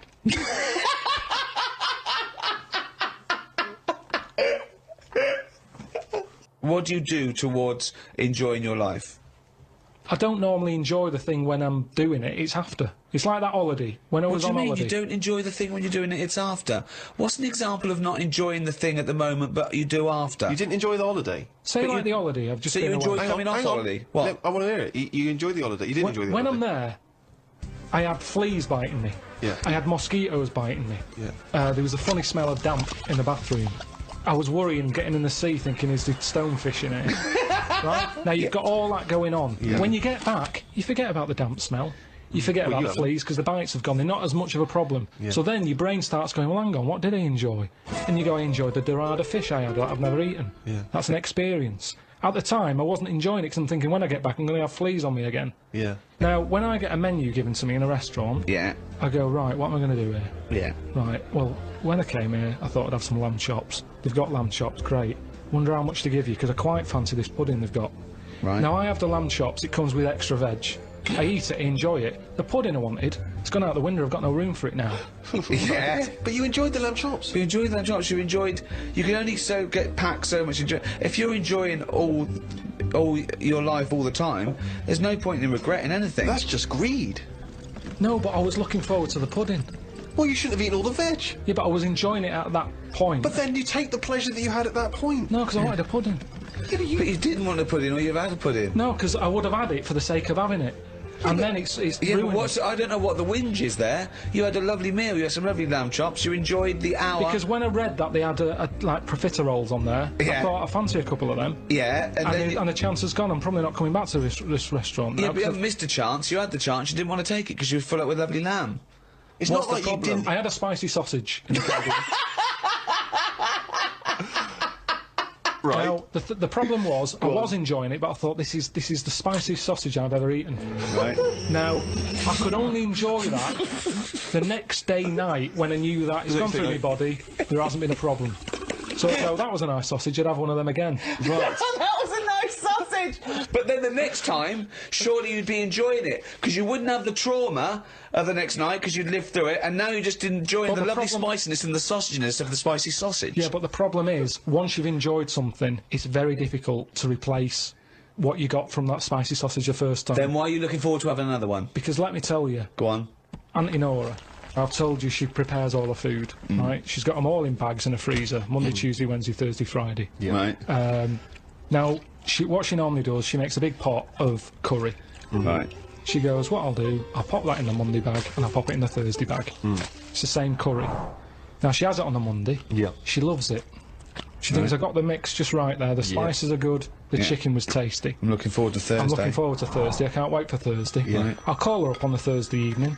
I'll go, how was the curry that you had on Monday that you said you were having again on Thursday that you enjoyed? Didn't enjoy it. Why is that? Don't know. Just want the same. She was expecting too much. And that's the problem. If I had that spicy sausage again, it's never going to live up to it. So forget the spicy sausage. I've had it. I've experienced it. So you if never someone will. says, well, it depends. So do you have anything twice, ever? Maybe not. But this is insane, Carl, because aside from you and your Auntie Norma and presumably all the other Pilkington clan, or all as weird as one another, why you phone her up and ask her what she's having for tea, I don't know. Yeah, that's one thing. What, and That that's shows not you only that- what is that- happening on Monday, but yeah. what you're going to do on Thursday as well. I'll make a note of it in the Auntie Norma food diary.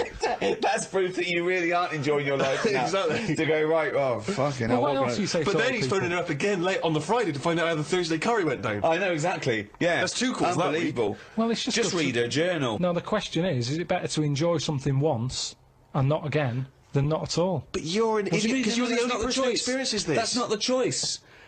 That's not the choice for normal people. You can either never enjoy summer or only enjoy it once. You can enjoy things loads of times. you can't. That's what a hobby is.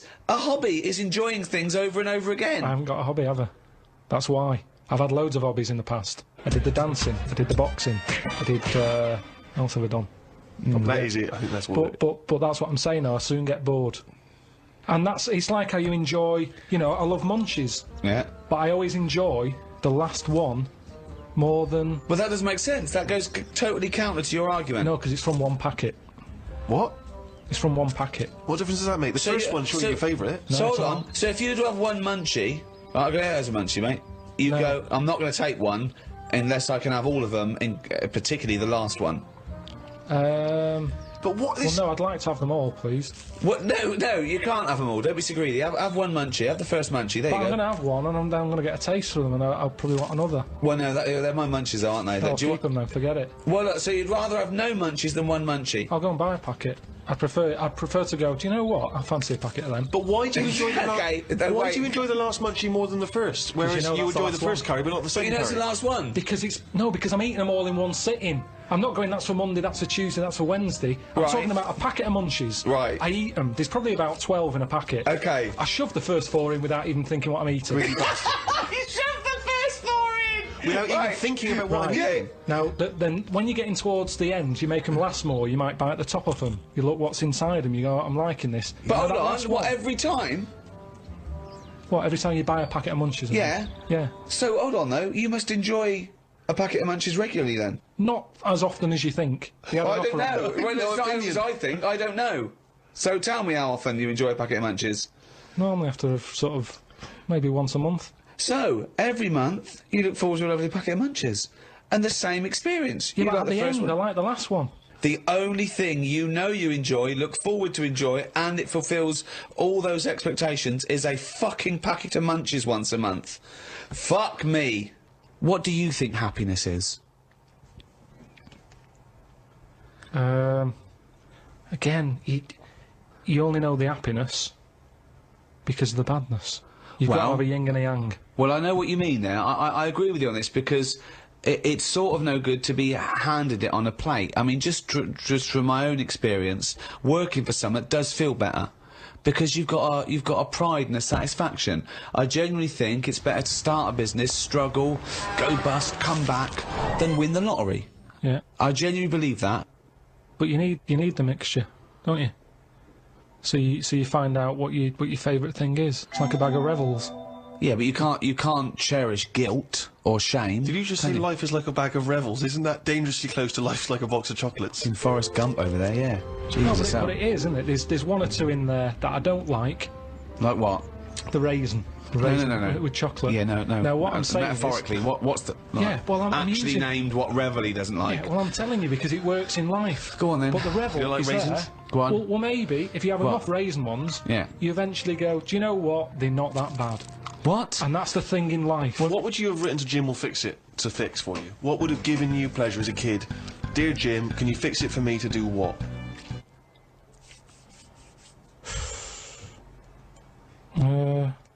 When I watched Jim will Fix It as a kid, they never really lived up to what the kid wanted, did they? But what would you have requested? But I don't think I would because I think I saw how disappointed most of the kids were. God, it's A kid like whistling, they brought out This is Roger Whittaker. exhausting.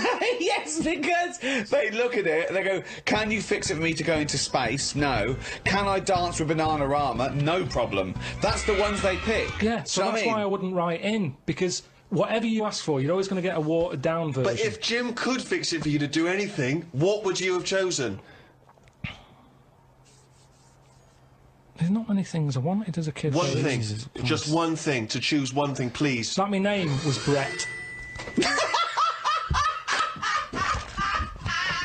Oh, fucking hell! It's not unbelievable! I mean, it's extraordinary. There is no predicting that. Okay, you know what? I can make that dream come true for you right now, Brett. We can just call you Brett from now on. Not a problem, Brett. Brett Pilkington. It sounds good. I love the fact that it's the KARL bit he wants to replace, not the fucking No, but Pilkington. that doesn't work either because like then Why I not, told, Brett? because I told Okay. I told my mum and dad that that's what I wanted. They started calling me that, but then I forgot that. They went along with it. Yeah, So you said, Mum, Dad, call me Brett from now on. And they went, alright. yeah, but then I kept forgetting that I was Brett, so I wasn't answering, so they went back to Carl. It's amazing! So you've had that dream come true. Yeah, and it wasn't that good, and that's what I'm saying to you. Things never live up to what you want. Dreams, what are they? When I was on holiday recently, Yeah. I got talking to an old fella because where I went, it's mainly for old people. I got chatting with him. You could tell he had a lot of money. Yeah. He sort of tanned. He had that sort of rouge-coloured sort of jeans, Oh, yeah. which is always sort of. Telltale sign. It's kind of like he's got money. Yeah. And The red jeans are twice as much, sir. That's okay, I've got money. yeah, it's sort of it's either that colour or yellow. But you Yeah. can carry it off when you're an old man, and especially with the tan, you think, yeah, he's got a few. Oh, quid. I'm a millionaire. Do you have any yellow jeans? We've got one pair, sir. But But no they're one... the most expensive. Yeah, ones. they're in the back room. Could I just see your bank account first? There it is. Oh, yeah, you can afford yellow jeans, all right, sir. Come this way. So I got talking to him, and it turns out he had a cruise ship, Right. loads of money. Now I was chatting to him for about 10 minutes. Yeah. What colour was his jacket? Said he didn't have a jacket on, just a white shirt. He's wearing red jeans and a white shirt. Yeah, sort of leather slip-on shoes that I can remember. And how old is he? It's hard to tell because he was well tanned. Was he an attractive man? He's a good-looking fella. So he's rich. So you saw this rich, good-looking bloke with just a shirt on. No, he had a shirt and his pink Yeah. pants. It's picked pants, and he just went over Well, and I struck don't up a conversation. understand. I don't know. Why did you notice what colour the crotch area was? What? Why did you notice what You were colour looking the... very much at the arse of I the can crotch see why area. you could see if you're looking at his face, you could see a white shirt. But tell why you could why, you see I'll tell you what why. colour This is what I'm the telling you. fabric around his This is what I'm testicles were? saying. You saw a good-looking old man sat at the bar. You went out and bought him a drink. Yeah, you I so was you waiting noticed for the that, barbecue to open. right? Okay, and I you got noticed a there man's. early. So you noticed So a it was man's 9 in the morning. trousers. No. Yeah, no. I was annoyed. I Right. don't like late nights on holiday. Right, With okay. jet lag. Suzanne said, let's go down there early tonight. Right. I get there, I find out the barbecue's not for another 40 odd minutes. What time was The it? holiday rep Well, I don't know. It starts at 8. You're so I have to noticing wait for people. 40 You're minutes. noticing old men's genital coverings, but you don't know what fucking time it is. Yeah, but what get I'm your story saying, What I'm straight. saying to you is, the Right. reason I noticed his pants is because what he was talking about, Right. there was no reference points. I didn't have a clue what he was going on about. Right. What was he talking about for your eyes to wander down to his penis, is what I'm trying to say. What made you look at his penis? Because I got bored.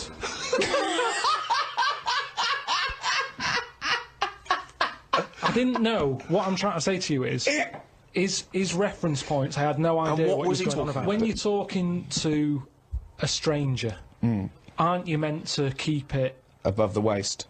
keep it Looking at his bollocks. keep it to Erect.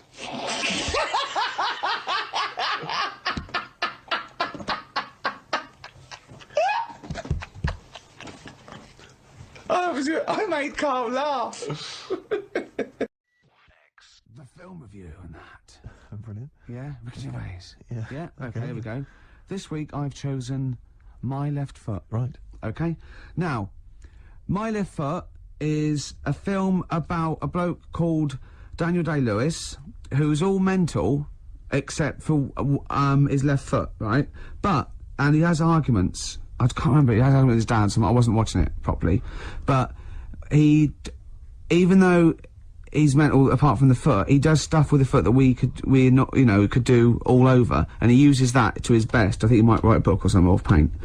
And the moral of this story is, even if you've only got a foot that works, you can still win prizes because it won the Oscar. Okay. Am I right in saying that you're bringing a book out of these collected, maybe for the Christmas market? I think I might. Yeah. I see there's obvious great market films there. reviewed, sort of, what with it's a different outlook on it, A different approach. I don't just sort of like say. Well, I'll tell you what, it's an approach that doesn't really use grammar, which you don't see that often in film reviews. But no, once again, what would you give it out of 10? I didn't really concentrate. I can't remember a lot about it, but it won an Oscar, so I think it won an Oscar or something. So 9. Okay, jolly good. Well, that was My Left Foot, which is probably available on sell-through video, maybe in a bargain bin. $5.99, probably on TV this Christmas. That's to be confirmed. Me and Carl went out for a beer, and it was great, wasn't it? Yeah, enjoyed We started off, good. and you met my mate Robin, didn't you? Yeah. And some of the stories. Do you want to tell Steve some things about Robin that you Robin, learned? do you know him well? Yes. Well, do you know about his worm problem as a kid? Go on. Right. He what I can remember is he had worms as a kid. Not sure how you get him. He never answered me. He was getting a bit touchy about it. 'Cause Right. this is like the second time I met him.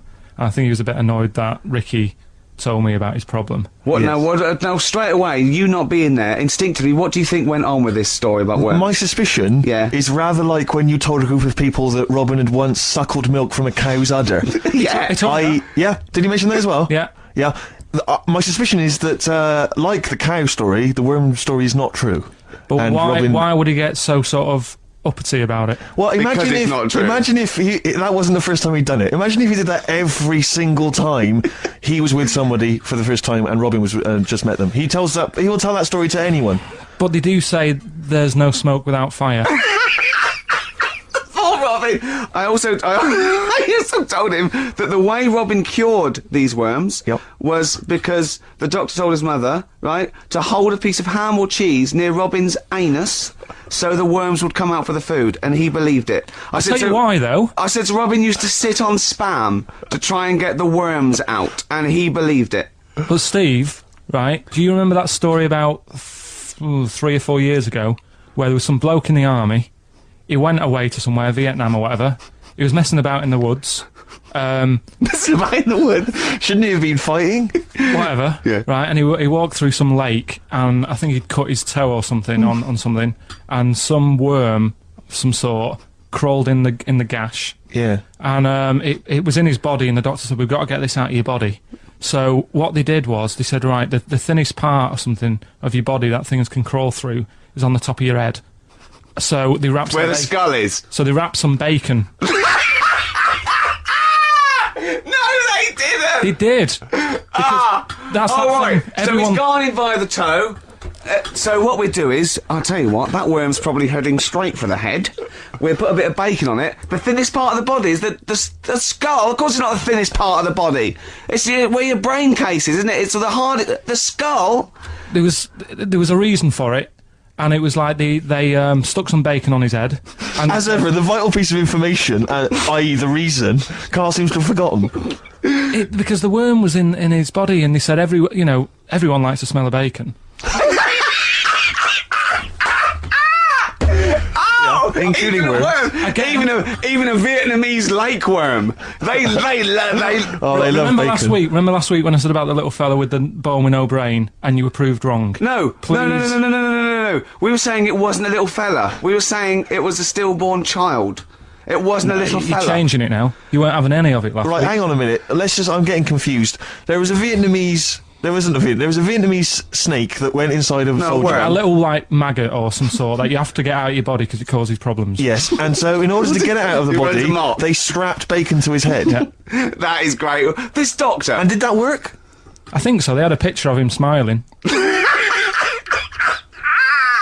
Oh God! What, the worm or the bloke? The bloke. Oh dear. Honestly, I hope someone knows the story. And Right. It was about 3 years ago, I reckon.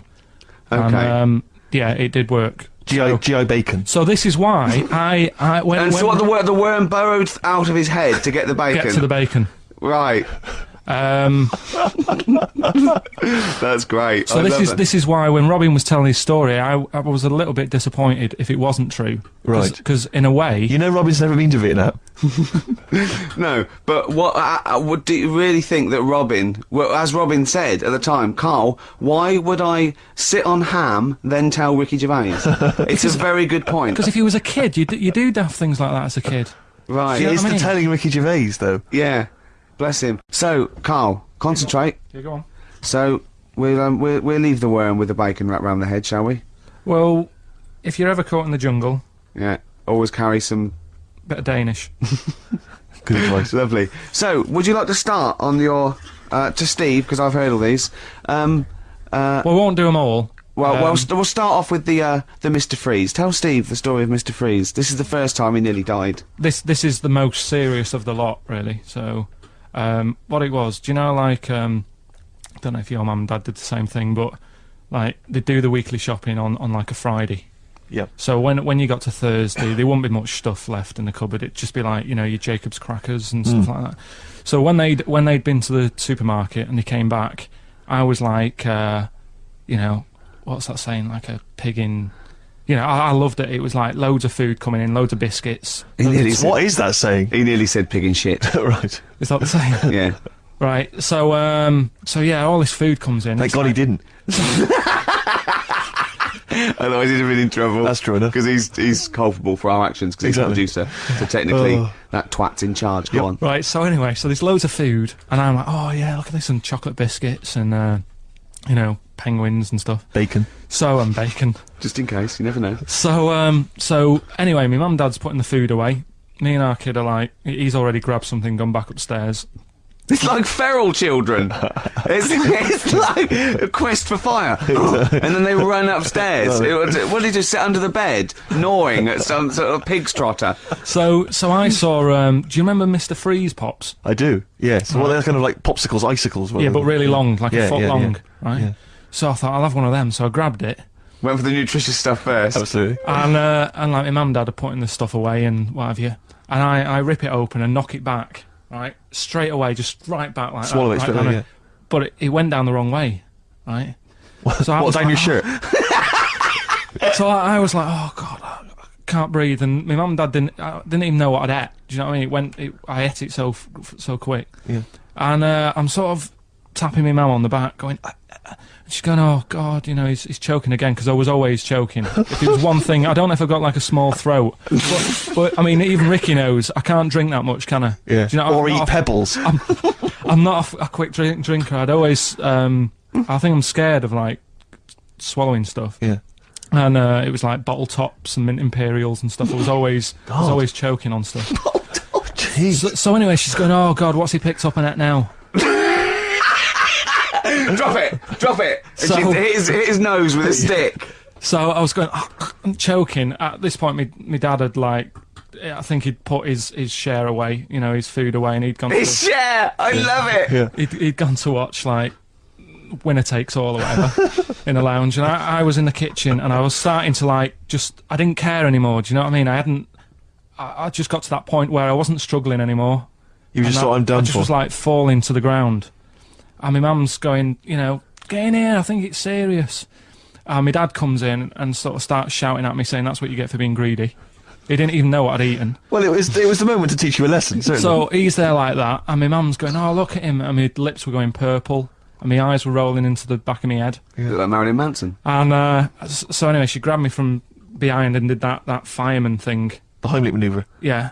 And, winded me, and it came up, and I was all right. What, the whole popsicle came flying back out? You see, that's what I don't understand, because there was nothing there. No, just a little bit. No, it swells up, doesn't it? Because it irritated it. So it went down your sort of your epiglottis. It went down the wrong way, it went into your air canal instead of your throat, and it sort of spasms, and that's the fear. You just got to calm it down and relax. So in time, I would have been all right. Yeah, anyway. you don't. Well, no, you might have. So that's so that's hang on. one. So No, but the weird thing is, for 3 days after that, I felt like a sort of a special person.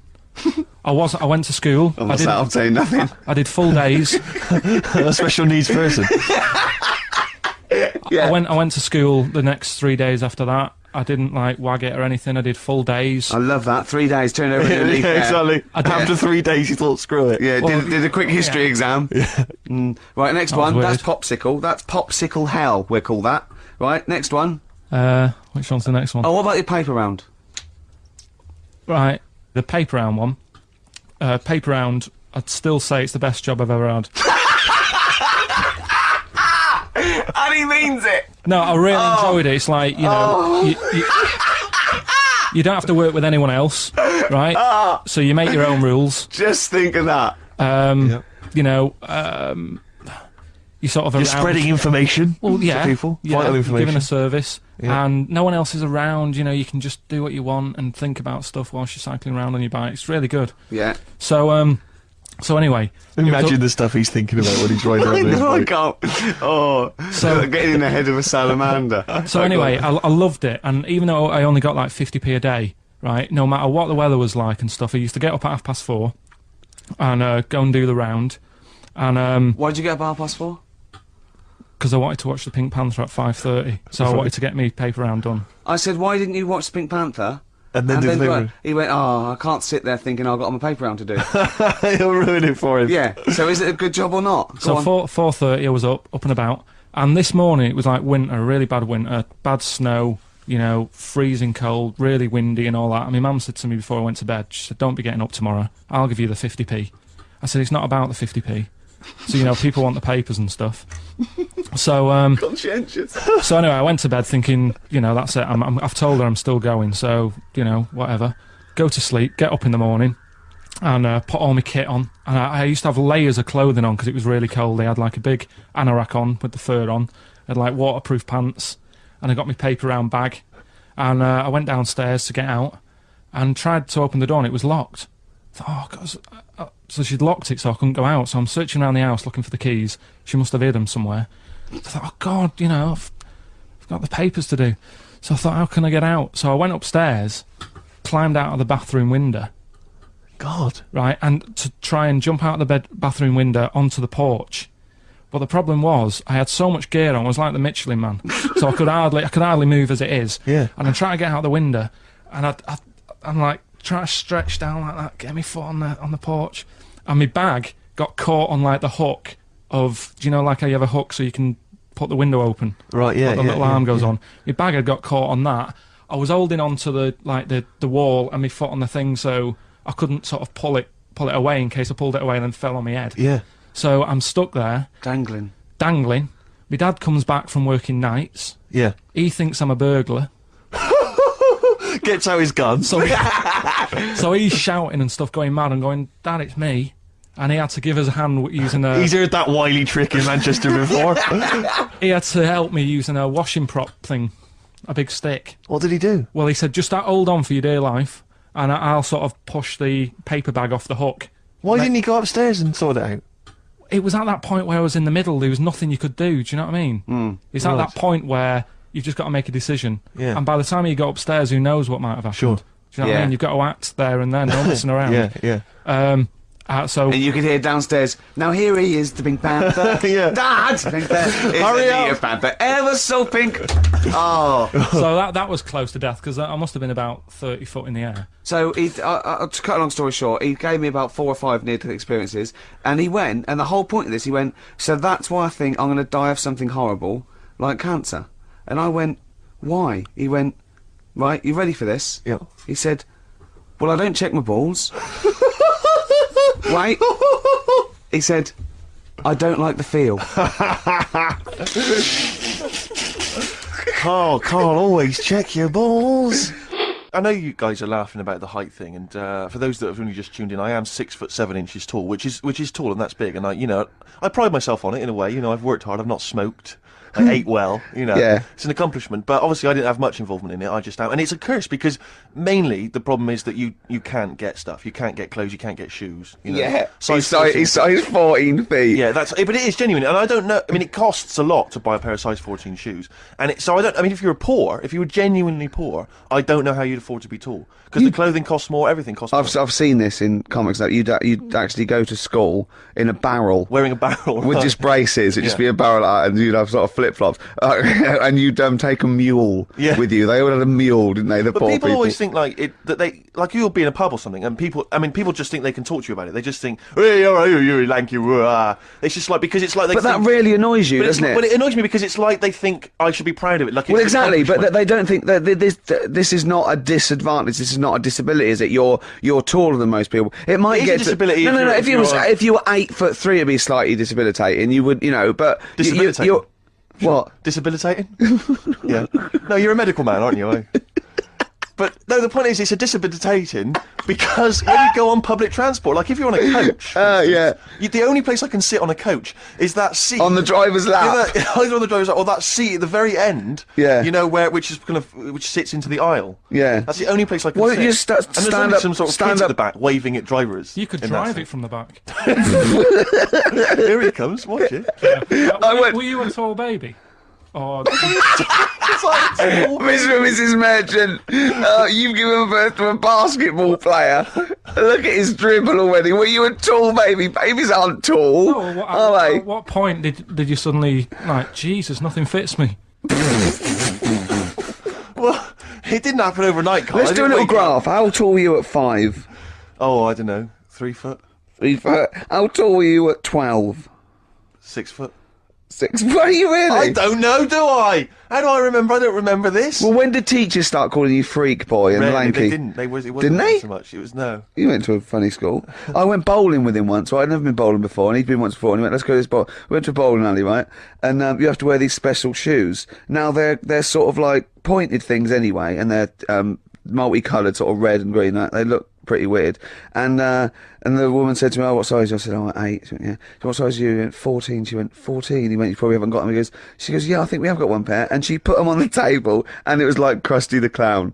And I just started laughing. They looked so long, and he had to run round this bowling alley in these freaky clown But they shoes. don't look freaky clown like when I'm wearing them, because the rest of me's in proportion to it. It looks like a little wall bracket. One of the worst Doesn't it? thing, one of the worst things that happened to me was when I was like, I don't know, when I was about 16 or something. We went to Is the fire There's a fire alarm going off. There's a fire alarm going And the off. fire light's going off. Yeah. Should we not just maybe we play a evacuate? record and go and check that out? Wrap it up if you want. Oh, no, not wrap it up. Play a record. I'm gonna go. No, the See you fire, later. it's gone off, Rick. It's gone off. Oh, what? It might have burnt down. Yeah, I think we'd know about it. The flames licking around our ankles would be a clue. God. I'm gonna go and investigate. yes, You sir. shouldn't ignore a fire alarm, should you? Blimey. We're entertaining the nation. Oh, look at him. He's scared of fire. I remember once, right? I used to love nature when I was about like 8, 9, 10. Yeah. And I remember going out with my sister and my brother and their girlfriend and boyfriend, like to become their husband and wife. And Thanks for that. Yeah, just keeping continuity there. Yeah. And I used to get shells and things on the beach, and I used to get anything. I love nature. And once I found I love reptiles as well, and I found this perfect snake skin. like a grass snake or an adder, and it was, I absolutely, I couldn't believe my luck, and I was going, look, and they were going, okay, put it down, because I realised they were a little bit scared of it. They were going, put it down, it's dirty, and of course I'd torture them a little bit, and then, I thought this was hilarious, and they made me leave it there, and I told Mum and everything. And then, much later, when I had some friends when I was about 14 or 15, I was telling this story to embarrass my sister, and I was going, yeah, and she was scared of it. And she went, well, it was a used Johnny. She'd waited that long to embarrass me in front of my friends. God. I'd been running round with a used Durex, thinking that this was great because they were scared of snakes, and they were going, put it down, it's dirty. No, be careful of the poison. Oh. Yeah.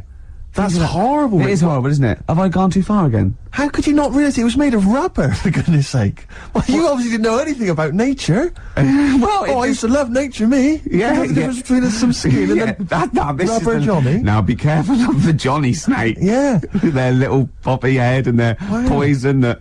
Oh, dear. I always remember there was this kid who lived near me once, and this bird got run over, and he rushed it, he said, I can save it, and he kissed it. Because he thought he could give it the he thought he could give it the kiss of life. I thought you meant it was a girl. No. It got run over. And he kissed it. No, he thought he could give it the kiss of life, but he didn't know what the kiss of life was. He just thought you could kiss something and that would bring it back to life.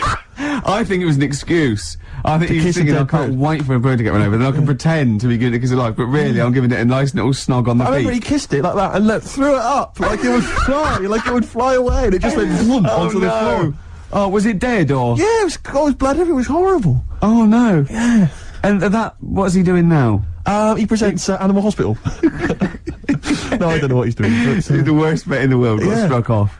Sleeping with one of his patients. Oh, that's terrible. Oh, bless him. Oh, no. I killed a fish once. Go on. Well, I made a little bow and arrow. I was about, 8 or 9, and I made a bow and arrow. And, you know, you never think, we had a pond, and there was a huge fish in it, about, 8 inches long, a huge big sort of like golden orf or something, or a carp or something. And, I was sort of playing, and I aimed, and I shot it, and it went straight through it and floated to the top, and I thought, oh my God. You pierced a fish with an arrow. That's an amazing shot. Well, it was luck. It was pure luck. I You're never a thought I'd Native do it. American. Yeah, yeah.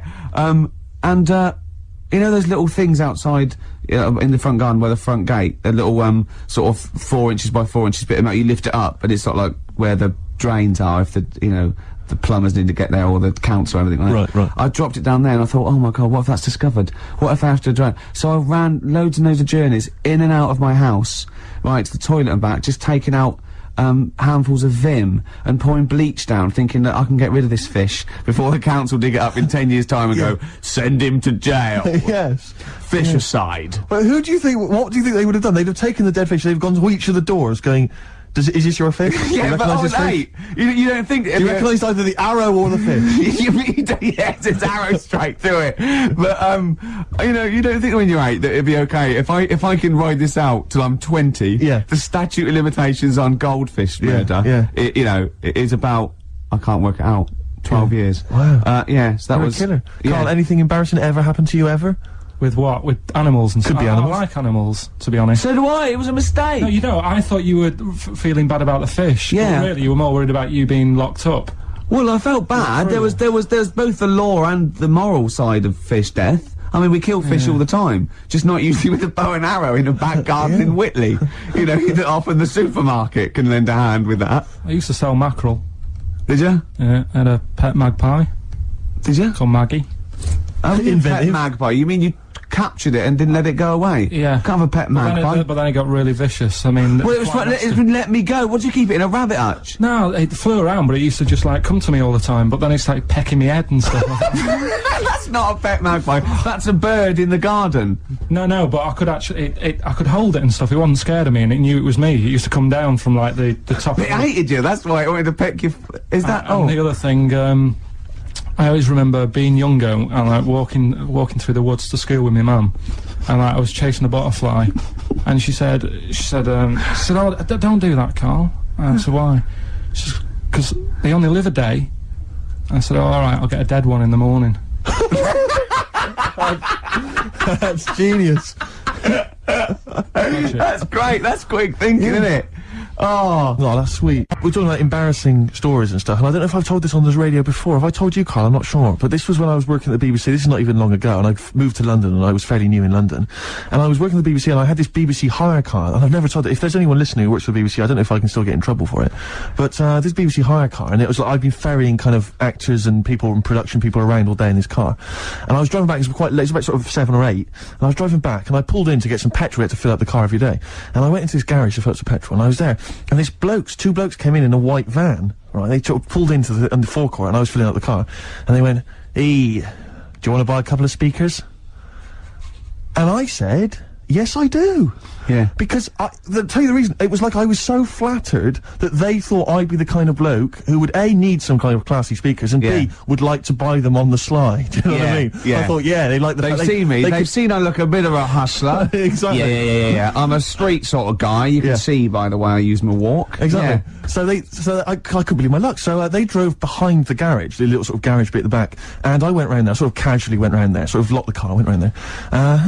They went, yeah, open the back, you had 2 speakers in there. I said, "Are you sure these aren't knocked off, mate?" He went, no. We work for Dixon's. This is the story he spun me. We work for Dixon's, right? And we're delivery men, and if we make a delivery and the person's not there to sign for the goods, then we have to bring them back to the warehouse. But if we can sell them on the way back, then that's really good for Dixon's. Dixon's must love that. And instead of thinking, are you sure some kind of troubleshooter didn't... I mean, did someone go into Dixon's and go, yeah, you're not getting in the garage forecourt market? Jones. Exactly. Get a couple of lads in a white van. Exactly. Yeah. So anyway, so I sort of bought this story, and I was a little bit dubious, and I went, right, let me hear them then. And he wired them up to the car stereo, and boom, boom, boom, they was playing. So it was some groovy hip-hop. I was thinking, great, these guys know what I'm into.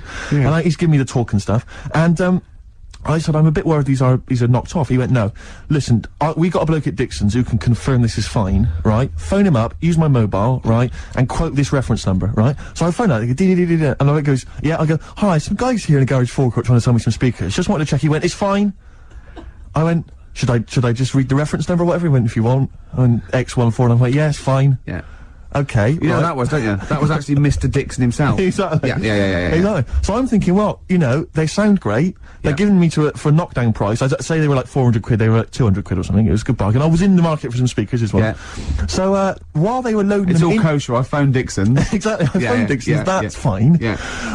So while they're loading them in the back of the BBC hire car, right, I'm in there paying for the petrol, right, and the guy who's serving goes, oh, right. He goes, what were you doing around the back with those blokes? Right? Because obviously there's security cameras filming this whole transaction, right? And he goes, what are you doing around the back? And I went, brilliantly, there's some old mates. Some of my mates were just having a chat and that. He went, oh, right, okay, like giving me obviously the evil eye. So I went back to the van. So I'm in the car now, and I'm driving with one of the blokes who's in the van with me, because I didn't have the money on me, so I had to go to the cash point to get the cash, right?